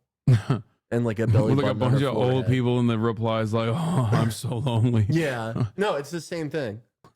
And boss, speaking of, when you coming back to the trophy shop? as soon as I get rid of this, which means I gotta take in that? Chaz is here to re-educate Norm. In non-bonery studies. Fucking God. What? Non-bonery studies. Oh, Why? This is why you got an ankle bracelet on, you fucking pervert. Is he saying like I wouldn't fuck him? What? I don't. No, he's like, instead of non-binary studies, he's saying non-bonery studies, as in like it's a double entendre on like I know, kids but it's getting like, their dicks chopped off, which they will make a reference to. Which is like, I think that there's nothing more anti-comedy than like trying to. This is literally like in 2014, 2015, at the end of the Obama era, liberals were like, oh, you can't have bad characters in shows or whatever. Like rad libs were like going crazy over, you know, sanitizing culture or whatever. Like if they had their way, this is the reverse of this is what it would look like. No, I've always said that like these shows and like Mr. Bircham, they're a mere image to like the equivalent adult animation of the latter Obama era and early Trump era. All those fucking terrible adult animated shows. I can't even remember all of them. There was that one with the fucking royal family that was terrible. Not all of them were expressly liberal. Some of them were, but the ones that were political in outlook had the exact same problem where they're trying to cram in 57,000 jokes from Twitter that from the week that this was written into an episode that's going to show up 7 months later. There's no like there's just no actual attention paid to, is this a watchable thing? Yeah, Little Bush. What the fuck is Little Bush? Oh my God, Little Bush was that was Ben was Shapiro. As much as What is this? Ben Shapiro streaming service is failing? he loves being a YouTuber, People made fun of me for being French. DNA and me showed I was 8% Navajo. Nobody's made. Bro, like Ben Shapiro trying to react to TikTok clips and shit is so. It's like so depressing. It like, dude, what are you doing, man? Yeah. What are you fucking doing, big dog? Just like do the thing that you've been doing, okay? None of this other shit. Yeah, it's like watching a Korean War veteran trying to hit the gritty. It's just so depressing. It's like, can you just like do your normal thing? Like say that like any criticism of Israel is like anti-Semitic. Yeah. Play the violin. Yeah, don't do this. Stop doing this, dude. Yeah, you're supposed to be like the intellectual. Yeah, you're not a funny guy. Don't try to be a funny guy, okay? Making fun of me now or my people who are victims. I'm 13% victim. Is he doing a try not to laugh challenge? Order now and find out if your friends should be more. Oh, that's so gross. It's gross. Sucks, Seeing him dude. laugh is gross. It just like it triggers a fight or flight response in me. I hate how like gradual it is, where he's like, I can feel some mirth rising. All right, now we're laughing. More sympathetic towards you. DNA and me. Are you in? Hell f***ing. yeah, that is true. Has always aspired for greater things. Believe it or not, his life Brilliant. goal has Content. not been reacting I'm to woke oh my TikTok God. compilation episode 700. Learning how to Despite do having gone content. to USC for political science and Harvard Law, his true passion has always seemed to be in creative writing. He's written multiple novels as well as political books. Oh, you read his Yeah, novels? we read True Allegiance. His novels are fucking awesome. They are like the hadiths for like boomer neoconservatism. Like all the plots of all his novels are like it will always open in like Tehran, and there will be like a mullah who's like, thank you for meeting with me, the head of the cartel. Together we can work together to blame Jews for our own failures. Let's put a nuke on an airplane. Yeah, hell yeah. Like the manifesto on how porn is destroying society that he wrote in 2003. Walk into any high school in the United States and you can see teenagers, black, white, Hispanic, whatever, in baggy pants doing the pimp role. They imitate the dress style and the bad grammar, using phrases like faux shizzle, my nizzle. The common high school greeting is suck Talking about Aaron biatch. Rupar. Or dude, yes. Yeah. Oh my God. That I was gonna say crazy. Jake Tapper. Oh my God, I forgot about the Jake Tapper one. Yes, Does chat know about the Jake Tapper thing? I have shown it way back in the day, but I think it think bears like- repeating. The Aaron Rupar one is like unearthed recently, though. Yeah. Like- Isaac Breen brought it up. Let's see if we have like brain rotted. Do we have enough brain rotted chatters in here to fucking figure out exactly what we're talking about? Does anyone know what we're talking about? Aaron Rupar apparently wrote for like, what was it, like a Minnesota paper or something? Minnesota City paper. I think someone replied to Izzy. Izzy posted it like on his TL. What's his username again? Actual at, let me check. The good old City Papers? Yeah, no, this was okay. Well, first someone immediately found the Jake Tapper article. Oh yeah. Well, this one's a classic. We've read this is the one. Yeah. I was shocked, so I looked it up, and it's 100% true. Aaron Rupar did compare the name of a recently shot 5-year-old child to a synonym for the N-word. The latter lyrics stem from the coverage of the fatal June shooting of 5-year-old, I'm not even going to say it now, George in North Minneapolis. Amid the many reports in the days after the summer's most disheartening local tragedy, City Page's staff writer Aaron Rupar dropped in a reference to being Snoop Dogg propagated slang for the N-word. Rupar later wrote an apology, but Ali and other activists still fault editors for backing out of a public discussion of the incident on the north side. It just like Aaron Rupar was probably like 39 when he did that. Like, he's an older man. Man, I love it. I love Aaron. Wait, it's in the replies of this, but I can't find it. Someone will pull it up. Oh, here it is. Yeah, I have seen this. On his Facebook profile, Niz describes himself as, I go to school and I work all the time. I'm an executive producer, CEO, artist, father, gangsta, and a gentleman. The Pie Press reports that he's a rapper performing under the name Business. Perhaps one of his urban rappers inspired him to name his now deceased son Nizzle. According to Urban Dictionary, Nizzle is Snoop Dogg's favorite way of saying, Jesus Christ. That's like... The entire article is like pretty bad. Nizzle Banks' father, Niz, beat up his girlfriend's 2-year-old after boy wet his pants. Yeah, it's weird. But you know, this takes the cake. Gang banging in media land. It's insane that Jake Tapper wasn't like deported after this. Yeah. Not because it's offensive, but just like, I mean, if you haven't seen this, you'll see. This is some of the worst use of language ever. This was for Salon. Listen, to be fair, it's 2003. Okay. There's a lot of heat. People are 2003 is a wild time, but people were still making good content in 2003. I want to iterate. Not everything was like this. Okay. There was funny stuff in 2003. Yeah, woke culture killed this. And that's it. What I'm talking about is this. This is the funny stuff in 2003. This article. Look how good this shit is. This is the full image. It's so fucking bad. Like, I would give anything to hear his demands to the art department. Make them wear baggy pants and hip-hop chains. The New Republic busts a cap in the New York Times backside for hoeing out on Iraq. It gets way worse. This is whack, yo, said Peter P. Biddy Beinart, the much-feared editor of the New Republic, as he slammed that morning's New York Times down onto his desk. Whack. True dat, affirmed executive editor Snoop Kitty Orr, kicking it old school in DuPont Circle. Ice skim venti latte in hand. Colinzio been acting janky. One day it's all inspectors, UN disarmament. Then she busts a CK and disarmament is just an option. Dizam. Fuck me, dude. I've read this before. We've read it on the show, and just every time it's so physically harmful to me.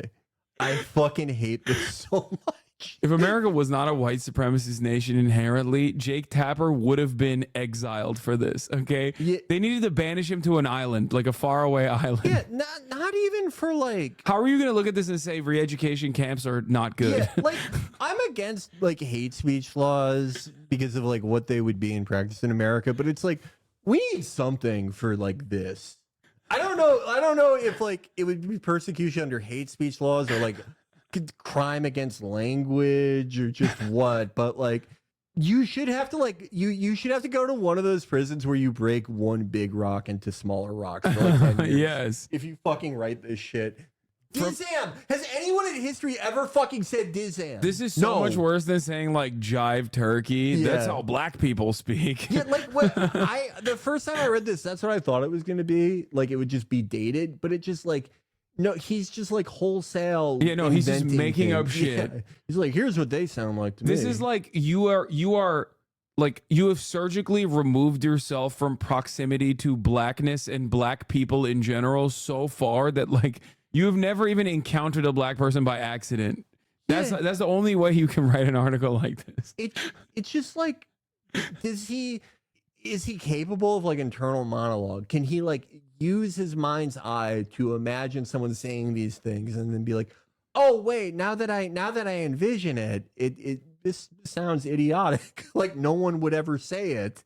This is how like a dog would write. From the corner boomed the voice of literary editor LW Cool L, former mixmaster of JWA. Fuck. His lovely young bride on his lap, a draft of Kaddish 2. This time it's personal by his side. Is this time it's personal a rap thing? Like you fucking idiot. He can't even maintain the conceit of the article. This is somehow worse than Steven Crowder doing Chris Tucker as like every black person as a substitute for Chris Tucker voices. Like whether it's Morgan Freeman or Barack Obama, he has only one voice. Yeah. This is like that, but worse. It's like it's so bad because like the conceit already fucking sucks. Like there was a lot of this type of content around this time, whether it was like on the internet or like Saturday Night Live, where it's like, what if fucking senators were rappers? Yeah. There's so much shit was like that and it all sucked.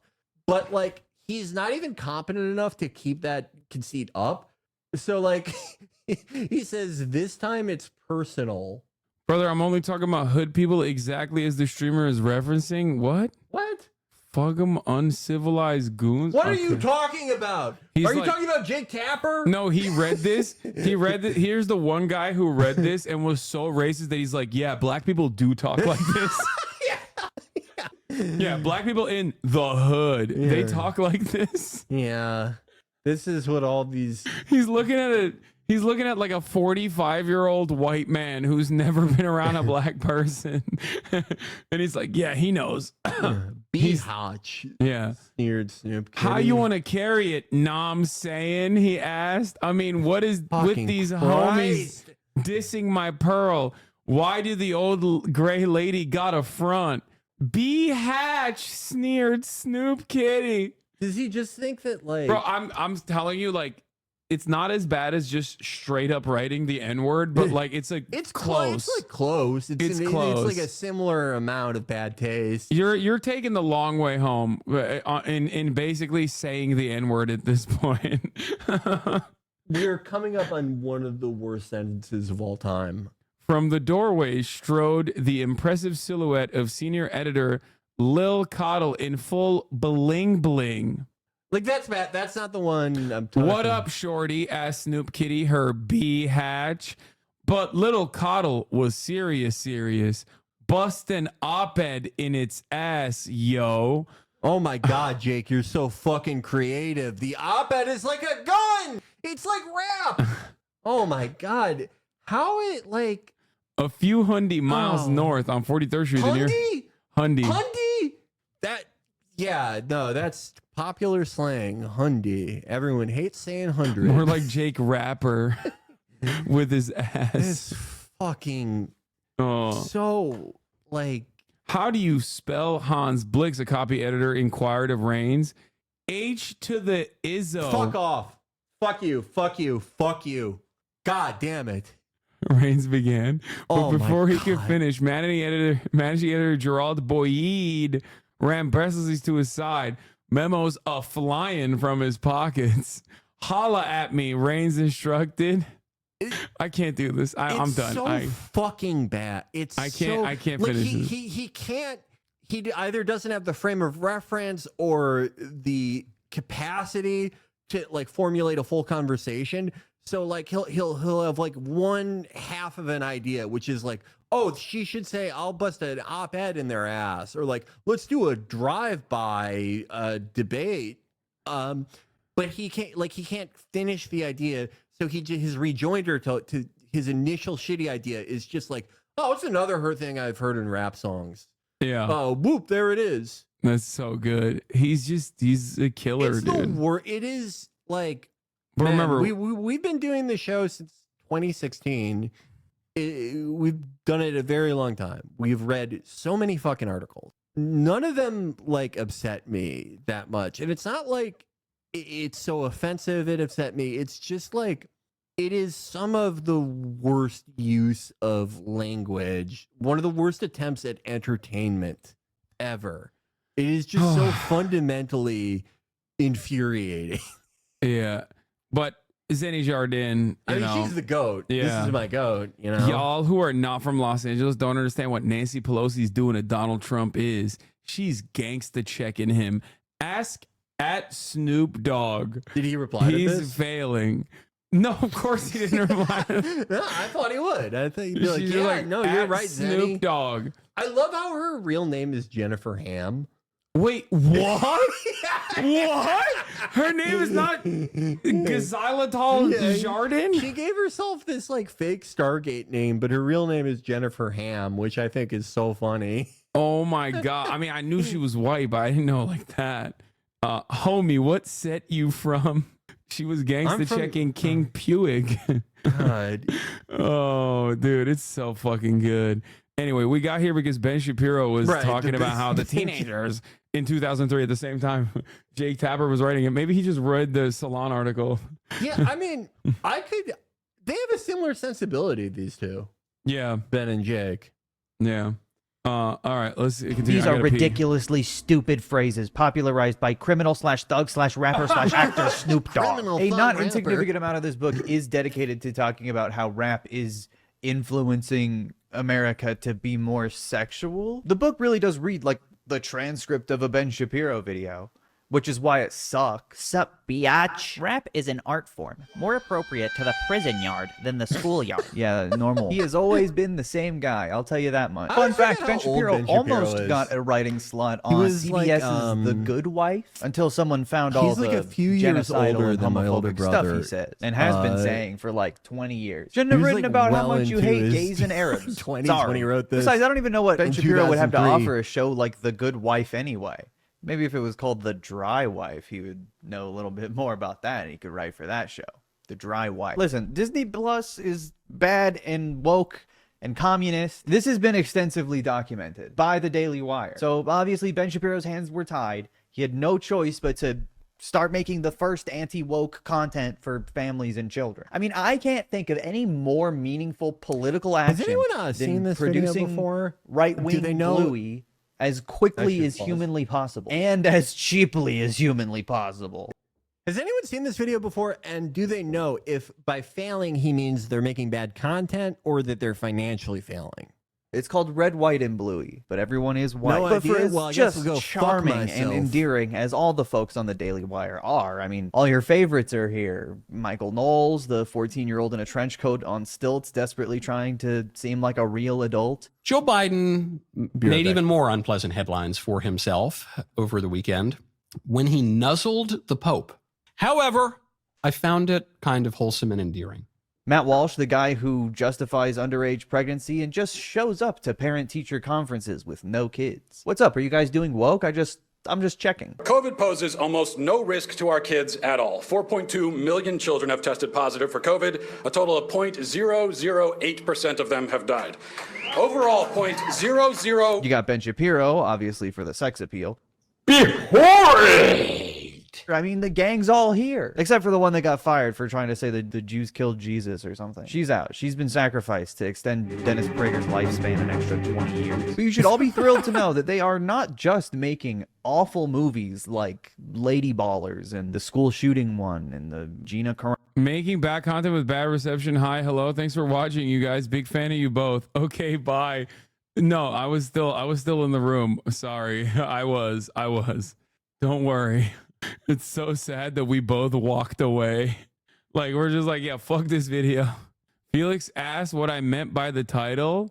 Carano in the Prairie or whatever. But awful series is too. I'd call it television or TV, but none of this would ever be aired on television. It sucks. It's bad. I guess they're scripted episodic series streaming on your grandpa's computer. Get them on drugs or something else, anything else. And they're high quality too. They are good. No more woke Snow White. Me Snow White. Yeah, he wants to know if his failing isn't content or failing financially. That's what he meant, I think. Ethan is online. Why? Me.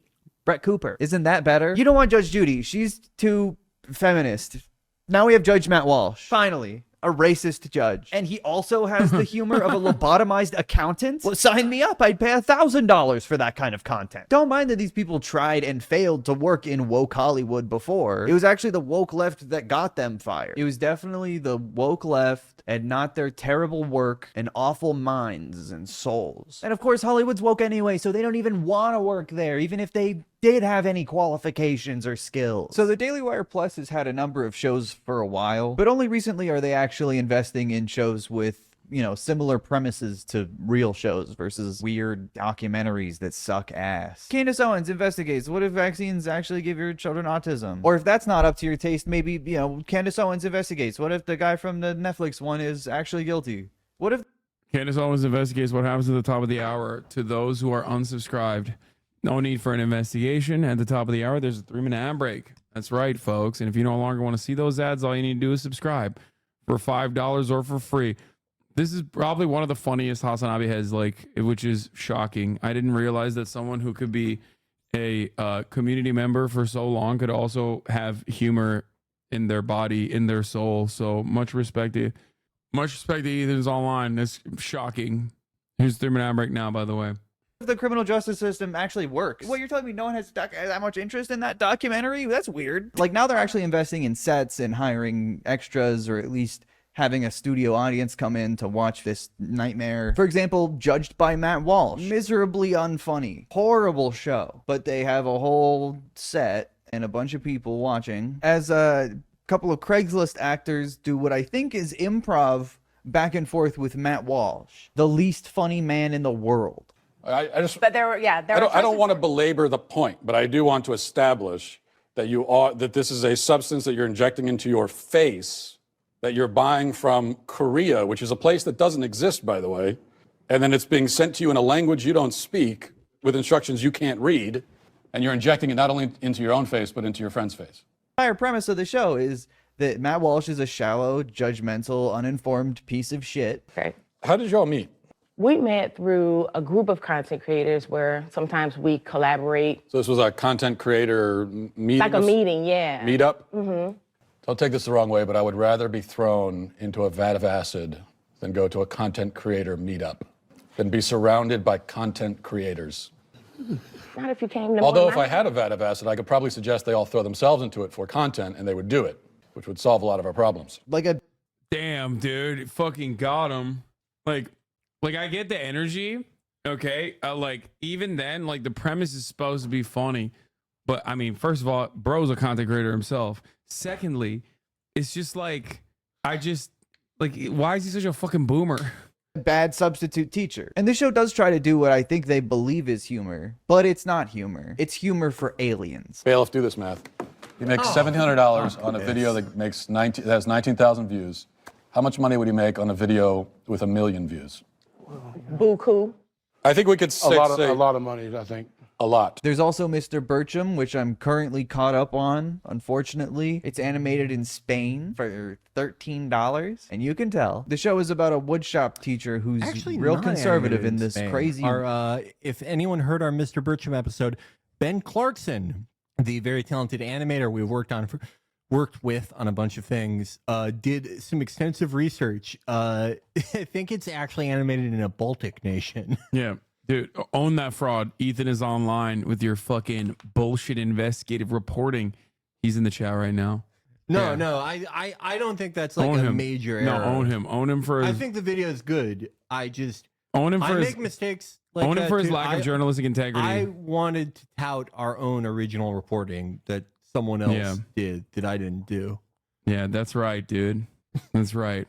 47-month subscriber. Ethan is online. He's a fan of yours as well. Thank you, Ethan. Woke liberal world. Yeah, it's a terrible premise. It's so unfunny. And it's made by a guy who is almost exactly the kind of person he is constantly whining about. That's you, Adam Carolla. That's you. I like how the intro is so similar to King of the Hills. Good point. I didn't realize that's what Adam looks like now. The show is a lot like King of the Hill if every character was a miserable, unlikable, bitter conservative. ¿Dónde está el baño? No speaking Spanish in my class. Burro!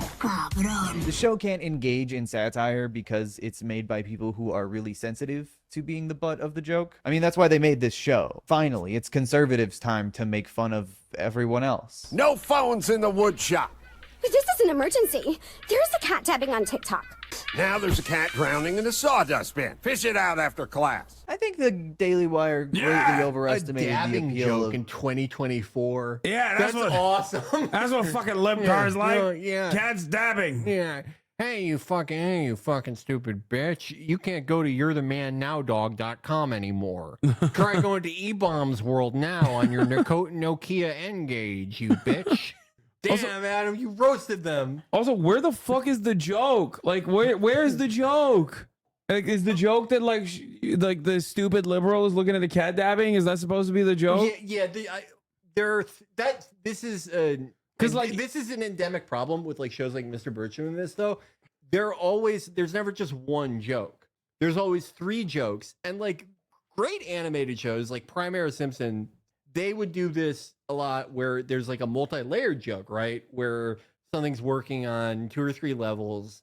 It's very quick, very witty. You know, maybe when you're a kid, when you watch, you don't catch it the first time around, but you catch it later. But my point is there's a very efficient economy of speech and actions in the joke to accomplish that. Whereas with a show like Mr. Bircham or The New Norm or really anything like this, whether it's conservative or not, they can't decide on what the hook should be for an individual scene. So they'll have like a bunch of ideas, and the ideas are, oh, we should make fun of how kids say that they need phones for emergencies, but they're just watching fucking TikTok all day. Or, I have this really good joke. What if a cat dabbed? Or what? Wait, what if he threw the phone in sawdust? And that's what I mean. All those ideas are great. Let's do all of them, but they all suck, and they all suck more than the one that came before. That's supposed to be the punchline. The punchline is him throwing the phone in the sawdust. Like, that's not like what? But it's like that's what you have when you have like a writer's room of people who either like, you know, car crash victims, people who like got drummed out of minor league baseball for threatening to kill Obama, failed Hollywood writers, just like the typical people you would imagine, right, for a show like this. None of them can say no to each other because they all suck. None of them have good ideas. So every idea is great, and we have to go with every idea in this 22-minute long show. So every fucking micro scene or little cutaway joke is a fucking car crash of 7 terrible jokes.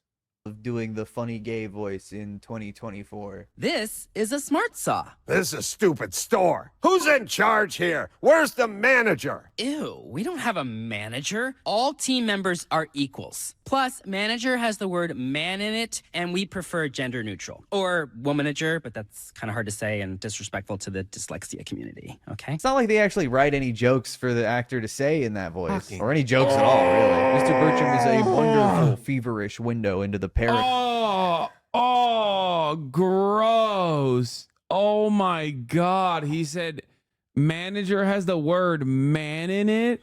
It's like who has liberals are actually fucking hysterical. Like there are so many things you can make fun of. What the fuck is happening? Yeah, like people always use the example of like Mike Judge as someone who like leans right but makes really good stuff, right? And it's like I think about how Mike Judge wrote that character, basically, like the fucking annoying guidance counselor liberal guy in like 1992, and he was a funny character because he was like tethered to reality in at least some tangible way. This is like no one has ever said this shit. No one will ever say this shit. This is just sitting around imagining things to get mad at and then being like, they're fucking assholes for doing this. It makes me sick. There's not even a joke. But it's so, like you said, untethered from reality that like, who the fuck goes, well, that's relatable because I've encountered that in the real world. Like you haven't. No, right. It's just like not a thing that has ever happened in the history. It's not even like absurdist comedy though. Because it's just like, it only makes sense as a reference if like that is how you have hallucinated liberals in your mind. Yeah. There's just, like, it just, I mean, here's another problem. This is a classic entertainment problem, but that, you know, many of us deal with. But it is, you know, the longer that you work in entertainment and in any sort of, with any type of like self-sufficiency where you are capable of having it be your only income, the longer that you do it, the more divorced from like a normal life that you get, and the further away those memories of like working for a wage and things like that become. And it can get more difficult to like write jokes or come up with ideas that sort of hinge on a normal relationship to reality. It's definitely not impossible. There are people who have been very successful for a really long time and are able to do that. But when no one involved in the product, like with Mr. Bircham, has any frame of reference to any tangible real life experience that anyone's had, Like, go outside, encounter people before you write shit like this. Where it's all people who have only existed in the conservative think tank environment, or like a guy who was in entertainment 20 years ago and hasn't done anything since the first Obama administration, then like they don't have enough of a grip on reality or day-to-day life or what working a job is like for there to be any like appreciable texture or friction or gravity to any of it. It's just like, it's so far removed from reality that I don't even think this is something that you see in the broader internet. No, yeah. Like even if you're like a shut-in, okay, devoid of any sort of human contact, this is not a thing that you have seen on the internet unless like your feed is exclusively like Bill Maher and that's like the furthest most like liberal you go to, and it's him making fun of those people as well, the imaginary grievances. There are like tons of like fucking funny, stupid, rad lib things out there, right? But they're all like, none of them are like this. Exactly. It's not like this. It's actually way funnier than this. This world of conservative millionaires. The most out of touch individuals imaginable are finally given a platform to vent about their stupid fake grievances. Look how many people we can animate nodding and clapping, even though it looks like shit. Mr. Bircham is a character Adam Carolla has been trying to make work for a long time. There was even an animated pilot for the whole show in 2011. Now, Mr. Bircham, I know you know Carver is a... Wait, this was like significantly better drawn. In 2011. Animation used to look a lot fucking better. I'll tell you that. That's crazy. Not free zone. Am I the only one who sees the irony and so much better? Yeah, what the fuck? That's like actually legible. Animation looked way better before like the mega trend of sort of Rick and Morty and Brickleberry knockoffs. I'm not saying Rick and Morty is bad. I haven't seen enough of it to tell you one way or the other. I don't think it's bad. Probably isn't. But like, it engendered a style of animation that became very popular, very cheap.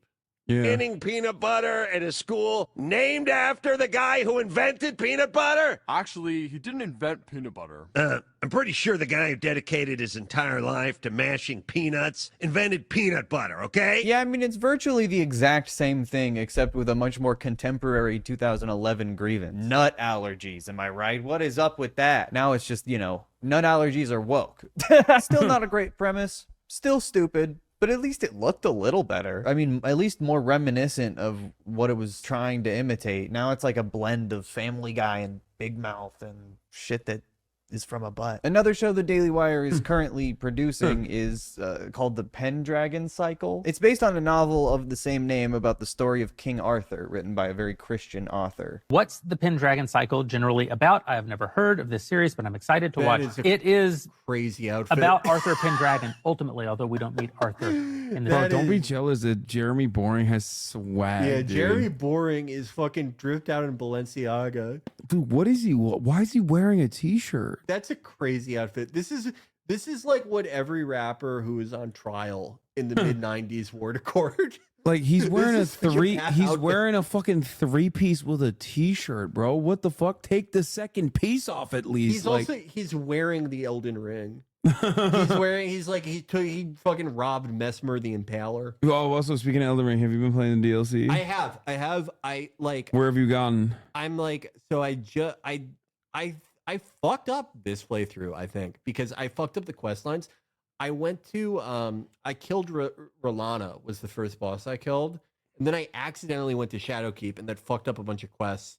Then I did Bellarat. So I basically did everything out of order. But I just yesterday finally went through Shadowkeep. I've killed the lion. I'm in Shadowkeep. I haven't been able to kill the lion yet. That's my first boss too. I did like a mini boss and I clapped him. It was a human Black Knight Goal or whatever. And everyone was like, "Oh, this is such a hard boss. This is a hard boss." And it was like pretty easy. So I was like, "Oh, dude, I got this." And then I got to the fucking castle and the lion has been cooking my ass. Tough. What kind of build do you have? I have a Dex build. I'm still rocking my fucking late game mainline. I'm in Bellarat, not Shadowkeep. Sorry. Wait, there's another lion. There's a. It's a hippo. Sorry, the lion is in Bellarat. The hippo is in fucking Shadowkeep. Oh, I've seen the hippo on my TikTok timeline. The lion. Okay, so the lion I found a little annoying, but if I remember right, I used the Milady, whatever you call it. Oh, you got Milady before you got to the lion? Yeah, no, I did everything in a really fucked up order. I don't know. They made it really easy for you to accidentally fuck up the quest by going into Shadowkeep. Classic from software though. Yeah, I have my Dex int build ready to go in the DLC, and I'm gonna try to do it more in the right order with that one. But I will say with the lion, Morgoth's Cursed Curve Sword really helped me there. I don't know how high your arcane is, but if I remember right with Morgoth's Cursed Curve Sword, it is a super high dex requirement, and it has a decently high arcane requirement, but not crazy. It's a better Rivers of Blood, really? It's so good. It's such a good fucking weapon. Do I? I'm sure I have it. Morgoth's Curse. It's the only reason I was able to beat Millennia the first time. I got I also I went in last night and went and got bell bearings or ball bearings, whatever the fuck they're called, so that I could get smithing stones that I could purchase. So I did two main original game dungeons to just go and get those. And then I upgraded my backhanded blades. Those are so fucking good. Yeah, I like the weapon art on it because it makes you do a L shape sidestep. So I was gonna try and use them on the lion guy. I would say your best friend with the lion guy is bleed. That's what really helped me. The hippo, fuck that thing. I have not beat it without summons. I don't know if I ever will. Fuck that goddamn thing. That is just, I don't know. My opinion on Rolana has softened. The first time after I tried her, I was like, that's bullshit. She doesn't have enough openings. I think I was a little too reactive on that. She's easier to stagger than I initially thought. I was just using really small weapons, but the hippo is fucking bullshit. I hate that thing. Yeah. Are you playing NG Plus or are you? I'm on NG +1 with my Dex and Faith character. I'm gonna try. I don't really think it matters because of the Scadutree ashes. I've found a bunch of those. I really don't feel like it's that much worse. I'm gonna give it a shot with my character who isn't on NG +1 or 2. But I don't think it's that big of a difference. I have people keep saying I don't have enough pots either. I have 11 health to I have 13 total, I think. But that's how many can you have? Oh, you can have 15. Oh. How the fuck did I not get there's so much shit you can miss in that game. Yeah. I thought I had. Oh wait, no, yeah, you're right. It's 14. It's 14. Oh. Did chat know that Skidoo is pronounced shadow? No, just don't get hit. Martial arts is super fucking fun. Yeah. Ancient Dragon Lightning Thread. That's a good point. I was just afraid to cast a huge AoE because the hippo just fucks you up if you're stationary at all. I felt like that is a pretty good idea. I guess I could try that on my strength faith guy too. I beat Millennia with that guy. So in my level be good to 150 go. build, I ended up with 60 dex and Yeah, 35 this shit's arcane. crazy. That gave me This sword's so good. 639 attack rating and 73 blood loss buildup. If I just pumped dexterity up to 78 and left arcane at 17, I would have 644 attack rating, but only 62 blood loss buildup. 60 dex and 35 arcane was more than enough with this sword's fast moveset to Holy slap down fuck. every It enemy just- within a few minutes, it even procs on max speed new game bleed plus. so Now we need to quickly. talk about the Ash of Weapon War. art's awesome. It's so good. It's so the moveset's crazy. It staggers everyone. With Melania, I broke her posture just like on command. I've like since beaten Melania with different builds, different characters, and different weapons, but like this was I didn't think it was possible until I tried with this.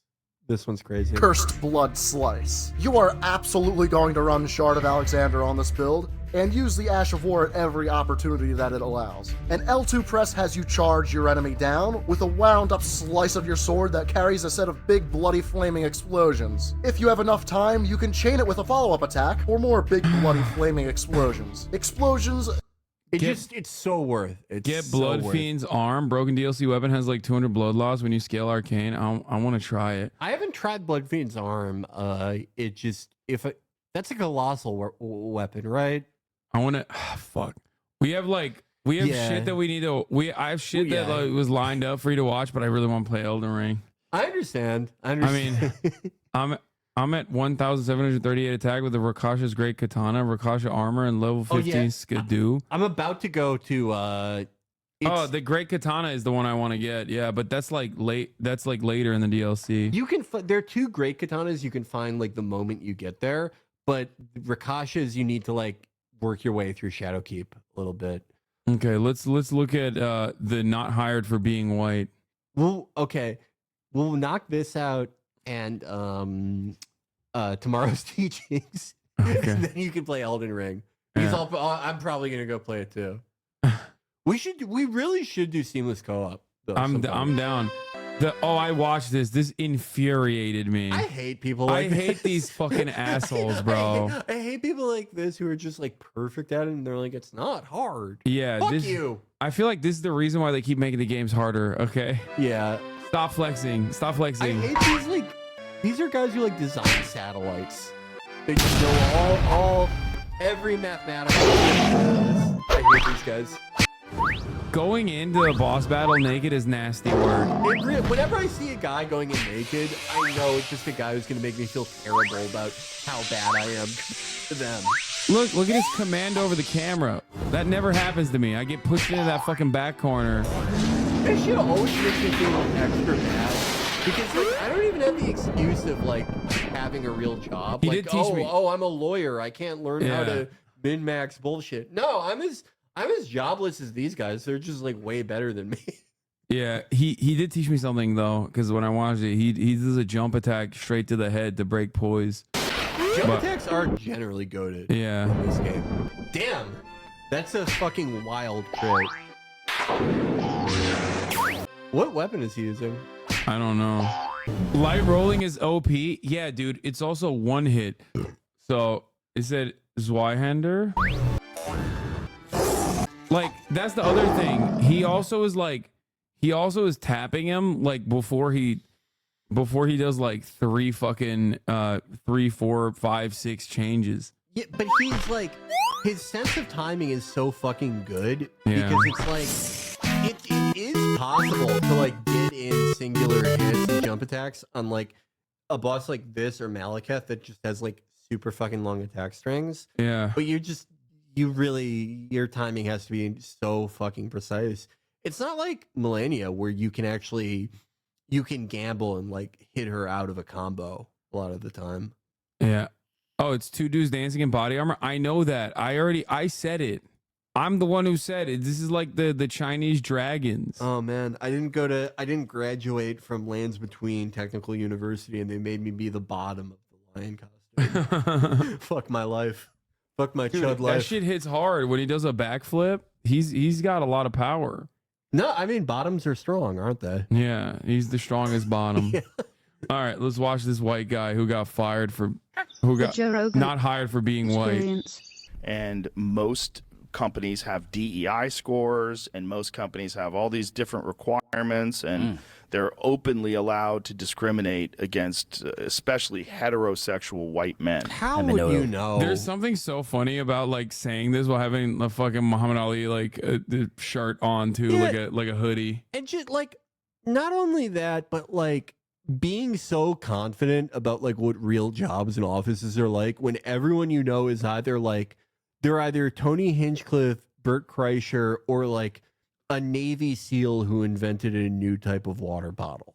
Those are the only, or an MMA fighter. Those are the only people you know, and you're like, this is what an office is like. Yeah, he hasn't been in the workforce for like 3 decades at this point. The fuck's he talking about? Like, I'm sure there's a ton of goofy shit at companies nowadays, but I don't think they like go up to you and they're like, we're not paying you because you're white. Yeah, we're gonna pay you have less. to work for free or you go to prison for being racist. I don't think it works that way. Well, this guy's gonna tell him. There was a thing that Elon tweeted. Who is this guy? Tyler Fisher? I think today or yesterday, in response to one of these things at Disney, where one of the guys at Disney like openly said, "I would never hire a straight white man." Like, what? I have that on tape. I have a lawsuit. Well, that's why I'm bringing this up. Yeah. I mean, so you and I talked about it in the green room. I am so sick of these conservative industry plants.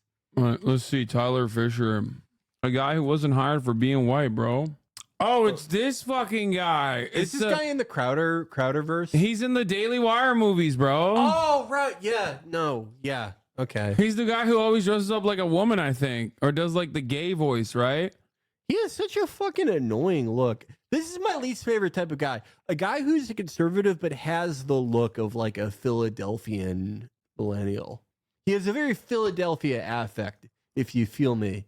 He looks like all these guys look like they would be at the Chapo show. This guy, audience at the Chapo show in DSA, Philadelphia. Bro. That's what he looks like. Former DSA guy. I hate it. Tell your He's story. Like, tell I what have happened. The fucking and shitty how politics this of conservative, but don't worry. I also have the shitty affect of a Philadelphian DSA guy and look like him. Oh, this shit fest. Yeah. It's quite a long story. I mean, when I started comedy I've been doing it 20 years. So I've been on TV shows, guest stars, co-stars. You never really heard, that's too many white guys, or it's getting a little too white. And then I remember like at comedy clubs, you just classic, dude. I didn't fucking get jobs not because I'm ass, but because like I'm a white guy. This is like the peak of cope, dude. Yeah, it's also like I love all the conservatives who had to like flunk into conservative media out of normal media. They always have like they have some mythical like successful career that they had 15 years ago that they can never tell you specifics about. But like everything was going great. I was in all these TV shows. Everyone loved me, and then they sent me to prison for being white. It's just it like, happened. It doesn't make any sense, bro. Like, do you not look at the landscape of comedy? Do you think that like the comedy landscape is like cluttered with like non-white people or something? Like, what the fuck? just start to hear people say, there's too many white guys. Yeah, dude, totally. That's when I think of like a comedian, the image that comes to my mind is literally a white dude. Like, what are we talking about? It's just like the most overrepresented group in a fucking entire field. Also, like for stand-up comedy, like I obviously support, like industry side support is important, but like you do like kind of have to get your own fans one way or the other. Yeah. Like, oh, absolutely. It does kind of depend a lot on what you are capable of individually. Like he was popping. Yeah, like audiences aren't going like, I can't be a fan of another white comedian. Bro, Netflix gave a fucking deal to the dude with the big lips. What's his fucking name? The white boy who's like, I want to beat my wife or whatever. What the fuck was the Zoomer? Who? The Zoomer kid? No, not Pete Davidson. Oh, Matt Rife. Matt Rife.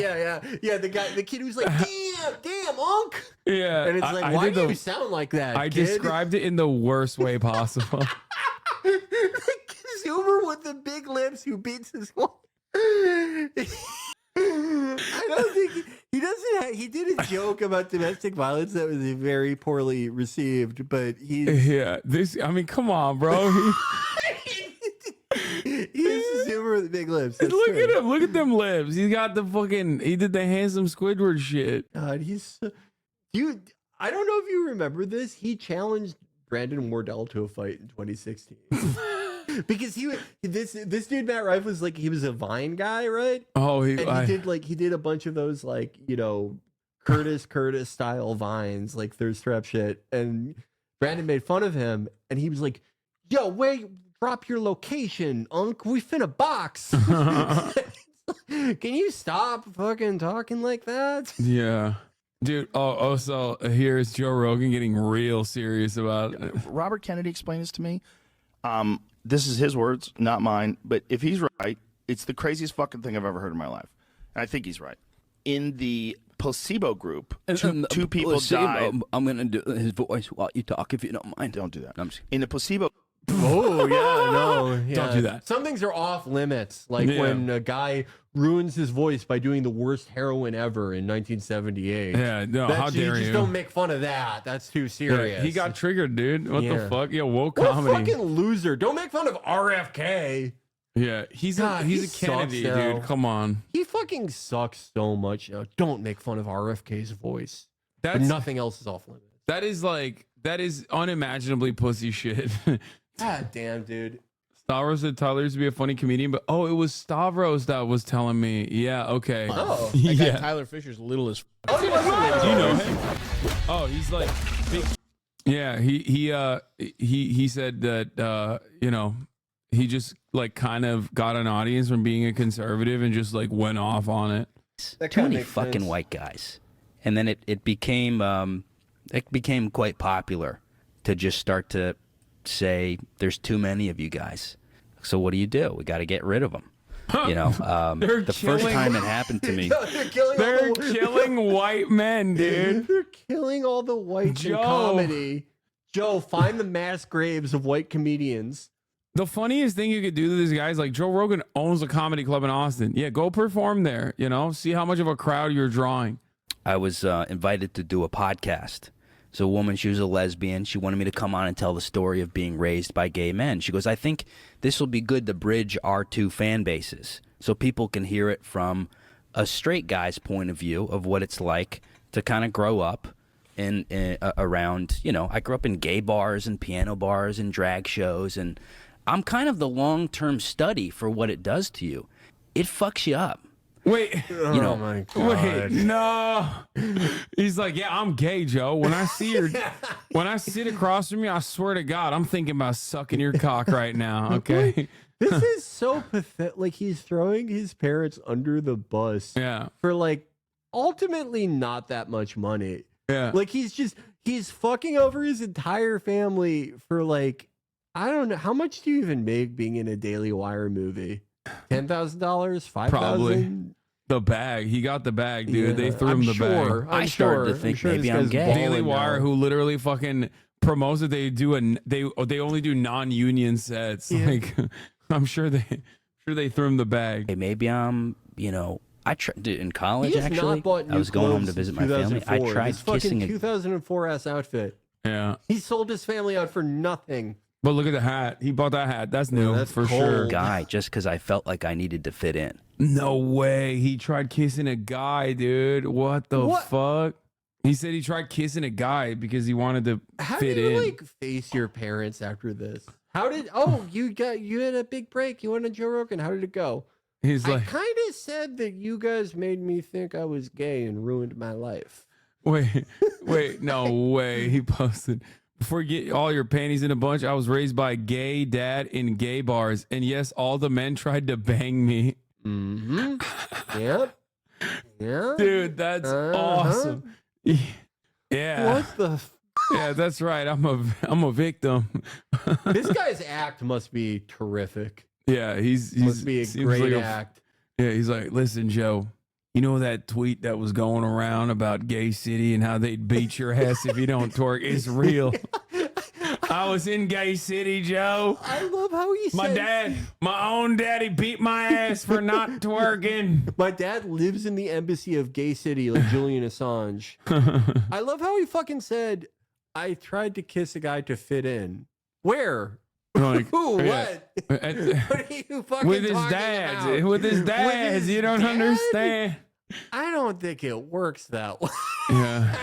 I don't know, This man. shit really, it really. How'd that go? Oh, he was like, get the fuck away from me. I remember I was in the car and just going like, fuck, maybe I'm gay. My dad's gay. I got a gay brother. One of my dad's brothers is gay. I think my grandfather, it's shit's genetic. Yeah, it's for genetic. sure. And What? I just, for sure. That's what Joe said. For sure. Wait, genetic is 2 gay dads. So like, they didn't. Wait, what? Wait. How did this happen? Like, not on some meme shit. Like, biologically, what happened? Both of my dads were gay, so when they got pregnant with each other with me, he's like the liquid snake of being gay. I got all the recessive genes that make me gay. Do you have any idea what it's like growing up knowing you're gay? I was 13 the first time I tried to kiss a man in a car. Like, Joe, to fit in. Joe, you don't understand. It's impreg. My daddy got impreg. Let's get the fuck away from me. Why I do you just continue wanted to follow your orders and taking your son to a gay bar? Because you enjoy all the fucking, that's why. It's like, no, he got the recessive gene, so he couldn't come out gay. That's why he's like sad. He's like, oh, why couldn't I be gay just like my daddy's? Then I can fit in at Gay City. I will complete my father's legacy, and I will use the Metal Gear to become gay. Fit in. I want codes. Oh god. Something to talk about at Thanksgiving dinner. Right. I wanted to be the gay, Yeah. It's so Peer pressure. peer pressure. This girl invited me on to talk about But like okay, hold on.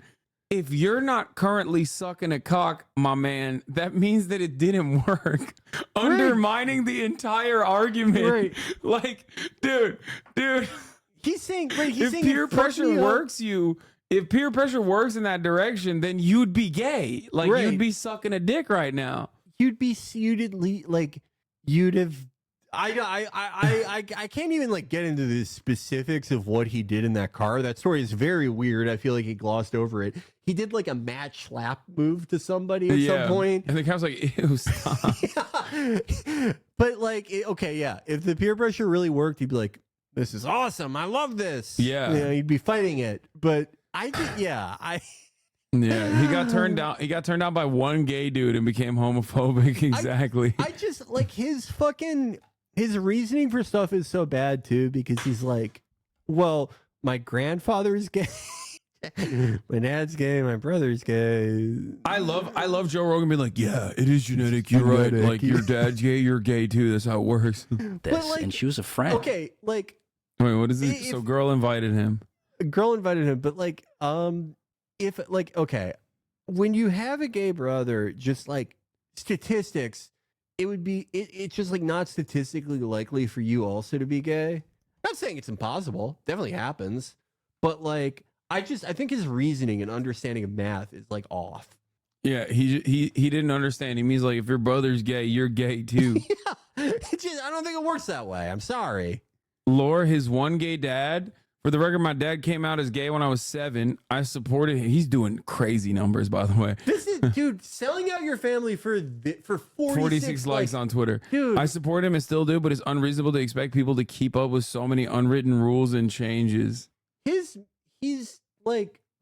The gay flag has had more updates in the last 10 years than the iPhone's iOS. Oh my God, Banger. I can't believe anti-white racism is keeping this genius out of comedy. I know. He's got so many more bangers in the chamber, I promise. She texts me and she goes, I think this was after the George Floyd thing, maybe. And she goes, can't have a straight white guy on anymore. That's how you know this happened. I think it was after the George Floyd thing, maybe. Was it or wasn't it? Can't.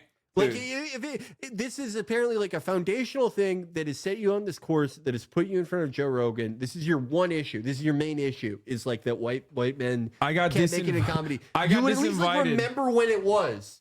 You would fucking remember when it was. Also, the big wrongdoing here is that he got disinvited from his like black lesbian friends podcast. Yeah. That's awesome. I remember just going like, what the fuck? You can't have me on just because my skin color? What changed? Just did not It fucking was happen. during the I'm BLM sorry. stuff. That stuff really ramped up. It became kind of, I think, celebratory to go, fuck white people, fucking white women, white, right. I think it became normalized.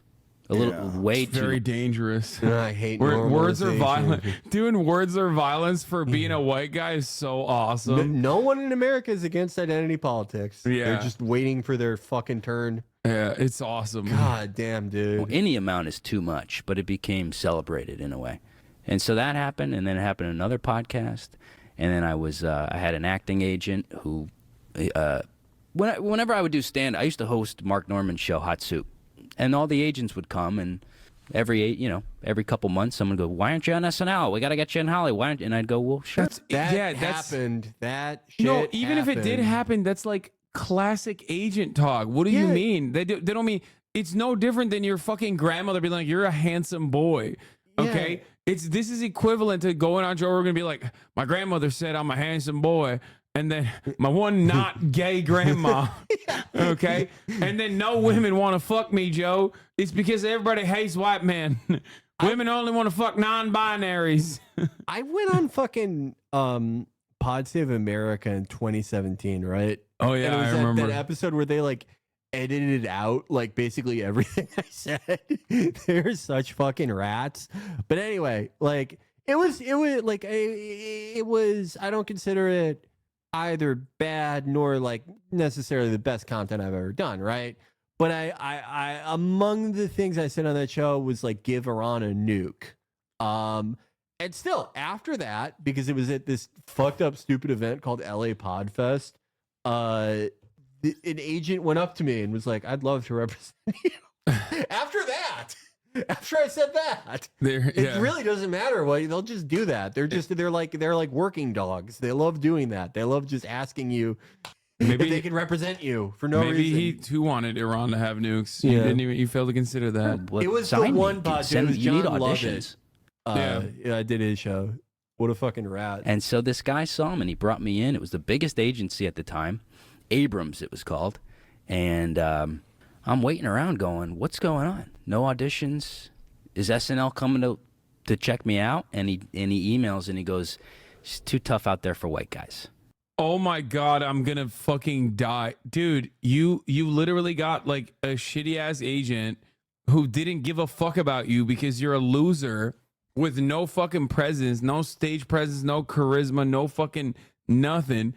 And you took what he tried to soften the blow for you, and you took that to heart and you ran with it. I thought there was like an actual grievance. What is happening? He kind of was like, we're this done. needs to build up to like a legitimate and then when I couldn't make it in Hollywood, I tried to go work at Jiffy Lube. And then they told me I'm a white man and I can't work there. Like, unless there's something like a legitimate grievance, I'm sorry, dude, you're fucking delusional, okay?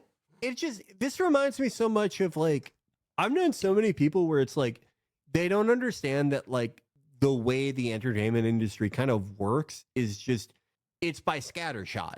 They take a billion meetings. They, make rough plans for a billion different things. You have a billion meetings for something that will probably never happen. Every agent and manager is incredibly effusive and gives you the highest praise and has the highest forecasts because it's a scattershot method, and they need one out of like every 100 of those things or every 1,000 of those things to work for it to be economically viable. It reminds me of all these people I knew who would they would have one meeting with Netflix, a very general meeting where it's like, hey, we like your, whatever internet thing. We'd be interested in blah, blah, blah. And they would act like they signed the contract that moment. They were guaranteed $100 million. Their life was going to change. Not just that they have a billion of these a day. They don't remember you. They don't remember him. They don't remember any of this. You're not even a fucking side note. Like you're nothing in this dude's life even, and he's nothing too. What's crazy is like Joe Rogan's been in the entertainment industry for so long. he knows what this conversation is. He's had it with his other fucking loser friends who have not made it in the field. So he knows exactly what's going on. Even I know what's going on because I've been rep by WME for like almost 10 years at this goddamn point. Like I know what it's like when you're in the beginning of your career and you don't have any fucking opportunities, and the way that like your agents treat you because they just have you on the roster for the maybe, potential that you might have. And I know what it's like when you do have a lot of fucking opportunities and like anyone who is in Hollywood for an extended period of time, like Joe Rogan, abso-fucking-lutely knows what this conversation is. Okay. It's so crazy though that Joe Rogan is so goddamn invested in this white grievance politics that he's not even like correcting him. On here. The next day, fires me, removes me. Right? Well, no, the next day. It was soon after, removed me from the roster. I got an email. Some more time went by, and then another manager scouted me, brought me in. It's called AGI Entertainment, I think. And he goes, he's getting rep by like you're fake a killer. companies that Harvey Weinstein set up. You got an acting to resume. women. He goes, we're going to get you on Curb Your Enthusiasm. And I was like, okay, maybe. Oh my God, an agent lied to you? No way. way. Oh my God, call the fucking news. Yeah. Oh my God, you're the most fucked man in America. Like to the outsiders, that are like unfamiliar with these conversations, like, dude, of course that is what managers and agents do. They fucking literally, like, they're trying to upsell you. They're salesmen. They want to put you on the fucking roster. You have to do the work. A lot of people don't understand when they're first starting their careers or whatever. They're like, oh, I got a manager. Like, my life is set now. That's not how it works, man. You got to do your own thing. You are the one that is getting the fucking clients for the most part. It like only when you get to like the tail end of your fucking career where opportunities are coming up regardless. You know what I mean? Like, it's so stupid. This is finally somebody who's got the balls to fight this shit. Yeah, that's what the balls to get a white guy on Curb Your Enthusiasm. Yeah, someone to stand up and say, "I am Spartacus. Put my white client on Curb Your Enthusiasm." Yeah. This is fucking awesome. Oh, this is so good. This guy's great. Months go by. He calls me and he goes, "We hit a snag." He said, "We can't have any more white guys, or we're not hiring white guys. We're not representing white guys." Yeah, no, there were no white guys on Curb Your Enthusiasm after this. How could you say that? And I go, "Is it company policy?" And he goes, "Yeah." So halfway through the conversation, I take my phone out because this happened so many times. I was losing my fucking mind. My therapist goes, "Dude, you got to start recording this." His therapist doesn't believe him. Oh my God. His therapist is like, "Sure, bud, sure." And then my therapist dropped me because he said no more white guys. Yeah, everyone in this guy's life is just getting rid of him using the same method. Yeah. And he's like, they're killing us. That's awesome. You have to record this stuff because it was happening every month. I got a commercial campaign. They go, "You've been replaced with a black woman." He goes, "You're the guy for the job." What? I love the idea that He got a commercial campaign and they were like, "You are the perfect person to represent us." But unfortunately, the woke DEI gods forced our hand. We have to fucking hire a black woman in your place to play the same role. Yeah. I love this guy is one of the most nondescript human beings I've ever seen. He's nondescript in appearance, in output, in personality. He is one of the most replacement level individuals I've ever seen. He is not even a quest giving NPC. Like, just a complete like nothing person. No one is on board this guy's ship for anything. You've seen his Twitter where he's just posting just bullshit. No one's engaging with it. I would get more engagement if I posted a GoFundMe where I said, "Give me $20,000 so I can replicate an F-16 cockpit." That would get more positive engagement.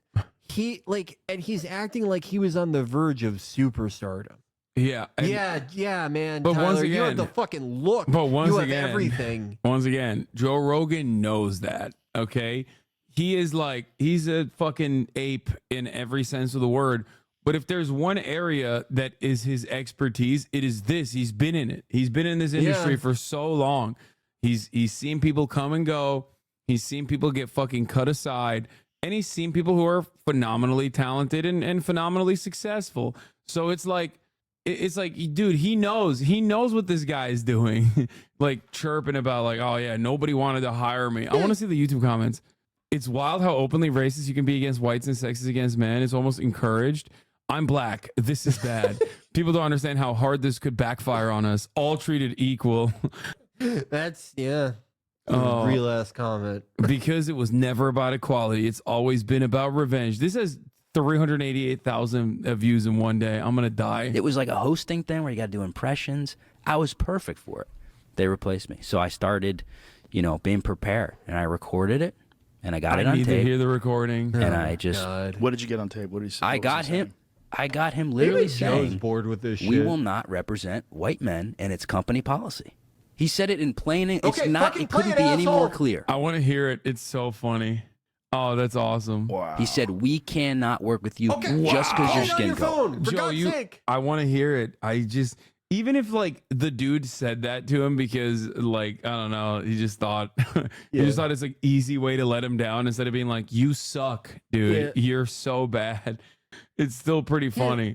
And where were you when you recorded this? Were you in New York? Yeah, I was in New York. So you're allowed to do it. You're allowed to do it. Yeah. I didn't even know that. Do you have to tell them that you're recording? No. Wow. No, I was sitting at my I did like a little because I couldn't work because of the vaccine stuff. So I was just locked in my room for 2 years making Instagram videos. What? I mean, I went from 0 to 1 million. What is AGI Entertainment? Like, what are they? This is like a company that they forgot. Oh my God, they hired Sarah Cooper. Remember her? He signed to Sarah Cooper's agency, and he's like, what the fuck? They couldn't get me on HBO? It's because I'm white, isn't it? Also, oh my God, this agency has not even tweeted since 2020. Is this a real agency? This is like... Is there anything going on with these guys? This is literally like... Let's see their comedy roster. I got to check this shit out. This is like an Israeli front company. This is like the company that they're going to do 9/11 2 through. It's not... Wait, this is not even working. Broken. Their website's not working. This is a fake company. Gary Gulman, born on third base. Max, what is Gary Gulman? Gary Gulman is a decently well-known comedian. Oh, he is? Colin Quinn and Friends, a parking lot comedy I don't show. know what involvement they had with any of it. Samantha Bee, her show got canceled like 7 years ago. What the fuck? Who the fuck is Genevieve? A3 Artists? No, this is not A3 Artists Agency. This is AGI or whatever. It's not Abrams Artists Agency. That's the other one that he was a part of. Wait. Check the footer, 2022, AGI, Entertainment and Media Management. So what, they haven't even updated the fucking website since 2022? This guy got represented by a fucking shell company, and he's like... Getting Grilled with Curtis Stone. Who the fuck are these people? Field Trip with... Dude, They put all their eggs in the Curtis Stone basket. Dude, yeah. How could they fail? Yeah, that's why they were like, we can't have any more white guys. We got Curtis Stone. Get out of here, you asshole. We got the white guy. Yeah, we know. I've worked with Curtis Stone. You, by the way, know Curtis almost Stone. all of their roster is white. Like, what? These are all fucking people. Yeah, they got Dan Soder, son of a Gary. Okay, well, Dan Soder is funny. Did they? Shane Gillis? They have like a lot of like funny and white comedians on here, yeah. But I don't know what they actually like did anything. Well, their website doesn't work. Yeah, their website doesn't fucking work. I think this is a shell company. I don't think this is a real thing. Like, I don't think this is a real company anymore. Literally, they mostly represent white guys in his age range who have been like pretty fucking successful. They are the ones who... No, not Abrams chatters. This is AGI. You're literally still stuck on the first... You're still stuck on the first fucking company that he was represented by, okay? The first company was Abrams Artist Agency. They dropped him, okay? But there is no shot Shane Gillis is managed by these guys. I mean, this is management. You can get an agent and a manager. I suspect that like because they're managers, they probably have like executive producer credits or producer credits on some of this stuff. So they're just like kind of sneaking in because they got like, I don't know, like a third string person involved in it. Yeah. I also like, I don't think Shane Gillis or Dan Soder, I don't think they're successful because AGI Entertainment, Media, and Management was like, oh, they found the roster. Wait, it's not letting me. This is like, if anyone has ever seen the movie The Conversation with Gene Hackman, I feel like I'm at the end of that movie. Someone looked up their where they say they are, and this. Oh, Ben Shapiro's cousin. Oh, Mara Wilson. Yeah, that's right. Wow, what a fucking star-studded roster. Wait, we got. Well, I mean, she hates Ben Shapiro, doesn't she? Wait, what is this? Jackie Jennings, Jesse. There's so many white people on this roster. It's like 70% It's insane. white people. It's Trayvon Free. Okay, Chris. Oh, that's how they got the fucking. He wrote for Samantha Bee. That's how they got the Samantha Bee credit on there. They're like, or well, I guess they fucking also rep Samantha Bee. Never mind. Or used to, if they still exist. I don't believe they still exist. Someone said the 18th floor, the 150 East 58th floor is for rent. I know where I'm moving back to in New York. Shane is with RMP Law. My company gets people from A3 Artist Agency. They pay like $50K for like a single tweet. It's insane. Bro, where is that juicy fucking... Hey, what the fuck? Where's my 50K tweet? What kind of fucking HasanAbi head are you, son of a bitch? You're not even subscribed right now. You're about to see the top of the hour ad break, dude. Hey, the fuck is happening? I'm trying to buy a decommissioned MiG-29. I'll tweet fucking anything. I don't give a shit. I just want to buy that fucking plane. Pretty with no makeup on. Emma, this will explain everything. How did I already know this was from Mike? Oh my god. Oh my The way god. He's grabbing his crotch. This guy's also represented by AGI. This guy's also, they actually hired in their roster, they have every white guy on the planet. Okay. Oh my god. Oh my. It's just not this guy. I wonder why. Oh, fucking. Is he gonna, he needs to play this audio recording. Okay. WowPack is hosting the AGI Entertainment Industry Bootcamp in Columbia this July. AGI Entertainment Bootcamp is for kids aged 7 to 17. Curtis spoke with Columbia native. Dude, yeah, they're doing big things out there. If I told my family I was going to WowPack hosted by AGI Entertainment Industry Bootcamp in Columbus, Ohio in July, they would beat me to death. What is happening here? I don't believe that this is their still current active roster. It's not. It's not. Well, like they still advertise Full Frontal with Samantha Bee, and that got canceled in like 2019 or 2018. Shane Gill's make Netflix comedy debut. Yeah, he's with. I think Shane Gill's probably with like CAA. And then most likely, yeah, Gil's represent. Oh no, it says AGI Entertainment. There you go. Damn, they're popping, dude. Well, that's a white guy. But yeah, no, like again, I don't think Shane is successful because of AGI. Yeah, no, I don't. AGI got him the SNL gig, dude. What do you mean? Yeah. AGI put him on SNL. They were like, "You're a white guy." Yeah, no one knew who Shane was before AGI got involved. Yeah. Comedian Shane Gillis signs with Range Media Partners. No, but that other article is more current. August 22nd. Wait, no. Oh, no, yeah. Oh, shit, man. Damn, they must have dropped him. Holy shit. They realized he's white after his Netflix deal. They're like, wait a minute. Are you a white man? Yeah, why? Fuck you. Okay. All right. Let's get off this fucking rabbit hole. Let's get back to my man. Followers just from... I was doing Fauci every day, doing cameos, going on the radio as Fauci. Wow. Oh yeah, you could not get away from just that. Bizarre. That was everywhere in America. Yeah, dude, bro, I love that he's saying like he had a banger character. Dr. Anthony Fauci. Everyone was sending each other Tyler Fisher's Anthony Fauci impression. Yeah. You could not get away from it. It was everywhere. Everyone was doing it. There was Tyler Fisher mania. I remember watching it at the time thinking this is my goat. Yeah. I was wondering who would do some cutting edge Anthony Fauci impressions. How did they not get him on SNL where he could be Anthony Fauci in every sketch? He had a private audience with the Pope and Queen Elizabeth, and they're like, "Can you please do your Anthony Fauci impression?" Yeah, when the Pope brought the comedy greats together, he asked for Tyler Fisher by name. Yeah, are you guys ready to learn comedy from the goat? Yeah, and then they were like, "No, we can't have him because he's a white man." And that's when the Pope first started saying that whatever weird Italian Argentinian slur. Dude, He's like, don't fucked tell me me that up you because it's so confusing to have someone go, you are the man for the job. I had a great resume. I mean, I was being considered for big Hollywood roles. I'm told time and time again by acting agent and managers, but we love you, but are not open to representing any more white men. Well, those racist, cowardly motherfuckers better call me when they need an actor to portray George Carlin in film. Until then, go fuck yourselves. When the George Carlin biopic, you know, the equivalent to the Napoleon biopic that Hollywood has been trying to make forever. He did a banger. Dr. Fauci 100 years ago. He's putting Dr. Fauci in different, unique situations. Flu is very deadly, and do not call it the Spanish flu. That is racist. It's theta. There's no evidence it came from Spain. It could have even come from the U.S. As part of the maybe character, from a or is bald he just eagle. like naturally dirty?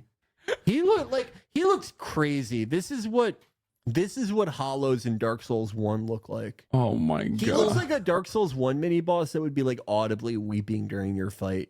He looks insane. Dude, now that we saw that banger, this shows. I'm glad we watched that because now we definitely know he got fired for being a white guy. I love how bad the impression is too. He's just like does a slightly whinier voice. Yeah. Hey, I'm Anthony Fauci. If you get the flu, make sure to fucking get a shot. Yeah, and you're racist if you don't get a shot. And I'm Anthony Fauci. Yeah, we're not trying to make you gay and autistic. Definitely. I'm Anthony Fauci. If you go to a Black Lives Matter protest, you are considered vaccinated. I'm Anthony Fauci. Wait, he gave Dr. Phil the tape by 3 agencies because they said they just weren't looking for white. This motherfucker will have anybody on, bro. Yeah. What is this shit? I think I could easily get on Dr. Phil. Well, not anymore because he's no longer. He went His independent. last white guest. No, he went independent. He did? Yeah, you didn't see he went on Joe Rogan to be like, Joe, I decided I need to go independent to cover the stories that mainstream media can't cover. That's why I'm here to tell you about how the Chinese are buying farmland next to military bases. and then Jamie pulls up a chart and it's just like it shows that like Chinese land purchases are literally like not even in the top 20 out of nationalities. And then immediately undermines his entire argument, to which he then followed. Jamie's really got it sometimes. Yeah.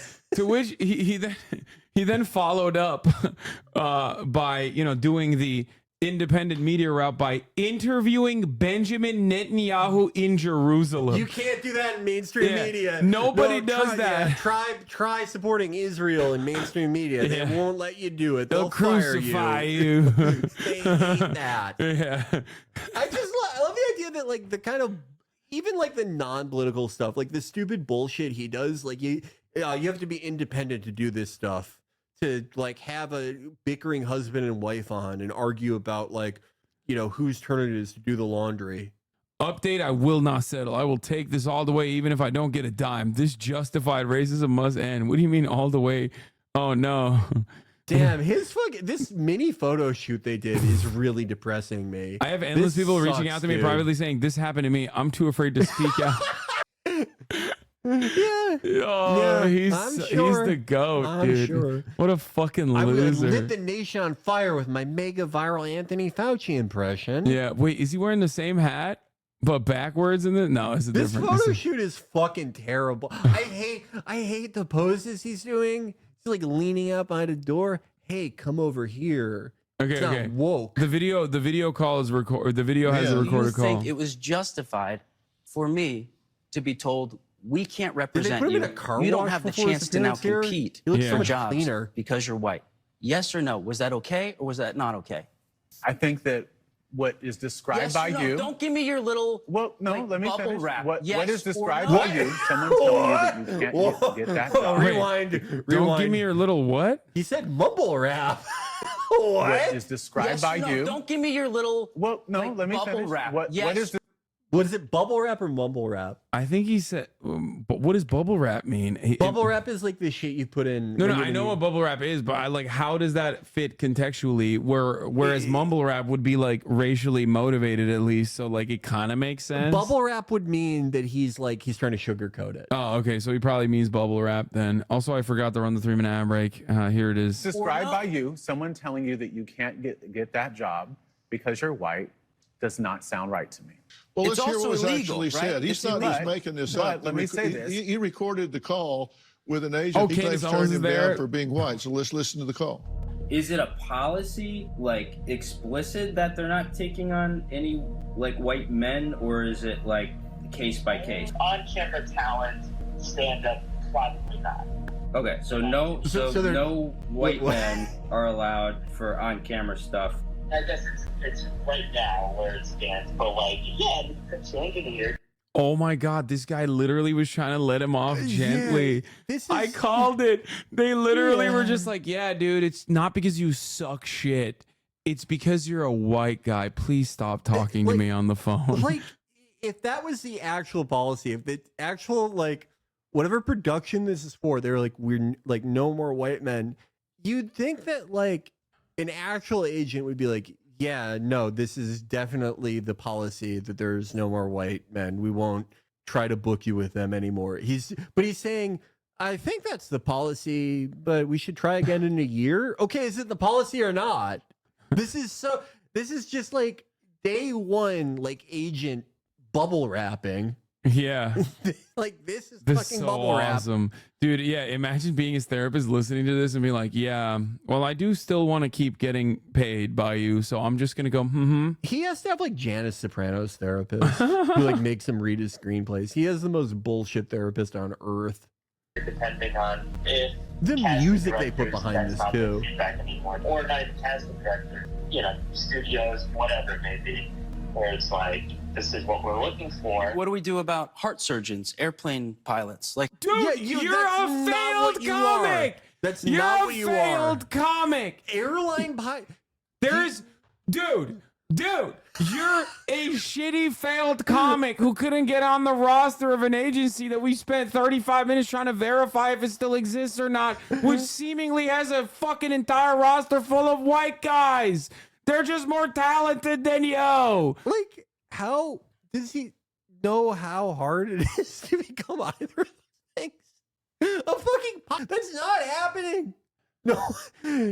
Well, it says here you flew an F-15 for 20 years and you got all these medals and you have this fucking 5,000 flight hours. But you're white, so go fuck yourself. We're letting Lizzo fly this plane. Fuck you. Yeah, the New York Post article about this dude's lawsuit says the management company says half the people they've signed deals with since this phone call have been white. even the New York Post, because like they're still a newspaper. Yeah, So they still were like, let's give them a call. Let's give the agency a call, see what they're saying about it. And they're like, what are you talking about? It was nice of them for them to still give him this fucking photo shoot. Oh, this is like that New York Post, famous for the one cheesehead lady who like anti-Zionist made her eat too much cheese. They did. Sometimes they do stories like that where it's like supposed to be a conservative cause célèbre, but like the photo shoot and the way it's framed makes me feel like they're kind of in on the joke, like the Post is. Like, even though this is a conservative cause, they know that this person's kind of an asshole. This person's kind of delusional. Oh man. Every photo I see in the photo shoot sucks even more than the last one. Like the one on the bench. I just want to like, go on Joe Rogan and be like, this is the guy you had on, and just show this photo. Be like, you think he's got real talent that's not being recognized because he's a white man? Like, what do you think? The Joe Rogan in 2012 would have laughed at anyone doing this photo shoot. By the way, it'd be really funny if he was like auditioning for a very clearly like a role for a black woman. Yeah. I was trying to play like, Lizzo's mom in the Lizzo movie. Why won't they have me? Why can't I play Lizzo's mom? I can do an Anthony Fauci impression. Hey, I'm Lizzo and I'm Anthony Fauci. You better take your vaccine or I'm going to play the flute. I'm Anthony Fauci. If Scarlett Johansson can be a Chinese woman, why can't I be a black lady? What the hell?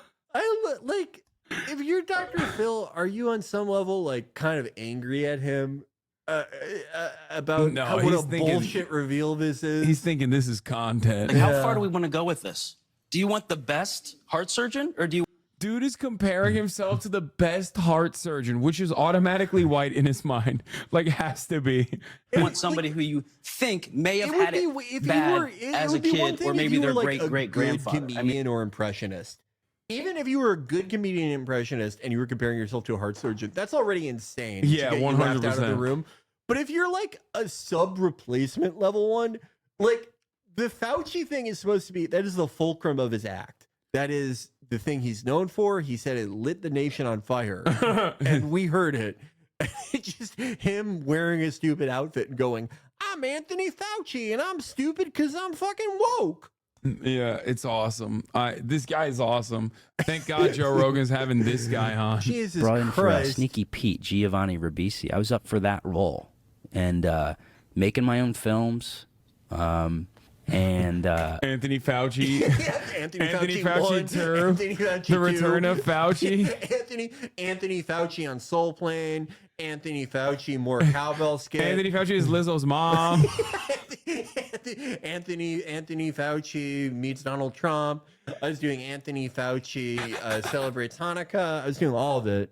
All these short films I made. That's so good. This guy's awesome. Yeah, He's hilarious. I got really depressed. I lost my mind. And so when you recorded this on tape, what happened after you recorded it on tape? After that, I was too afraid because when I would tell people about this, they would go, well, whatever. White guys have had it good. You know, I'm going, I just fucking got here. But isn't that one of the things that someone said to you? Like, white guys have had a good run? Oh, people say it to me all the time. But wasn't that one of the things that one of the agents had said to you?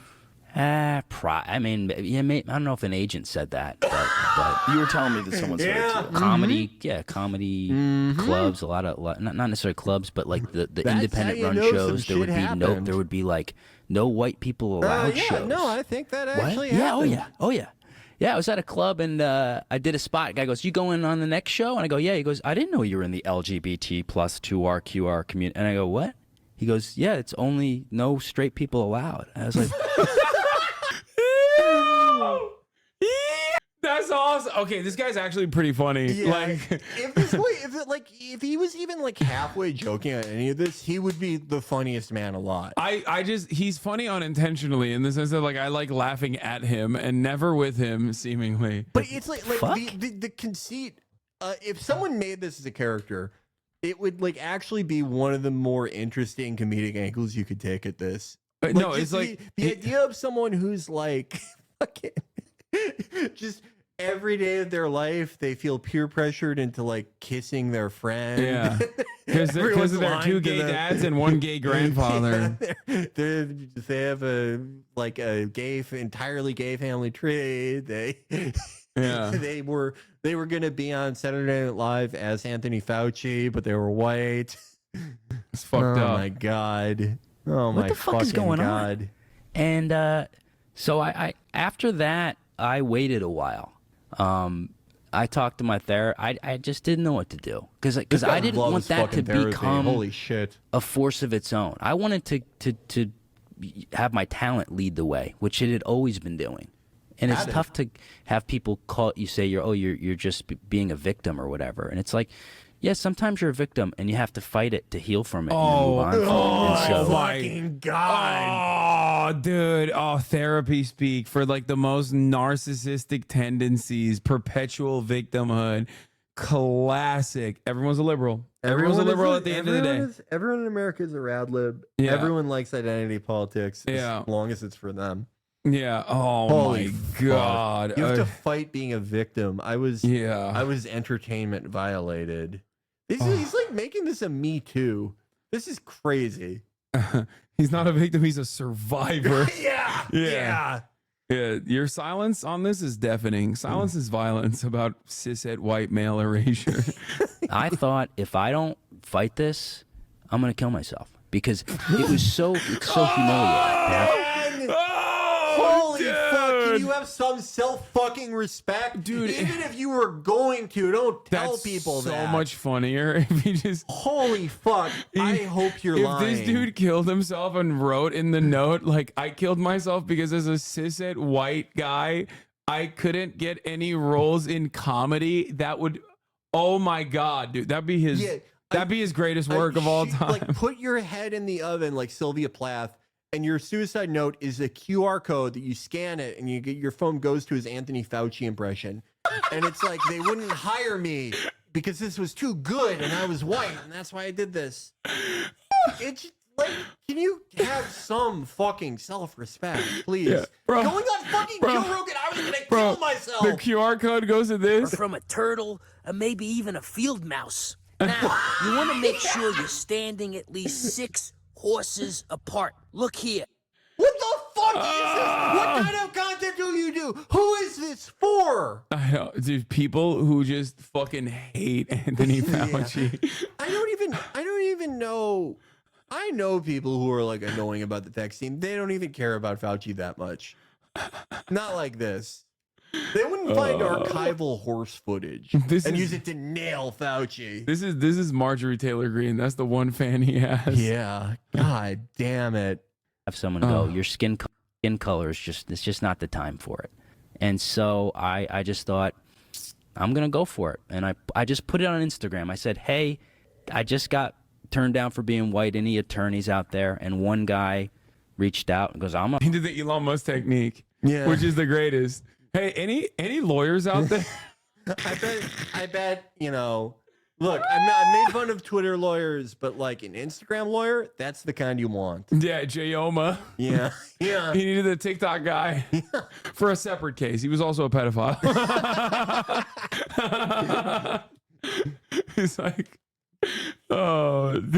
I'm a discrimination attorney. He goes, this is one of the most clear acts of discrimination I've ever seen. He said it's so funny because he's like perpetually getting locked into shit with like some of the scummiest dudes who are like, yeah, you're right. This is he cannot every single transaction and conversation of his life is someone terrible like lying to him. Yeah. And he's like, what? Yeah, this must mean I'm right. This guy, how does this guy not get like scammed out of his house, out of his car, out of the clothes on his back every time he leaves the house? Oh my god! I talked to this gentleman who said he was the wallet inspector. And he said he has to keep my wallet because I'm what? I just like there is definitely like a very funny track record of him like talking to agents and then lawyers, and all of those guys keep being like, yeah, you're so good. Yeah. And then the lawyer's gonna drop him because he's a white man. Yeah. We can't, this court is no longer accepting white plaintiffs. So really fucking sorry. He's like, this reminds me so much of Strauss in Red Dead Redemption. Strauss, who made his whole living giving loans to people who lived outside and in caves. Yeah, those are the people that are scamming him. You're scamming a comedian who has not made an income since 2003.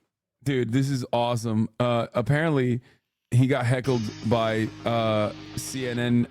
Heckled, what is it? YouTube comic Tyler Fisher heckled by CNN during brutal set of DC media dinner. Did that bomb? Did anybody laugh during that video? A little bit?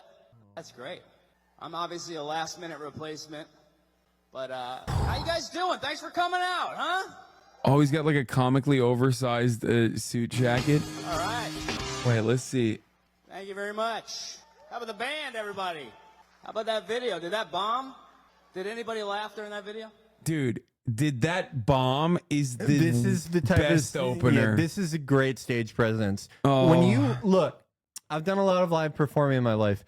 The attitude that you want to establish, the rapport you want to establish with the audience is that of a suicidal boyfriend. If you don't laugh, I'm gonna kill myself. Yeah, exactly. You want to see me dead? He's the Elon Musk, dude. He's like, I'm gonna trank myself up if you're not coming over. Yeah. He is an electric stage presence. Do you like me? Well, I guess I'll just go fucking kill myself. Yeah. A little bit. That's great. I'm obviously a last-minute replacement, but how you guys doing? Thanks for coming out, huh? Thank you for coming to the 57th Speaker of the House vote this month. Ooh. Sorry, no, the 2023 Radio and Television Correspondents Association Dinner and Awards. Round of applause, everybody, for coming out. We're here to celebrate the free press on Capitol Hill and throughout America and to honor the work you guys do every day. We appreciate it. We appreciate you guys dividing the country the way you do. It's I just got a quick note, just quick housekeeping. In case the sprinkler system goes off, please ignore it. Jamal Bowman is here, and that's just a false alarm. Oh, so, all right. Holy shit. Yeah, screw that guy, huh? I thought he was just like middling. This Dude, is like he's this is like so sub bad. This is sub Dan Ninen. Dude. Like Dan Ninen would be crushing this material. Dan Ninen like clears him. Dan Ninen is so much fucking better. I can't believe I can't believe they're not laughing because he's a white man. Yeah, no. Classic. We were gonna laugh, but you were white. See, you did it. You wanted a brown man to make these jokes instead. That's right. We got him. He wants Dan Ninen. Like, Tom Myers would be killing right now. Tom Myers is so much better than this. This is crazy. There's no way he goes on for 8 more minutes of this. I have to watch more. Cool. We used to do that in high school. Anyways, we're keeping with the theme here of finding a Speaker of the House, just like Mike Johnson. Nobody has any clue who the hell I am, and I look like a far-right extremist. So, you know what I mean? Holy fuck! They couldn't even agree on a speaker. That's how divided we are, because everybody's so controversial. Every comedian. I was not. This isn't. Al Franken was supposed to be here. This was supposed to be his outfit, but as you know, Al Franken, his hands were a little busy because of the titty thing. I'm still. Remember that? They were afraid. That's to what book you want to him. be saying as a comedian. Remember that? This is fucking brutal. Bro made an Al Franken joke. And dude, by the way, speaking of which, Al Franken would crush in this. I don't even. I hate Al Franken as a guy, but he would be crushing right now. Yeah, he was. I mean, he had some funny moments. No, look, I loved Lying Liars when I was like a kid. I thought that book was awesome, but he's Al Franken, for those of you who Al don't, Franken's also a crazy like Zionist asshole. Yeah, but for those of you who don't know, Al Franken is also responsible for Supply Side Jesus, which I think is like pretty funny. You know, Al Franken, like, regardless of all that, was a very funny comedian. Is a very funny comedian. This guy is not. Yeah, like, if you wanted Al Franken and the only person you could get is this guy, you would cancel the event. Like, there's just like, no, I'm sorry, no. Dude, he should have just shown his therapist this set, and then the therapist would be like, "Okay, we gotta go back to square one. We now know exactly why you're not getting hired." Well, if I like a good therapist would probably be like, I don't suggest this normally, but do you own a gun? Like, I'm not even saying he can do that. This is Here's a lot of opiates. Yeah, you would get the Dr. Drew special. Yeah. Here's some fucking fentanyl. This is the act of like a guy who's gonna kill himself in 20 minutes. It's just so like, no, he's so depressed he's and lifeless. dude, I know he sucks, dude. This is so sad. He has like this, bro. He has like this like quiet panic. Yeah, he's like sweatily nervous. Like the energy is just like coming off of him. The lights are hitting him in the worst way possible. God. Everything is bad. All the vibes are fucked. He gives you like he just emanates discomfort and internal panic. You guys remember that? Al Franken with the titty thing? With the titty thing? He's just so uneasy. This is so upsetting. He's like, I'm an upsetting comedian. I'm really edgy. No, you just literally make everyone uncomfortable. Yeah. Your personality. Does he not have soul. one friend? Like, there's got to be a point where someone just pulls him aside and is like, dude, you got to cut this out. You gotta get a different, like, either you got to get a different job or you got to try something different. Like, Dude, it's so bad. Do anything else. Start like finding furniture on the street and sell it on Facebook Marketplace. I don't care. Just like, don't do this. This is so bad. I don't think I'm the greatest live performer who ever lived, but like, these are all things that anyone with any like basic competence in it, like it's not just that you would think, oh, I shouldn't do that. You would just never entertain any of this. This reminds me of the first time I ever stood in front of a live audience and I wasn't like actually experienced in even being like a presenter. It was just like the nervousness is emanating off of him. Like I can feel it in my gut. It's just so bad. Anybody could do Al Franken. Just, be a little pretentious, plug your nose. Really, this is all you have to do an Al Franken. I didn't grab the titty. That sounds I like your grazed great the Anthony titty, Fauci so that's impression. really easy to do an Al Franken. Really. Is he here? It's so quiet in the room, bro. Holy fuck. We considered so many people. Like I said, I was like the 25th choice. Don't expect much. I wrote jokes about 5 minutes ago. I think Rachel Maddow, they tried to get Rachel Maddow from MSNBC to host. She's basically a lesbian Stephen Colbert, right? You can't tell the difference. What? She's funnier than him. But no, they booked me, some guy you don't know who looks like Zach Galifianakis banged Macaulay Culkin. Fuck. God. Or as my girlfriend says, Aaron Paul banged Harry Potter. Yep, that needed a follow-up. Tiny. Can you guys even see me? This is ridiculous. Can you see me at all? Oh, he's walking around. brutal. Here we go. He's getting comfy. I make everything look. Oh, he's getting in the dark. Yo. Oh no.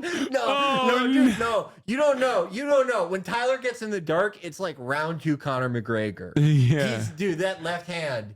It's riding the beam. He's about to connect with this audience. No, it's because he's so uncomfortable that he literally was like, I need to get away from the light. That's perfect stage presence. I want to hide myself in my body. Oh, no. This is just a Hess car right here. This isn't even a real. This is just an iPad up here. Wow. This is just some graph. Just point. He's not doing crowd work. He's just pointing the things. Hey, it's a lighting fixture. Oh, no. Yeah, look, there's stairs. Damn, dude, you Off are the stage. electric. Right here. I'm 36. I look 36 from the front. From the back, I could be 12, I am a pedophile's worst nightmare. Do you know what I'm saying? I've caught 30 pedophiles since I've been in D.C. You catch me I should be working for the police department catching pedophiles, right? My body's a booby trap. Just hang out in the playground. We got it, bro. Yeah. From the back, it looks like you're a child. And from the front, it's like, oh my God, it's not a child. He is letting that he's marinating that shit. Yeah. He's just like, no, this one's my big one. Okay. Yeah, he's like, all right. They didn't respond to any of that shit. Let's hit him with the thermo nuke. Let's hit him with the H-bomb. Oh my God. From the back joke. Yeah. Why didn't Larry David want to work with him? He was afraid of getting upstage. Yeah. Larry David does not like working with people funnier than him. Oh, like Jesus. This fucking genius. Just wait, fuck. Just wait for some creep. Like, hey, little boy, you want to come with me in my van? I go, I don't know, mister. I don't think that's a good idea, mister. I thought maybe instead you want to come with me downtown. Gotcha. If you didn't laugh at that, you are a pedophile. CNN, table 4, gotcha. This is all set up. You're on to catch a predator. Lock the door. All right, we got this guy. He's got the pedophile glasses on, too. Look. Oh my God. This is literally it one got of the so much worse. He went in the crowd and just started calling everybody pedophiles. How does this guy not have like a Michael Richards like episode every time he performs? Bro's crowd work is calling people pedophiles. Like, we have to show this to Stav. Stav could learn a thing or two about crowd work. Like, Stav's crowd work's pretty good. It's not like this. Dude, this is a man at the top of his game. Dude, what the fuck? This is, like, I literally, man, when we started watching this, I thought he was just like a regular, like, shitty, middling comedian. No. He's like one of the worst performers I've ever seen in my fucking life. Dude, Dan Nanon would not do this. No, Dan Nanon would be crushing. He would never call everyone on the stage a pedophile. Everyone in the crowd a pedophile. Dan Nanon he wouldn't have a part of his act where he's like, hey, look at the stage. Look at the stairs on the stage. This car is fake. That's an iPad. Yeah, what the?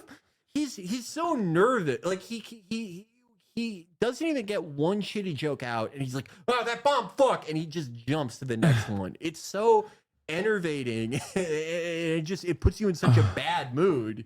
Oh my God. This is so crazy. Look at this guy, right on the nose. You get a good look, pal, huh? Look at that. Can I try those on for a second, sir? Look at this. You see this guy in the playground. Get your fucking kids. Can I swear? Whoops. All right? What? All right. Clean those if you want to catch those pedophiles. Okay. There we go. You guys are like, this is a Michael J. Fox ripoff here. What? So many people we asked Mitch McConnell to do it, but he froze up.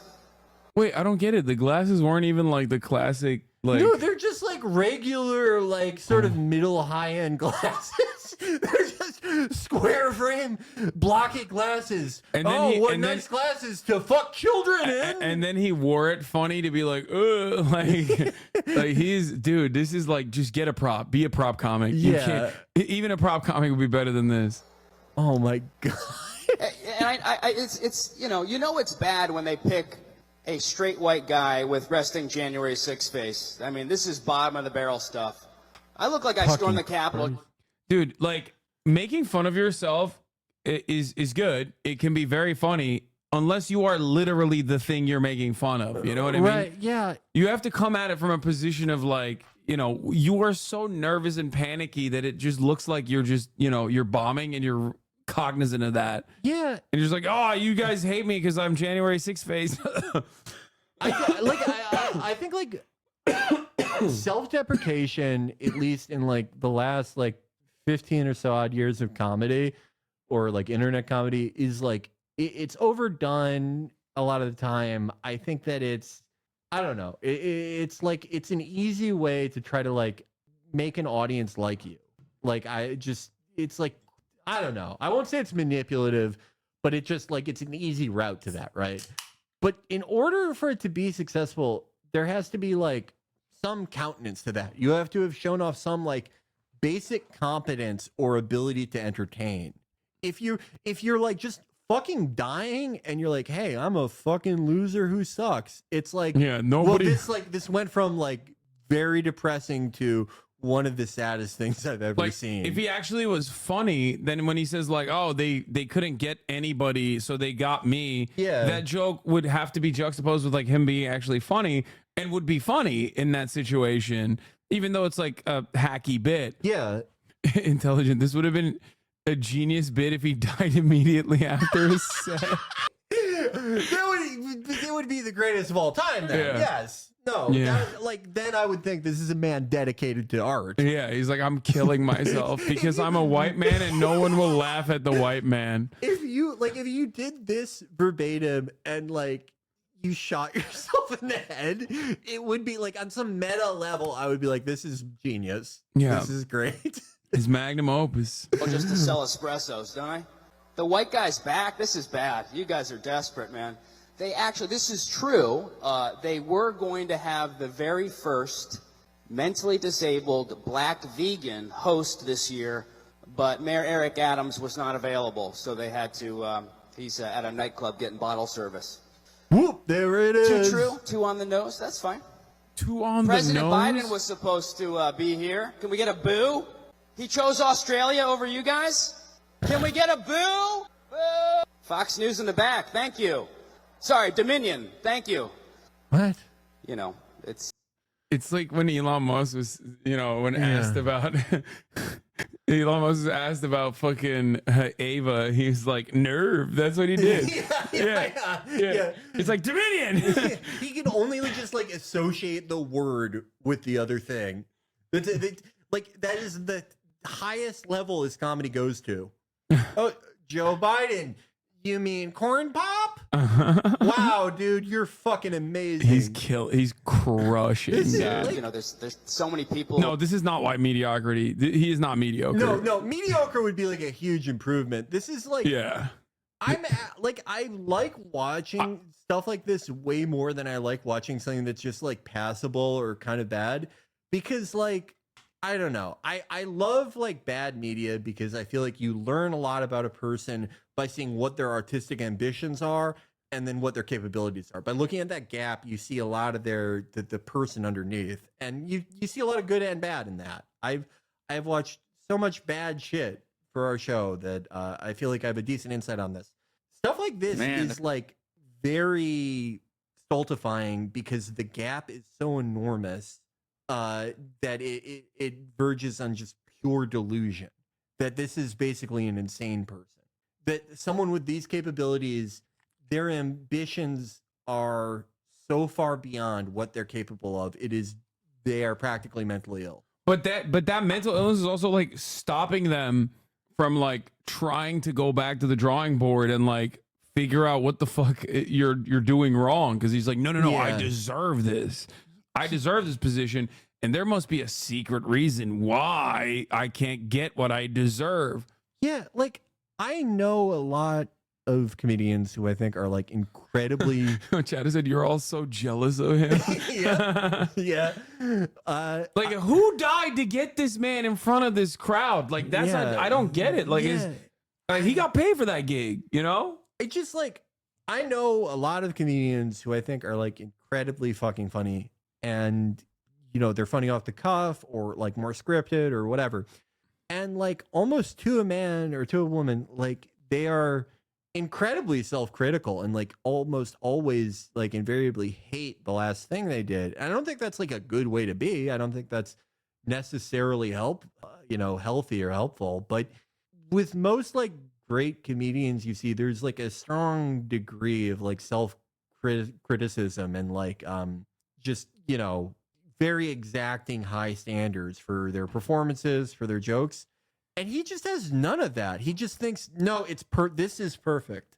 This is perfect. The only reason I'm not a fucking millionaire is because of anti-white racism. I'm so glad we watched his actual, like, you know, his like peak of his career comedy moment, so that like, you know, this completely destroys any doubt that people had that he did not get fired for being a white man. Okay. Like, normally these are arbitrary things, like it's subjective, right? Like, so there's a little bit of room for like disagreement where people could be like, oh, well, he's kind of funny to me. Like, no, I don't think the most like Facebook brain broken boomer would look at this and be like, this is not the best. Like the real, like whatever the real Mr. Burcham is would see this and be like, this fucking sucks. I would rather watch like Late Night with Lily Singh.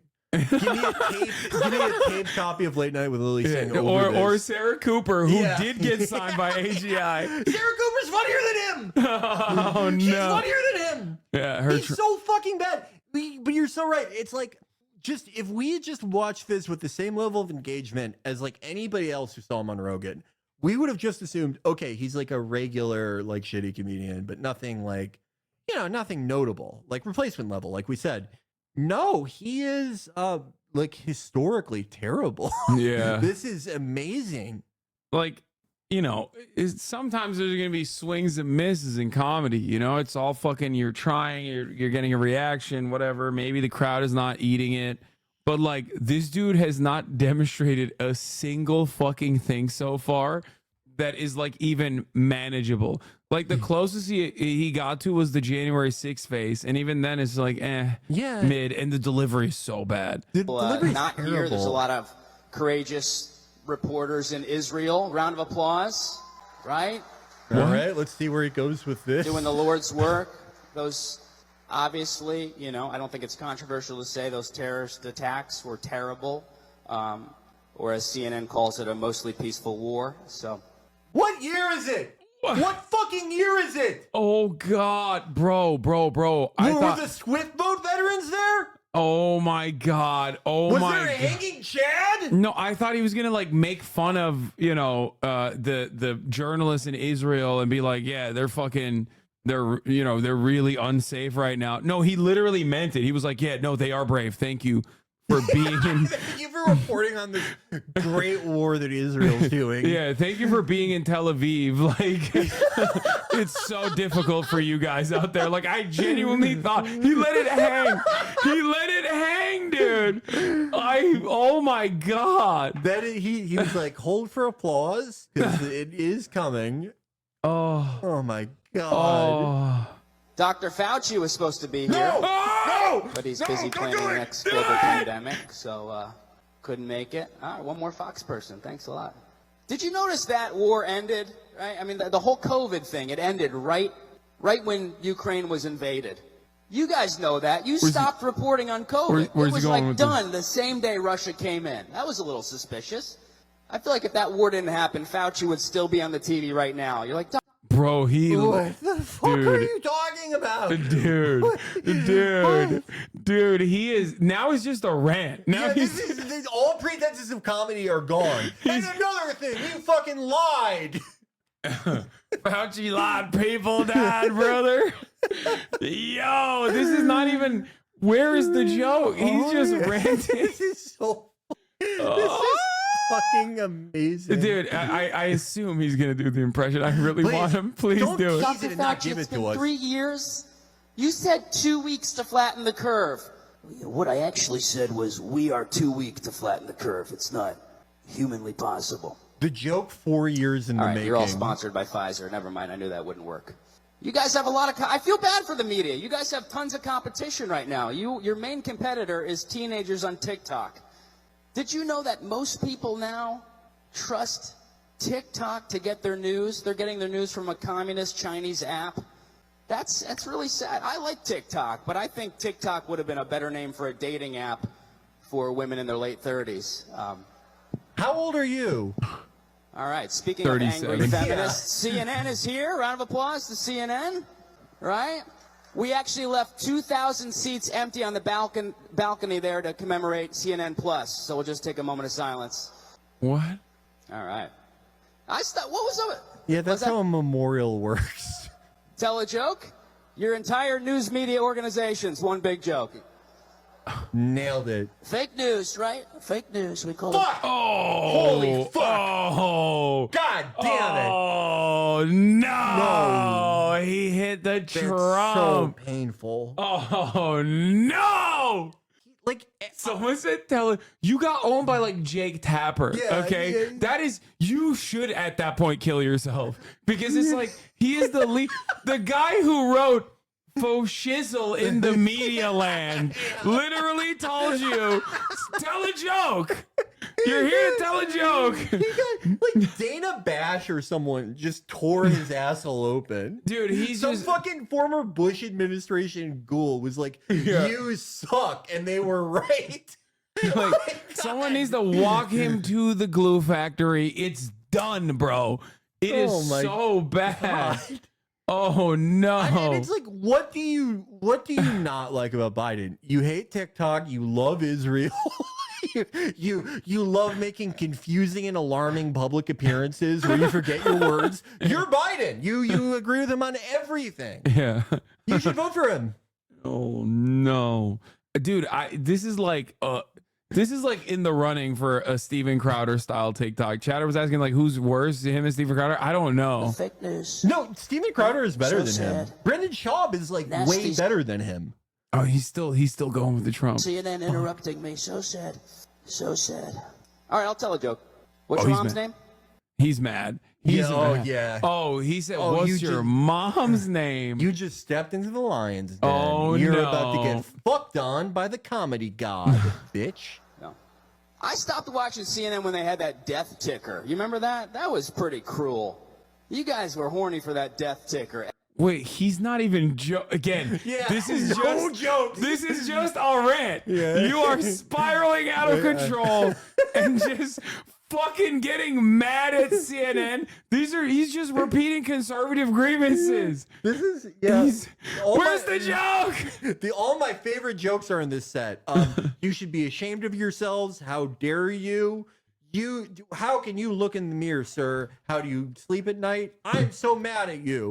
All my favorite hilarious jokes. God damn it, Every dude. single day. It was like checking the stock market. But a fun fact about the Yeah, death that also ticker, has numbers. if you actually Great. play it in reverse, it shows CNN's ratings in real time. So, well, I've already been canceled. What is a rating of -5 million, you fucking idiot? What are you talking about? Dude. It's so it's just what the fuck? What the fuck? Dude, there's people there that hate CNN. Fox News is there. Even they're not laughing. No. My man can't make the crowd laugh at all. Because like listen, it's not a mic problem. Because like in the beginning when he first comes in, you can hear the audience cheering. Yeah, the audience is mic'd. Yeah, see, you can hear them. Yeah, you can hear them cheering, chat. So like, I'm showing you that just so you understand. Like, it's not like a mic situation. Like, no one is laughing. We're all sponsored by Pfizer. Never mind, I knew that would. On the N plus, so we'll just take a moment of silence. And interrupting me, so sad, so sad. I've already been canceled as a comedian, so they made a big mistake. But a fun fact about the death ticker, if you actually play it in reverse, it shows CNN's ratings in real time. So, well, I've already been canceled as a comedian, so they made a big mistake booking me. You guys ready to start a show? We got a great show. You guys ready to start the show? The leg warmers are here, right? We got Cuban food. At least the food is diverse. The chefs won't get canceled. We got Cuban food from Miami. We got Florida stone crab, and the party's going all night. Plus, we have a very special speaking guest later, a keynote speaker. I think you're going to like. This guy's actually funny. And we're going to do a quick word from our sponsor. Guys, round of applause for coming out. Thank you guys so much. They're calling him the most charismatic man of all time. Hi, everyone. It's Senator Chuck Schumer. Man, it's fucking death when it goes from you to Chuck Schumer, and I'm like relieved to see Chuck Schumer. I'm like, oh, thank God, someone funny. Someone with a warm personality. Oh my God. Chuck Schumer. I've never been happier to see that fucking demon than this. It's so bad. It's so bad. Jesus Christ. Joe Rogan needs to be lobotomized for having him on, dude. What the fuck? That's crazy. Has anyone gotten this to Joe? Has Joe seen this? Oh my Lord, dude. Clear cut. And he's dead now. He did he worked on Joe Rogan's comedy store in Austin, and then Joe Rogan executed him with a karate chop to the neck. Brandon Shaw was the last white guy allowed here. You're done. This is so bad. So that was a couple years ago. So it's an ongoing thing. These things take a long time. But and so what are you're suing for discrimination? Is that what you're suing for? Like, yeah. Yeah, every race is protected under the civil rights laws. There's no. Isn't that crazy though that they would think they're so encaptured by this fucking mind virus that they would think it's okay to be racist to white people? Not only okay, but like celebratory. Yeah. You know. Why? Yeah, and I don't let people fucking do that to me. People think, dude, thank God there's a guy out there speaking for me. You know. Us white guys, we've had it rough. We've had it tough. I'm sick and tired of it, okay? Racism. The real racism. I'm sick of being a victim. I'm a survivor now. Like, damn, dude. Yeah, no, this is... Like, it's practically an affirmative action program for mentally ill people that he can even draw an income from comedy. Yeah. Like, that should not be allowed. You should not be able to, like, legally call yourself an entertainer. You have never legally provided that as a fucking service. Oh, it's so good. I'm just this nice little, I'm a fucking animal. When you grow up in a crazy environment and you survive it, man, it's you're like a real bro's survivor. talking about having 2 gay dads like it's, fucking growing up in a bad neighborhood or some shit. He's like, dude, you had like 2 loving, caring fathers. Like, the fuck's wrong with you? Fucking come at me. He's got to be like, and I said, it's a hill I'll die on. I don't care. People I've ever I was like, this is war. Like, like selling out your family at the behest of the worst comedy for the lowest degree of remuneration possible. How much could you possibly be making? How much could you possibly be making from this fucking piddly bullshit? Oh, it's How much? so bad. To throw your fucking family under the bus like that. Like, fuck you, man. He's 5'7". You will never understand his struggle. Yeah, but he's not even talking about short rights. He's talking about fucking white men not getting what's due. I know a guy who is significantly shorter than that. He's one of the funniest people I've ever known and has an amazing presence on the microphone and on stage. That's not the problem. His name is Nick Mullen. No, it's someone else. But it's like, all the problems that this guy supposedly has, they have not been obstacles for other people. He just is a historically inept person. Yeah, oh God, it's so good. Full-blown culture war. And I would give up everything for it. Because I also owe it to, people that can't fight for themselves. I had this 10-year period where this shit wasn't going on. I built up my acting chops, my comedy chops, with nobody saying you can't do that, you can't say that. And so I had this kind of, you know, this this energy. I go, I have to, no one's going to do it for you, you know. I saw Jordan Peterson, you know, fight for that Bill C-16 thing. Yeah. And I go, holy shit, watching, if it's worth watching the congressional hearing in Canada, where he's explaining you can't compel speech. You can't tell somebody you have to say my pronoun. Dude, But you want to compel audiences into thinking you're funny when you're not. Yeah. It's, you Dude. just want that, but for your career. Guy- You want 10 million people to all be forced at gunpoint to be like, no, Tyler, you're fucking hilarious. Guy who got motivated by Jordan Peterson congressional clips is like a bit in and of itself. Yeah, that's what got me into comedy. Yeah. This crying benzo addict. I'm not going to say, geez, you're holy shit. I'm going to go bomb in front of C-SPAN. Oh, no. Pronouns, or you go to jail. He's like, this is going to get out of fucking control. Everything he said came true. Yeah. I had him on. Yeah, it's all everyone. came true. Everyone in Canada is getting arrested. Yeah, Canada is a prison colony now, filled to the brim with people who are not respecting others' pronouns.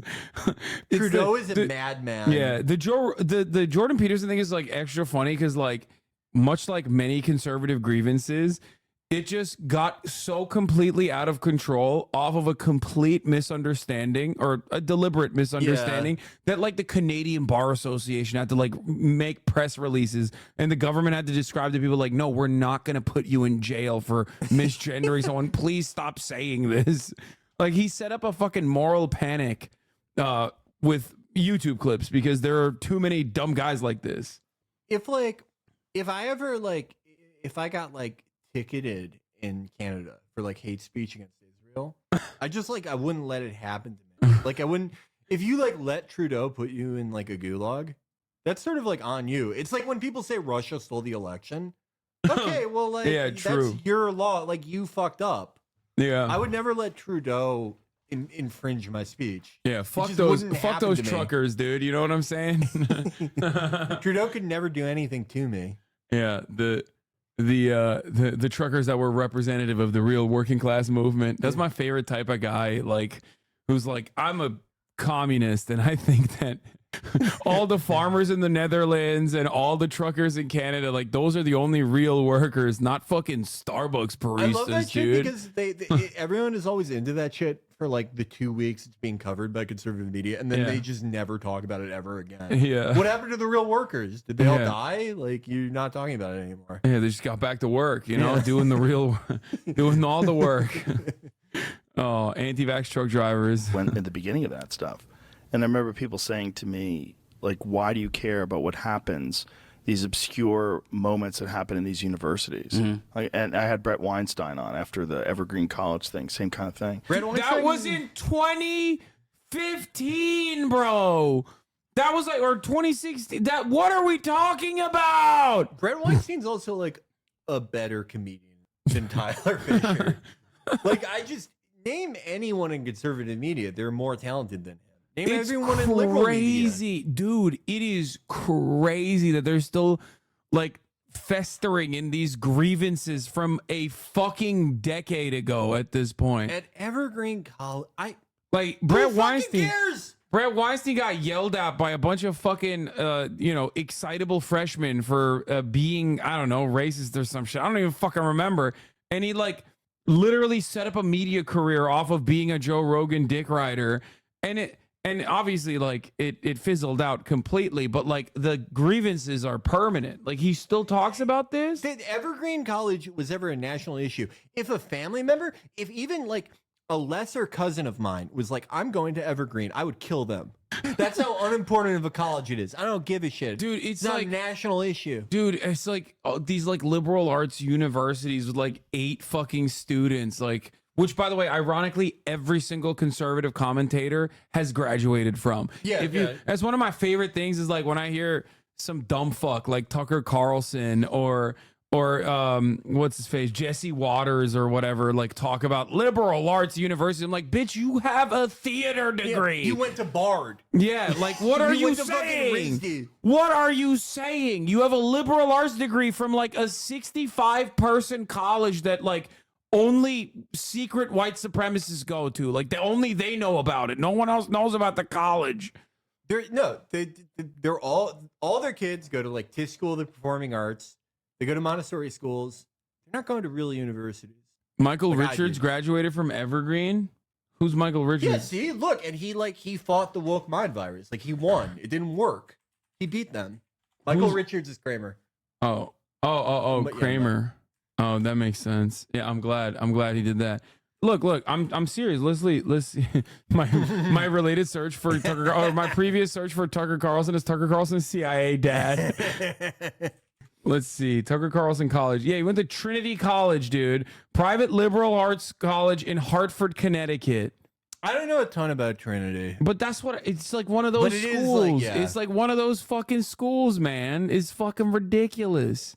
I hate this shit. Ay, ay, ay. How many people? Dude, 2,000 students. 2,000 students school. At that point. That's a high school. Yeah, that doesn't count. That doesn't count as a degree. I'm sorry. No. And then he just sits around and is like, woke liberal arts universities. Like, come on, bro.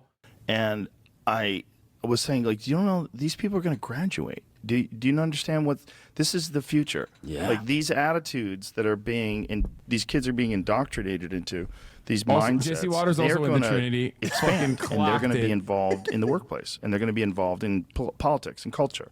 Like this mind virus is going to go everywhere, and you got to say what it is. You got to call it out when you see it. That this is kind of crazy.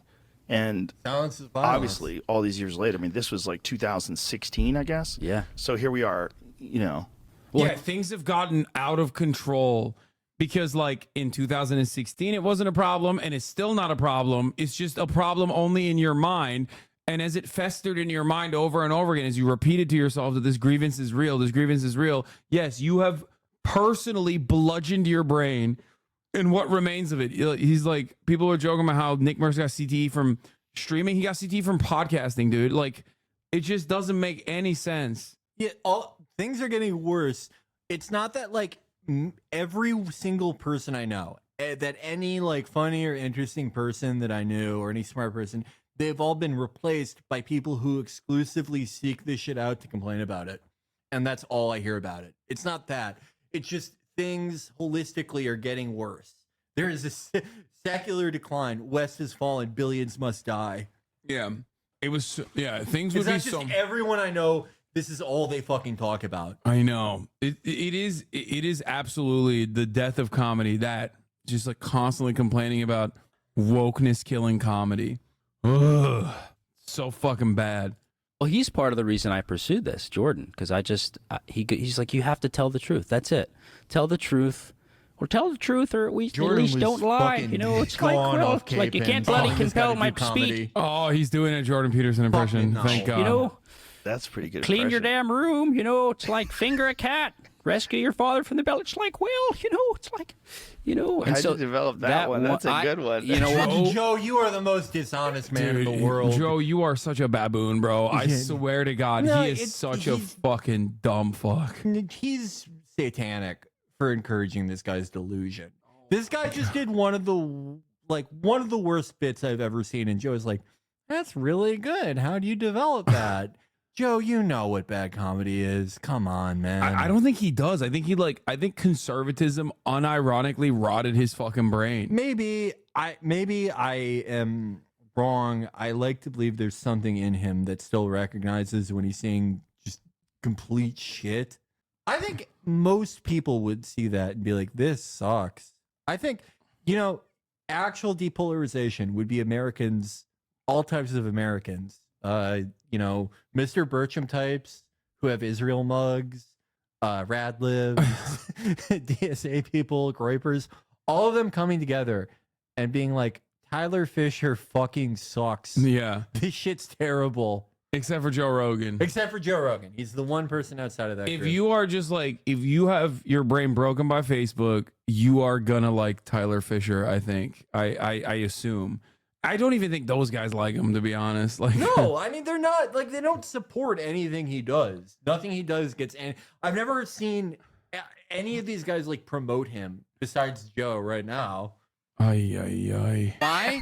Because I was in a little emasculated little he-him living in New York, and I would sit in my room and watch his lectures with my fucking head would explode. I go, holy, this is all the shit that I think. bro, why are you admitting this, bro? That's so embarrassing for you. Oh, God. He literally said, like, I felt like, I mean, he's basically giving the game away. Like, this is how so many fucking weird losers, like, become Jordan Peterson fans. This is, like, you know how, like, tons of movies made in the last 4 years have, like a stupid incel character that's clearly taken from, like, the writer's, like, cultural fears and delusions. It just became, like, a cause célèbre among, like, liberal screenwriters. And there's always a character like that in, like, 1 out of every, like, 10 big movies that come out. This is, like, if there was a kid, like, if I saw a guy who acted like this and did his exact content and said the things he says in one of those movies, I'd be like, come on, guys. Like, some artistry here. Yeah, this is so it's fucking too on the nose. nose. It's too on the nose. It's just so, like, he's not, I know, maybe I use this term a little liberally. Another not a real person. No, this person, he's not a real person. This person is literally the fucking, like, Bircham joke that we looked at earlier, like, but a human being. Yeah. Like, he is, okay, now we know who wrote those jokes about, like, the cat litter and the cat dabbing. Like, this is the type of shit that he'd be like, that's a bit. That's all-time great. Holy fuck. Okay, I want to hear what he's doing when he's in the First pocket. president with a mugshot. That's wild. That is wild. He's the only person that can actually make that somehow sound cool, right? 34 counts. Nobody could do it. Nobody could do it. All right? These are big numbers. El Chapo couldn't do it. He tried. And he tried. He couldn't do it. 26 counts. What a failure. Al Capone, 29 counts. Amateur hour couldn't do it. They said, sure, even the Zodiac killer, I call him the Zodiac loser. Think of that. He couldn't do it. Right? He couldn't do it. Okay, so that's his best one. Are the audiences, like, recently freed hostages? Is this, like, the first human being that's talked to them? Bro, this is election special, okay? Things that Chill. will bring this country together is doing an age cap on our politicians. You know, we can start young. I hate that, like, all of his uniting jokes are also, like, so fucking, like, he's just, like, trying to appeal to, like, a centrist audience by being like, yeah, we all fucking hate how old these guys are, right? Come on. I mean, yeah, but it's, like, I don't know, it's just so, like, contentless. It's so, I feel like it's, like, more upsetting to see him perform in front of a moderately receptive audience because it's, like, Now you're questioning what you know about the people living in society next to you. Yeah, I mean, I don't know. It's more so that it's like he shouldn't feel any encouragement. Like no one should be propagating. He claims he got banned from being he claims he got banned from Hinge for being white. They're just real garbage people on there. I'm banned. What did you do? I got banned from Hinge. They force racial dating, interracial dating. What? And I have no problem. So many I don't women think of they all do different that. races. I don't think they kick I you don't off see color. Hinge I if do you see won't Jews, however. date us. But We'll be right back. So I did a screen record, right? It was about 200. He sees Jews. He doesn't see color. He sees Jews. What? That's what he said. You missed it. Just huge fat black women, which again, I fuck a lot of fat black women. I mean, The host of the other show. yeah. So I was trying to find her. Is that how you were going to open up on the other show? Yeah. Let me show you ladies my Hinge screenshot. Is this you? I screen recorded it, and then one of the higher ups at Hinge told me two things. She said, "You're not going to get any matches because your height, because now 90% of women filter out men under 6 feet tall." Dude, people are always like telling him secrets. How is he always? He's always getting to like an executive, someone at the highest level of any company he ever deals with is like, listen, you would be fucking all these women, except you're too short and you're white.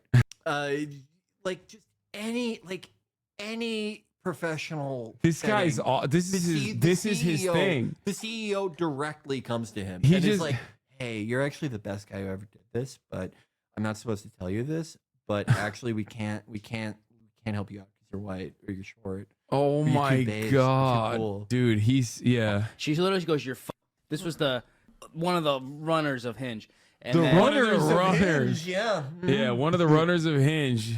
She confirmed that if I they are asked someone trying what to their force. job was and they were like, "I'm one of the runners of Hinge," you 7 years old? What the fuck? Yeah. Who the fuck? Yeah. Who describes the world like It's the this? CEO, dude. It's the one of the runner. The runner. It's the runner. My niece is like, she has a much better verbal command of him. She was born in 20. A comedian should have some handle on speech and It's so good. words or anything. Racial dating, which is like, I think it's the runner of Hinge was like, we're trying to do miscegenation. How did this conversation even start? We're trying to get white genocide going. Yeah. How did this conversation even start? Was he like, he just got cold called? Hey, who's this? I'm the runner of Hinge. We're kicking you off because you're white. That's so And you're awesome. short. This guy's great. He's such a fucking bad liar. He's just so you can tell so much. Wait, are you telling me you don't believe that all of these people that run shit, runners, as he said, runners of companies, keep telling him the secrets? Like the agent that was like, we can't hire you. You're white. You're a white man.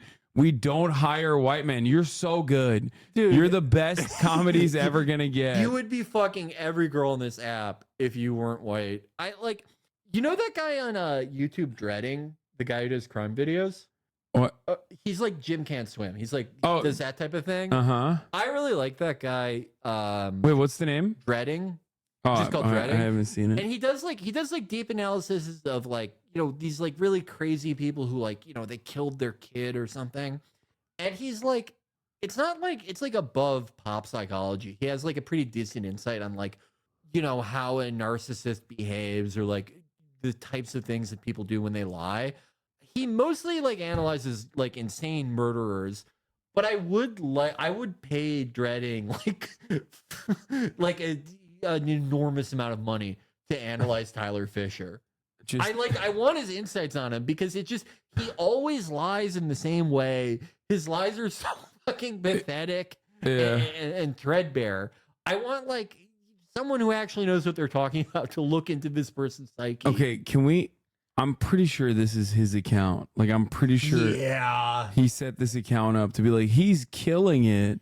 I wouldn't say hurling a full beer can at a comedian is killing it. That's actually an entirely different human with the same name. How's the lawsuit going? Still ongoing, but he did another movie and as a tour manager in his first big theater gig at Gramercy. Why are you talking in third person, Lamau? Because I'm not Tyler Fisher, I'm a fan. I don't know which possibility is sadder. This fucking guy could. Well, if I was Tyler, I'd have more money. But I agree, liking a comedian, talking about him on Reddit is Tyler, I'd have more money. This is him. That's him.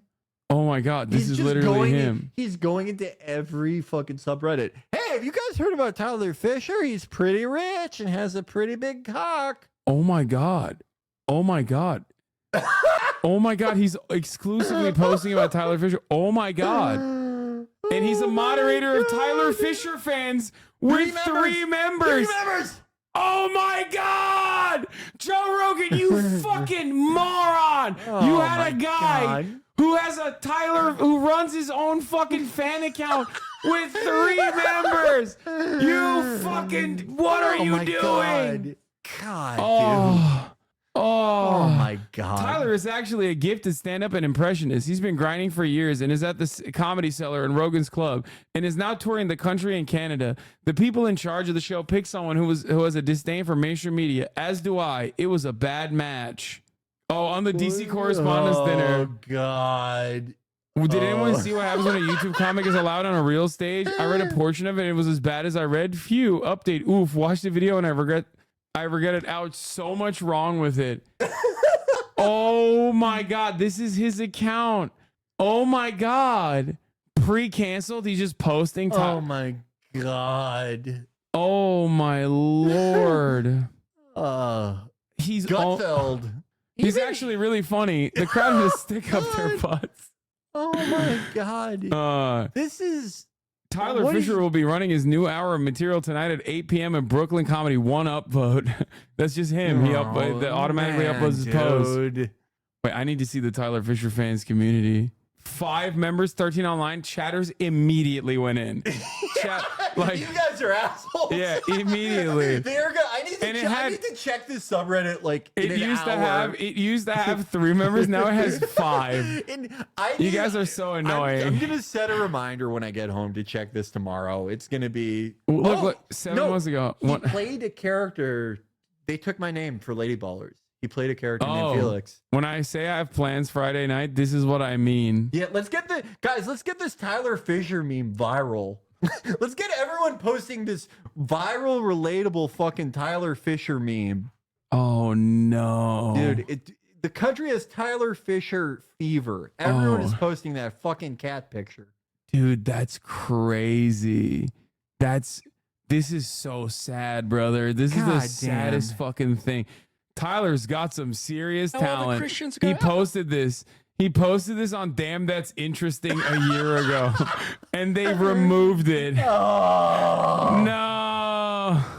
We can't see the comments. See full discussion. All the Christians are going, he's wait, did he post it or someone else post it? Wait, he was on with Bill Burr? going to hell. That's brutal, right?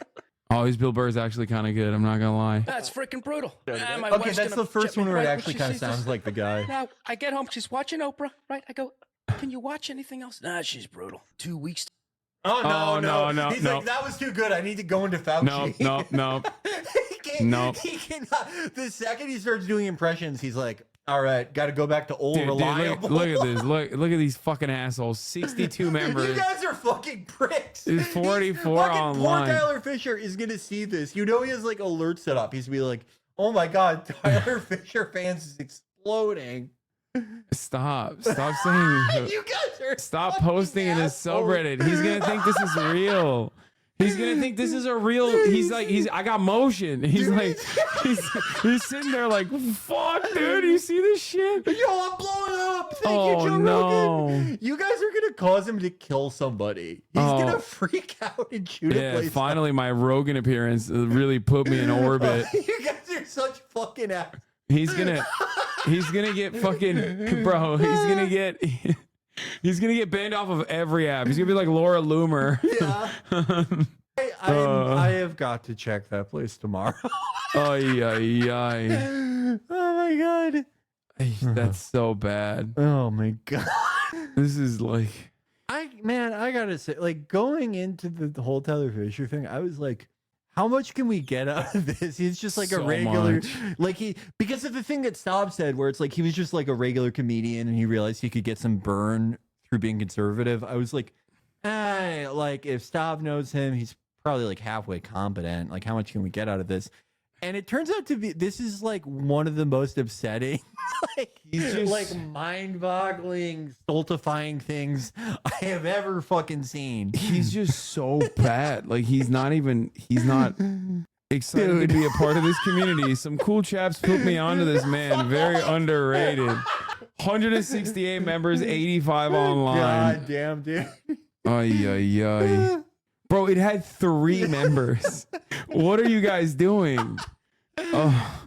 He's gonna do comedy another 10 years because of this. Yeah, he was gonna quit. Okay. We're done. Stop showing me posts. I want to play Elden Ring. Okay, right. Felix, do you want to guide me through this boss battle? Okay. Or do you want to go home to fucking play Elden Ring yourself?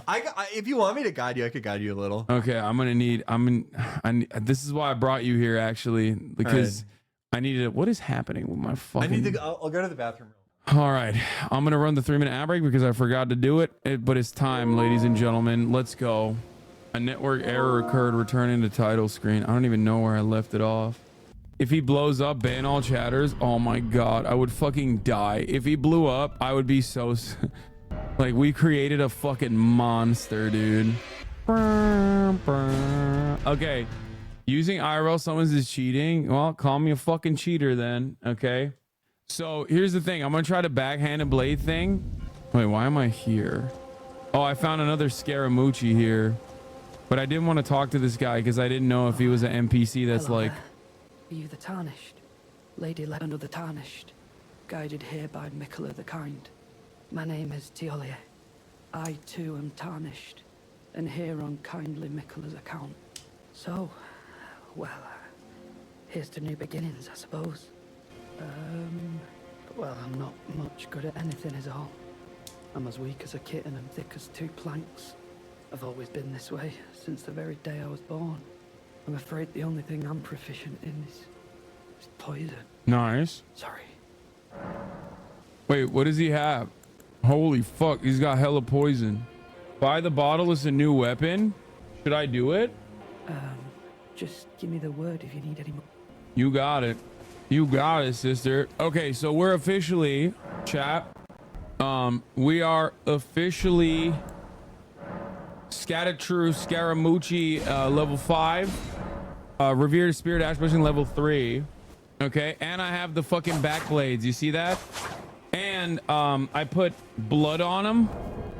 It's a blood backhand blade. But unfortunately, it's nowhere near as powerful as the katana. So I didn't max it out. Go for keen, not blood. But blood is better, isn't it? Isn't blood better? Dude, I have to pee. Keen plus blood grease. I mean, that's going to be hard, though. Is fast in the katana. Is your game updated with the Scaramucci buffs? I mean, I suspected it's updated. It has S scaling index for keen, not for blood. Yeah, I know. Is that much more powerful? The crackly sound on the PS5 is for... Okay. If you're weighted in dex, you should probably go keen. But if you want bleed proc... Yeah, I did a bleed proc on this because I thought... I got the double... the wind blades. But for this game instead. Do you have the Cirques at all? What's that? They're another backhanded blade weapon. They're like these, like, I forget. Did you ever play Lies of P? I only played the demo. Oh. Wait, I went blood with this, but should I go keen instead? Hold on.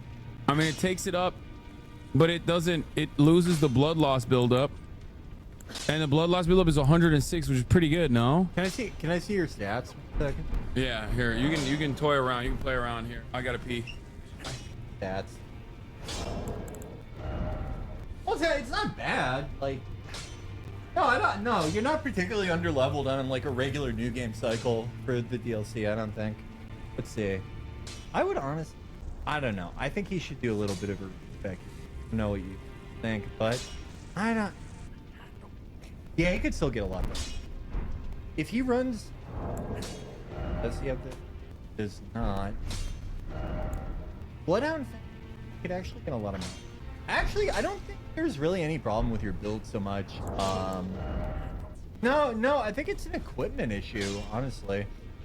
I'm like Elon Musk. Hold on. Fat rolling with 2 fucking shields. Ash or what's this? No, that isn't that literally. That's the blind spot is like the cool reason why I want to use the we're weapon. gonna keep blind spot, but we're gonna change DNC. We're gonna change it to a cult. You're gonna get better scaling off that because your high dex and should be how leveled up is must be leveled up. I mean, I can max. You can max it out. I have 4. No, it won't make that much of a difference. Do you have arcane? He just looked. I guess I do. Yeah, he has pretty high arcane, pretty high dex. Okay. What mausoleums have you used? Dude, I have no idea. What do you mean? What I think you do is there is like a mausoleum you can go to in DLC that's kind of hard to get to, but you're able to duplicate a remembrance without like doing the puzzle. But if there's a mausoleum you haven't used, we can have you duplicate Morgoth's remembrance, and then you can get the cursed curves. No, but I just want to. You don't think there's a way to use this? All right. I want to. Yeah. I don't want to. Like I want to max out on like this build potentially, Okay. but what I was using before, I was using two-handed. What I was using is like On my main, I was using Rivers of Blood Classic, which is pretty good. I mean, it scales decently with Dex.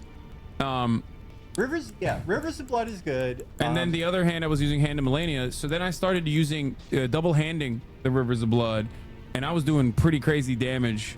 If you do, okay, what I think, gonna double hand katanas, I think you should change the infusion on that Uchi katana.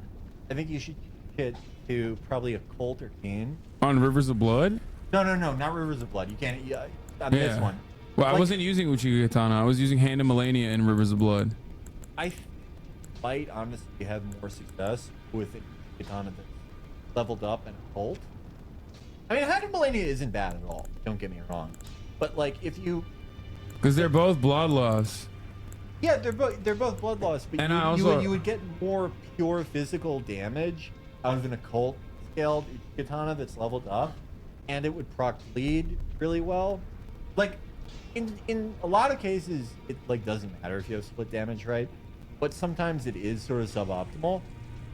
It's kind of why like occult is such a good like scaling, because you can go off arcane without like sacrificing physical. Still proc fairly easily. I'm gonna eventually get the this is what I have rocking with the talisman. He greatly raises attack power with successive attacks, enormously boosts physical damage negation, boosts dexterity, raises power attack with successive, vastly boosts non-physical damage negation. Let me look at that one. And you have the other one from that class, right? I don't know. On the far left.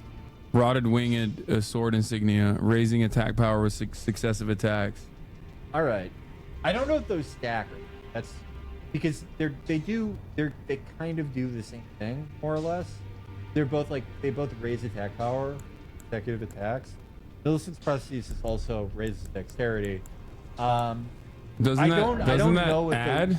Well, I don't know if it does or not. Some of those stack. They stack. Like Yeah, chat's saying they stack. All right. Let's see. Let's just first try this out. All right. Yeah. Because I haven't. Who are you about to fight? Lion. Okay. I haven't fought him with this build yet. Like I haven't fought him with this weapon yet. I was using. You've been popping a rune arc to activate your great runes? No, I haven't been. I barely ever like remember to use rune arcs. I don't know. I think it's a better. It's a more interesting mechanic than Embering in Dark Souls 3, but I found Embering more intuitive, I guess.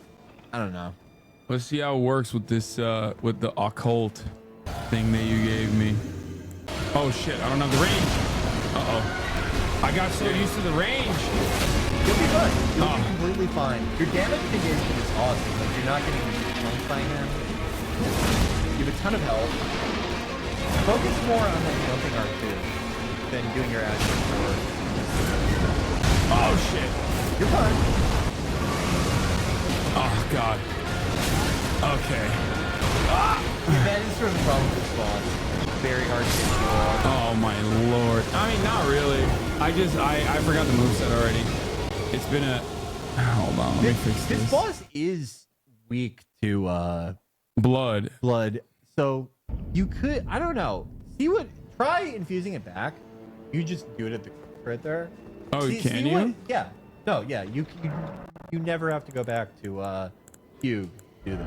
Yeah, and you can keep go blind spot, keep the same blind spot, go to blood. Yeah, you can just do it there.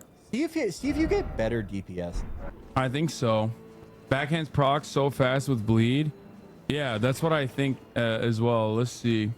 I know the Ash of War has iframes. I can use that to dodge as well. Yeah. My problem is I got so used to hitting L1. I keep accidentally hitting L1 to hit him, forgetting that that it's like a block. Yeah, and when you're two-handing that one, R1 is what L1 usually is with power. It's like kind of hard to get to do. The reason why that didn't do any damage is because the first one. No, yeah, that's a very good. It's saved by us in the oh shit! All right, it's doing way more damage. Wait, oh come on! I hate when I dodge into him and it fucking. Yeah, he really punishes like rolling in the wrong direction. Oh, holy shit! Yeah, dude. It rips. Oh my god. Holy shit. Oh fuck! The iframes did not work for me. I mean, you avoid the grab. Really watch out here. You have very few openings. I know. I tried to jump up and hit him in the head, but it just sucks because he just does this shit. All right. If you don't get him on this one, I have an idea. Wait. Oh, wait. What? Oh, I didn't even realize he fucking lasered me. Yeah. No, it's really easy to get caught by the lightning. You're missing the upgrades that make your Crimson Flask heal you more? I know. Do you use Opal Tier Physic? I don't have that. I don't have the Opal Tier Physic. Okay, so oh, yeah, here's my you prefer like using Hand of Moon to no, I prefer Rivers of Blood to Hand of Melania. How do you feel about power stancing then? I don't fucking do any of that. Put Melania or put Rivers of Blood in your right hand. Put Melania's in. Yeah, that's what I was doing. That's power stancing. That's what power stancing. Oh, okay. So what I was doing was, yeah, that's so you can use the Ash of War. Right hand, Rivers of Blood, Ash of War, spam the Ash of War, and then Melania with the left hand. But honestly, Rivers of Blood, two-handed, was even better in my opinion. I don't know. Well, you could also like try upgrading the Uchi Katana, Blood Uchi, because the Uchi Katana. Like here, I'll show you. Hold on. I'll just show you. No, I'm sure. I'm sure it does like a shitload of damage. This is what I've been doing here. I'm sure it does a shitload of damage. Let's try it again. But like, I think if you power stance it with like an upgraded Blood Uchi Katana, you do more stance damage. You would get more damage in on individual hits. So I know this stuff like cares. Shit. Yeah, that one sucks. Oh, he did a triple spin. I hate that. He's like a dancer from PS3. He's like incredibly fucking annoying. Oh, I hit it. Oh wait, he fucking. Oh, I thought he was powering up for lightning. No, you know when the lightning phase starts, he like doesn't roll wind up. He's gonna do it now. No, not yet. No, you were right. I thought I could jump and hit him again, like the fucking one-tap guy, like the one-tap bandit. Ah! You're fine. Oh, fuck me. That's an easy dodge. No. Okay. I panic rolled. I do think part of your problem is like you need more sacred tears. Like your flask should be healing you more, especially like with the really beefy like bar. I don't know where to get. I forgot where to get the sacred tears. Dude, I forgot everything about this game. That's my problem. It's like have you like done? You've done like Halig Tree, right? I think so, dude. I don't remember anything. Because like you have to remember, I played the Temple of Americas as base game. Yeah, I have to go to like the churches and shit. But like the problem is, I played the base game when it first came out. I finished it and I never picked it back up, which is an issue. Yeah, it may take you a second to like get back in. I do think I don't know. You have access to Mogwin Dynasty, right? Probably. I think I unlocked all the boss. I did all the bosses. Fuck. Oh, he ate me. Yeah, that was so demoralizing. He killed me. Okay, it's the most demoralizing thing when you get eaten. There's like a couple things that I think you could do that would help a lot. I think you have all the bell bearings for upgrade stones. I think so. Yeah. I think I literally hunted them down last night. I went back to the fucking base game and hunted them down last night. What I think you should do is like, I think you should like just farm those Albinorics outside on the cliff outside Mogwin Palace. Get enough to like upgrade your Uchi Katana to like 24, 23 or 24. And then power stance with the Uchi Katana and Rivers of Blood. Yeah. And every time that you would do the Ash of War or like a regular R2 with that two-handed, just do like a jumping L1. Do a jumping L1. I think you'll get like a lot more mileage. I still think I can cook them with this build. Maybe I'm wrong, but I think like if you have more FP, that's an easy one. Oh my god. No, you're fine. You're fine. You're fine. I was gonna do a triple. Oh fuck! I hate when he does that. No, that was worth it though. That was worth it. You chunked him. You can get that health back. You can. Oh, that's an easy bucket that I just ate for no reason. I hate when I do that. What? Yeah, That's outside of his range, brother. He has insane reach with that thing. That thing. You're fine. He also heals himself too, which is really fucking annoying. Super annoying. Having Malekith's Black Blade did kind of put me out there. That aspect of it. Like that's that one is tough. There's like no wind up to it. It's super long fucking range. There's no way to like roll away from it unless you have like insane distance. Yeah, it's really fucking annoying. That one is. I don't think he would be like insane. That thing was like, you know, I don't think he would be like. Ridiculous. I think they beefed up your Scaramucci's, but I don't know if mine automatically updated. They definitely like. They beefed up the. Well, they beefed up level 20, right? No, they beefed up to level 20. Or they beefed up the beginning, but I don't. If you resume, then you suspend. I mean, I can try. I can quit and see if it like updates. Let's see. Level 20 max buff till 10.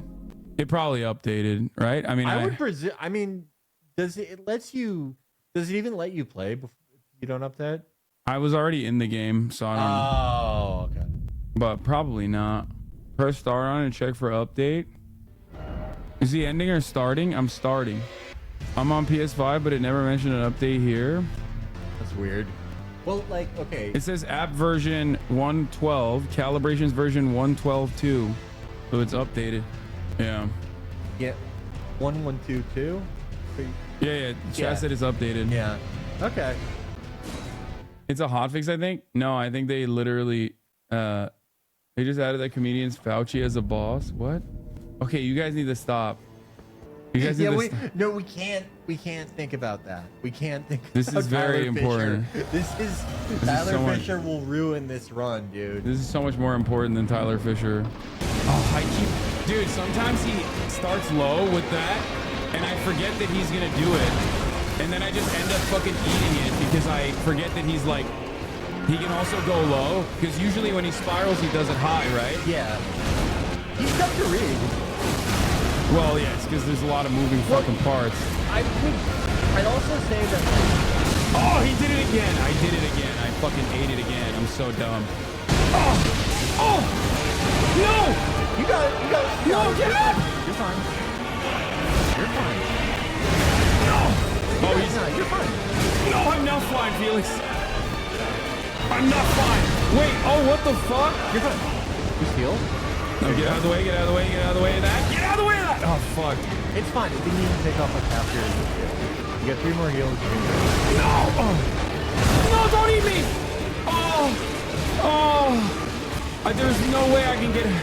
And I'm stuck in the worst corner possible. You're fine. I fucking die. What am I doing? Don't panic. You're fine. You're upright. Drink another heal. You're ready. Very good. Oh no. No, you're fine. I hate that. I'm out of pots. What is that? I've never even seen that. What is he? Oh, he's doing multiple. Yeah, he's like switching. No, there's no way. Okay. But I held my own for the longest. No, you're so fucking close. My heart rate. Look at my heart rate on top of my head. When it goes over 110, it starts lighting on fire. Okay. I really think that like part of the problem is like doing like Corpse Filer, it chunks him, obviously. It's very effective, but it's super like it commits you so much. You're pot committed when you do that. You're almost always gonna get hit. Yeah. If you had like a Blood Uchikatana, you had, you know, Rivers of Blood in your right hand, and you were just doing like jumping L1, you'd still be doing like a lot of damage. You could do Rivers of Blood to punish when you're like sure that you like just nailed a dodge. Yeah. But you would instead of like right now, every time you hit him, you're sacrificing like half your. If you were able to just like do a quick jumping L1, you would have way more heals left towards the third phase. Yeah. You'd still proc bleed. You do a lot of damage still. See, like look how committed. Fuck. start right off the jump. Bad start. Still, at that point, he still heals. Yeah, you already got that. Oh, I was too close. You know, like every time you attack, you were so committed, you're so locked into doing the Ash of War that he's always gonna hit you. Yeah. If you were just jumping L1, you'd get like, because you know the timing. Otherwise, like you like mostly do like a really good job of like avoiding the AoE. If you had a way to punish him that wasn't super committing to that. Yeah. Oh my God! How did I eat that? That's so dumb. And I double ate that. Okay, see, that's dumb as fuck. And I dodged into him. Okay, I'm doing all the wrong things. Oh, what? Oh, I keep forgetting that he fucking does the triple. It's just like such minute timing with him. There's no way to dodge that. You have to perfectly dodge it. Like, it's pretty fucking tough. It's so annoying. I mean, there is a way to dodge it. I have dodged it before. I think I'm rolling too early. This game has a mimic for a reason. I hate the chatters that like I'm not fucking dude. The last round, I was fairly fucking like not the last round, but the round before that, I was like I played around with them for a long enough time that I could have actually executed it with a couple like. You're getting incredibly close. What? That's annoying. Oh my God. I shouldn't have wasted that. That was greedy. Yeah, bitch. Oh, I died. Fuck. There was no reason to do that. Upgrade the Uchikatana. Upgrade the Uchikatana. I got greedy. Literally, just do that. It'll help you so much to not be like reliant on the Ash. He packing you low key? Yeah, of course. It's a fucking Elden Ring boss, brother. Of course he's packing me low key. Uchikatana. If you upgrade it. But it's on 8, dude. It's like I need to buy so much. I need to buy so much shit. Literally, it will take you like no, I know, but under a minute if you just farm the Albanorex on the Palace Ledge approach. Do like one run, you'll probably have enough. People are saying upgrade the backhand blade. No, I'm doing way more damage with the Rivers of Blood. You got pretty close with the backhand blade. Not real. No, it was Rivers of Blood that I got close with. I don't. No, you also did pretty decent damage with the blade. We can try it again. You didn't like it as much because like the range obviously is good. Yeah. But no, I really think if try it one more time with the backhand blade. It's just like it shouldn't be. It doesn't matter as much with this one, the actual Aura's mobility. But like when you only have like 17, I ate all 3 of that. Fuck! Dude, those strings are devastating. And once you catch one, it's just like there's like 5 more. Some people can kill this boss unarmed. I know, dude. Some people also work for fucking NASA. I don't see your bitch ass doing that. You're in the fucking chat chirping at like not a very good From Software player. So what the fuck are we talking about here? Okay. Yeah, I know that there's like infinitely better fucking players than me out there, and you as well. So I don't know why we're talking about that. You should be worried about the top of the hour ad break coming for you right now. Anger sheesh. I mean, yeah, that's what you wanted. You got it. What do you mean? What are we talking about? Yeah, there was in my heyday, I cooked all my fucking chatters in PvP because they were talking so much shit, and I had like a string of like 34 dubs back to back. In Elden Ring? Yeah. No, in Elden Ring. I can't even. It also eats away at your fucking. It eats away at your what do you call it? Your stamina too, pretty viciously. These? You have the turtle talisman? Oh, I'm eating at him. What the fuck? Yeah, see? Look how good it is when you're not relying on it. Oh shit. You're fine. See? Oh! Double dodging that. Dude, what the fuck? He has some really fucking annoying ones. Oh shit! No, I can't dodge out! Oh, I did. Oh, thank God. Dude, I'm gonna get frostbite at this point. I'm fucking getting cooked. I don't have a moment to breathe. No, give me a moment to breathe. Frostbite. Come on. What? Kill? Fuck. Still got 3 more. What? Dude.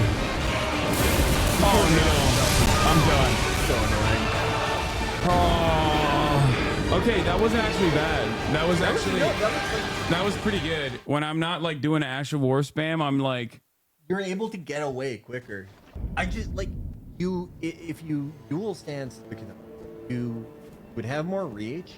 You'd be doing. You could probably stance more. You would get like a free crit in. You just. I mean, you can even try it with like that and money.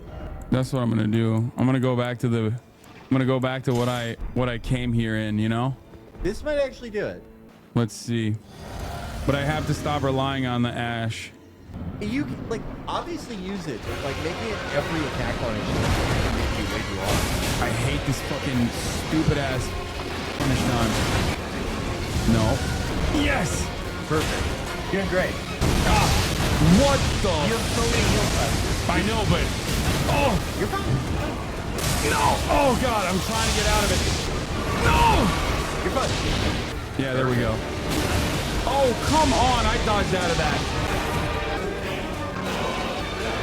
Oh no! Message was a praise. When the fuck did I have a message? Oh! That helps still videos. Come on, dude. Get up! No! The range on that motherfucker. Oh no. What the fuck? God damn it. I'm getting... No! He ate me. Oh, that was close though. No, yeah. You're getting super close. Yeah. There's like four more hits. He's like four more. If you do like more jumping, if you do like more jumping L1s and like in rare cases charge R2s, if you were able to like get a crit, if you're able to break a stance, it goes such a long way. And yeah, just making it so that like, jump L1 or jump R1? Jump L1, right? Jump L1, yeah. Yeah. Making it so that like every time you attack him, you're doing a lot of damage. But also like getting hit a lot. You're like squared up. Yeah. No, you're right. I need to stop spamming Blood Art, which is what I've been doing. It's like tempting. It's just like races. Fuck. What? Shit. Oh, fuck. That was terrible. I'm digressing. Rivers of Blood makes you stand still for too long? Yeah, I know. No, yeah.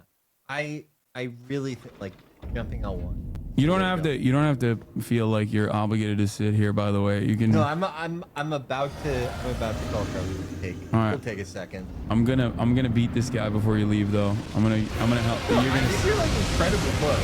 I think if you don't do it now, you're going to do it like before I get home. Like you know what to do. You're getting really far. You got it. I missed all of that. I hate that double dig. Oh, I'm in the corner again. Oh, I'm stuck here. And he ate me. Oh my god. He ate my ass. Can I just... I'm not gonna try to beat him. I just want to like... You want to play one? No, I'm gonna... This is more like a demonstration. Like how... It's a little different from my build, but you want to put the elixir up? Oh, fuck. Your binds are different than mine. I like... My elixir is... Put down triangle. Yeah, that's my pot. That's my... I do the physic before. So like, this is... I'm like shitty at this stuff. Like, this is... Like that, you know? Yeah. Like, quick. It's still doing a lot of damage. Yeah. No, you are. That one is so vicious. Yeah. But yeah, like, look how much its health bar changed. Yeah. When I try to do Rivers of Blood, he's so stationary, I'm dead. But yeah, it's like... No, you're right. Jumping like towards him like that. That's... No, this shouldn't count. Okay, fair. That doesn't count as a death. No, yeah, no, it doesn't. And it doesn't count in the bet either. Because chatters are betting on my downfall here. L1, right? L1. Jumping L1. Super quick. It's quicker than you think. Boom. You could... Wait. Oh, fuck. I always forget. It's tough to get the muscle memory for it. If you're like used to doing something else, it's tough to get down. No. I'm saying I always forget the fucking... No. I'm saying I always forget that there's a triple tap there. Shut up, bitch. Oh, what? I dodged that. That's crazy. Oh my god. I hate so much. I hate that. Nice. Wait, what is he doing? Oh, fuck. Oh, wow. I ate it too. Wait, oh, I thought he was fixing his stance. Oh, there it is. Really hard to read sometimes. Yeah. Like, see, Robo would have this Millennium phase too. Where like the winged Oh, and that's one. Wait, what? No! The camera on that one was No! I was like, oh, that's a successful dodge. Like, I went under him. It just like... Okay, you know what, though? You're right. The jump in L1 is actually a success strategy. You're good. No, you're going to get it. Bring it. Hopefully. All right, Felix is out, ladies and gentlemen. All right. All right, it's time to lock in, dude. For all the doubters that doubted me. For all the doubters that doubt... Oh, shit. Oops. Oh. Oh, my God. I fucking ate everything he threw my way. Wait, what? Hasan seems entitled to not get hit by boss. What do you mean? I don't know what that means. Oh, fuck. I hit the wrong potion. I hit the wrong pot again. What the Sigma? I know he signals that he's going to do a bite attack when he grabs both of his teeth. Oh, fuck. No! No! Oh my god, he won't let me stand up! Oh, I'm dead. I'm done. Come on! No! Bad pot. I've taken every fucking attack he's given me so far. Why is that so much? Wait, did he bite me? I've never seen him change I've never seen him change the stance and then bite immediately after. That was weird. I was panic rolling so hard. I mean, that was terrible. Aya, you need to get out of it, girl. I'm gonna step on you on accident. Place. The line is cheating, chat. That's the problem. I'm losing, not because I'm bad, but because my enemies are cheating. Also, chat, I'm just warming up. Also, my character is white. Also, banned from winning this game because I'm too white. Oh, no, I died. Oh, that was so bad. Bro's not beating the Nepo tarnished allegations. This is a throwaway run. That didn't count. Oh, what the fuck? Oh, come on. Oh, my God. He's fucking running train on me. Oh, I can't see shit. I can't see shit. No! No! That's the closest I've gotten! It's not greed. I got fucking owned on the camera, boss. That wasn't greed. That was camera. Holy shit, Hasan is good at this. Thank you. Thank you for believing in me. Finally, a believer in the chat that I did not pay. I mean, that was close as fuck. That was the closest I've gotten to finishing that. That was 2 hits. I'm close. I believe in you, but I think you're playing on hard mode, the Dex build. Dex build is the cheese build. Oh, wait. Fuck, I did it again, Chad. You see that? I keep forgetting that he has a spin to get the win baby moment there. Oh, damn, the motherfucker hits hard, bro. I dodged that. Too. Oh, that was so fast. No delay there. No. It's okay. How do I get hit by his easiest hit? What? Okay, I'm ass, dude. Reset. Ah! One more. Oh, shit. What? That was my entire health bar. That literally was, I think, 75% of my health bar. How? The frostbite, bro. Oh, that's so ass. The frostbite one-shotted me 120 fucking beats per minute. My blood is pumping right now. My shit says 114, but that shit is stuck on 120. What is happening? Let me restart it. Bro, the app started breaking. Oh. Most of your jump attacks are too late. I agree. Ah! I dodged in the wrong way. Fuck. What the fuck? Yo, what the fuck? Wait, what? Oh my god. Fuck, I hate that. Oh, fuck. I'm about to get frostbite again. No! No! I was hit! Fucking looked for an opening for a heal and he ate me. Oh no. Oh God, my ab. Oh my Lord. I squeezed too hard, chat. I squeezed too hard. I mean, dude, I'm getting confident. It's fine. It's over. It's so over. I'm like, even if I fail here for like accident or whatever, I'm pretty much down with the boss's maneuvers at this point. Oh shit, one day, chat, I'll remember that. Oh my God. Oh my God, he's locked me into a corner. I'm dead. That was unlucky. But thought you would have learned. I'm gonna always try to run up to him when he first loads up the fucking thunder and try to hit him with the fucking boop. Are you giving us a greed 101 lesson? Yes. Because to be greedy is to want to win. I'm greedy about wanting to win. Oh, I forget that he has that. Oh, shit. Oh, I fired it off. Let's go.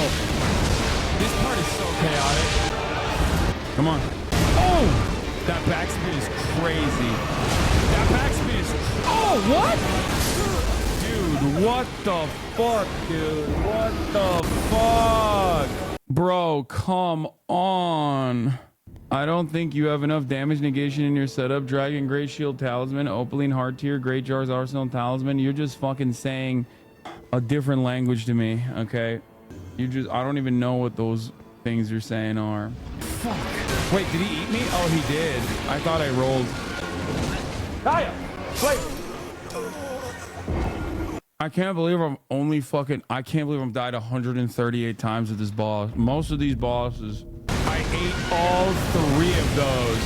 That's great, man. Oh, come on. Oh!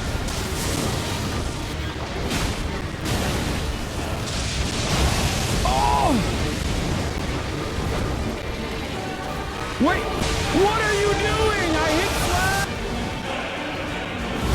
Oh my God. No. There we go. Punish. Dude, that is so lethal. Oh, and we're back. We're back to the Thunderdome. Here we go. Heal? Chatters, do you not look at the fucking camera? What do you mean heal? Do you not look at what's on screen? I don't think you guys know how this game works. You literally are just saying shit. You think are you button matching attacks? No. They got you muted and the screen off. They're like, bro, why aren't you healing? Don't you have unlimited heals? Like, what's happening? I ran out, chatter. Fucking Christ. So lame. Like, there's no way. For example, I have 11, all of my heals there. Why didn't I heal? Would be a great question for you in that situation. And the answer is he gave me no opening to heal because I had 2 options in that circumstance. I could have either tried to go for a easy cheeky hit, which is stupid, or flask up. I should have flasked up while he was changing. Come on, dude. Whoa. Dude, where do I dodge, dude? Where do I dodge? There's nowhere to dodge. There's nowhere to fucking dodge. What? Oh my God. What is going on, bro? No, the camera! The camera's cooking me! The camera's cooking me! Oh, I mean, that's like, I'm doing better. Chat is saying like swap flask for another Crimson, but like, honestly, does it even fucking matter? Cause like, does it really matter? I don't even get to 12 flasks. It's not like I get to 12. This DLC sucks. The difficulty is ridiculous. Main game experience is way more better. No, it's not. It's fine. This game is awesome. The reason why I am having a tough time with it is because I'm doing it in front of a fucking crowd. If I was playing it on my own, it would be so much more fun. Oh my God. Probably not like that though. Or like that. Or like that. Oh my Lord. Oh, I didn't even realize. I thought he ate me. That's funny.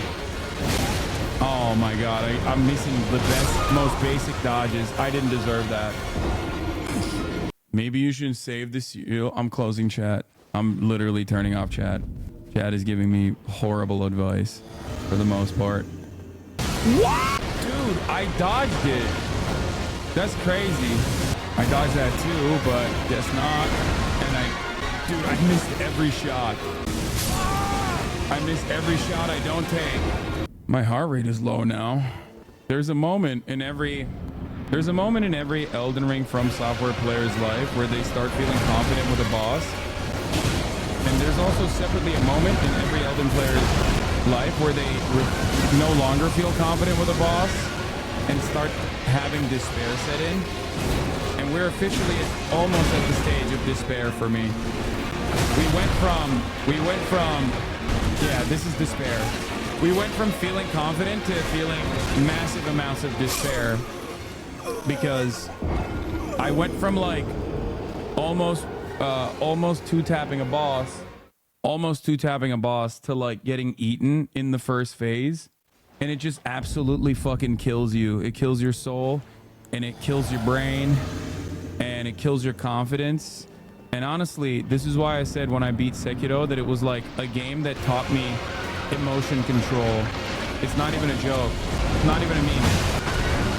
Like, the game actually teaches you very important skills about making sure that you are always in control of your feelings and aren't getting like too caught up and getting fucking owned. Me, on the other hand, I am getting owned. From Software games are more a battle with your own mind than they are a battle with the game. They're more of a battle with your own emotions and being able to control your feelings and not get succumbed to these big powerful hits that these bosses will throw your way. Like that is like so unlucky, you know what I mean? And when that happens, man, give me a free hit, please, thank you. I hate the Thunderdome. I hate it. There's nowhere to go. When I get eaten, it's just like, it kills me. It literally destroys my run. Whoa! I had nothing, huh? I had nothing there either. Just nothing upon nothing. What? Stepping ass motherfucker. Don't do that. Dude, low key, his fucking, honestly, his elementals, like, even his wind is pretty bad. I mean, oh, now he's doing both. He's doing both now.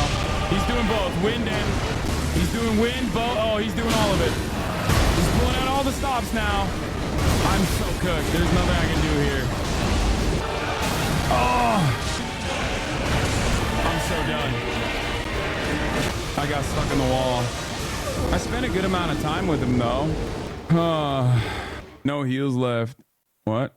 The meme is funny. Elden Ring players attempting to punish a boss with 2 consecutive light attacks after dodging 10-second long 15+ attack chain combos with AoE spam. Damn, I got greedy. No, literally. Like, that is true. That is literally what is going on. The fucking dude, the DLC is pretty wild. There is no opening. When you get like 1 second of opening, when you're lucky enough to get 1 second of opening, you got to do like 3 attacks in a row. And past that point, it's just like, yeah, you're cooked. No, dude, why? Every time, dude. Every time, dude. What? Get out of there. Get out of there, bro. Dude, what? How does he turn so fast? Sometimes, okay. Sometimes when he does the like, oh, boom attack, when he like does that delayed attack, he literally doesn't turn for like 3 seconds. Other times he turns like that. And I'm just like, how? How am I supposed to know, is this going to be a quick turn event or is this going to be a long turn event? There is like no way to fucking analyze that moveset because your punish moment is supposed to be when he comes down on you after winding up. That, and also when he does the fucking meatball. When he does the meatball spam. But the problem is, sometimes he decides, actually, today, I'm not going to be slow. I'm going to turn real fast. Like this, look. Look, you see that? I got 4 hits in there. Oh, yeah, every time. I've hit that. I have to remind myself every time. Dude, my mom could not be calling me at a worse fucking time, I swear to God. It's like, it's insane. She has this uncanny ability to do this in the worst possible time. Like, I don't know how she does it. I honestly don't know. I don't know how she does it. Where do I go then? Like, where do I go here? No, frostbite. That's the worst thing that can happen to me right now. Where is he going? I got him. I got him. I got him. I got him. Oh, where are the doubters? Oh my God, was this out of the Gamba pocket? Oh my God, it took me literally like 100+ deaths. What the fuck? Dude, that was so hard. Oh my God. Oh my God. I'm done. I'm done for the day. There is no fucking way, dude. There is no fucking way my mom called me in the middle of this boss fight too. There is no fucking shot. Like, it is jerk to have. Thank you for the 10 gifted. Thank you for showing us how hard it is to be a leftist. L after L after L until fat W. Yeah. Yeah, unsummon made the difference. I can't believe I did it. Chap, let's be real. Are the other fucking bosses just as hard, or are they like a little bit easier? Because I feel like these games, like Mesmer Soldier Helm, is that the one? Oh, the Divine Beast Head. Holy shit. That's such a sick helmet. I'll be honest, it only gets harder. Must smell like shit in there, to be honest. Yeah. Wait until Mesmer, lol. Bro, this was my least favorite. Next boss will be less of a camera hassle. I'm much better with human bosses. That's number one, like humanoid style bosses. And also on top of that, listen, every From Software game, I think I saw Carnage talk about this as well. Every From Software game has, no matter what, a complete random order of events for people to have like a unique set of bosses. There's going to be like 5 bosses. What did he say? I think he said something like there's going to be 5 bosses that you fucking clear easy and it's not a big deal. And there'll be 5 bosses that you fucking die to 1,000,000 times over. I hope to God that this one was my hard boss, because it took me more than 100 deaths to fucking fight this boss. But you know, we didn't stop believing. Anyway, love you all. I gotta call my mom and see what the fuck's going on. So you already know what it is. Anyway, love you guys. I will see you tomorrow. We got the debate coming up tomorrow, as you know. We'll have some guests on and shit. I don't fucking know right now. I feel crazy. Bye bye.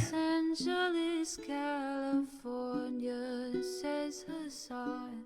The starlock to the starlock to the topic just begun. There he is again. Hasan is streaming. Hasan is streaming. There he is again. Hasan is streaming. Hasan is streaming. Reviewing the P.O. box. Uncle Uger's face. Sudden Discord active prop. Great names take on break. Tiny Bernie Sanders, LGBTQ Air Force. The whole left at your fingertips. Ane at your door. H3 crowded debate, the Young Turks online show. 3 full fucking years of this, plenty more to go. 90-day fiance talks of champagne bourgeoisie. A Trump rally live reaction on mass riot at DC. There he is again. Hasan is streaming. Hasan is streaming. There he is again. Hasan is streaming. Hasan is streaming. Reading live stream fair comments. Austin show chat advice. And all the ways the right-wing pipeline can suck you in online. JCS react, Lord frame gets broken, cover blown. A full-blown mass pandemic monster streaming at your home. Total radical. coming out to find. The system you were taught to trust in was broken the whole time. All these daily streams, whether big or whether small, have helped me and so many find the meaning through it all. There is again, her sun is streaming, her sun is streaming.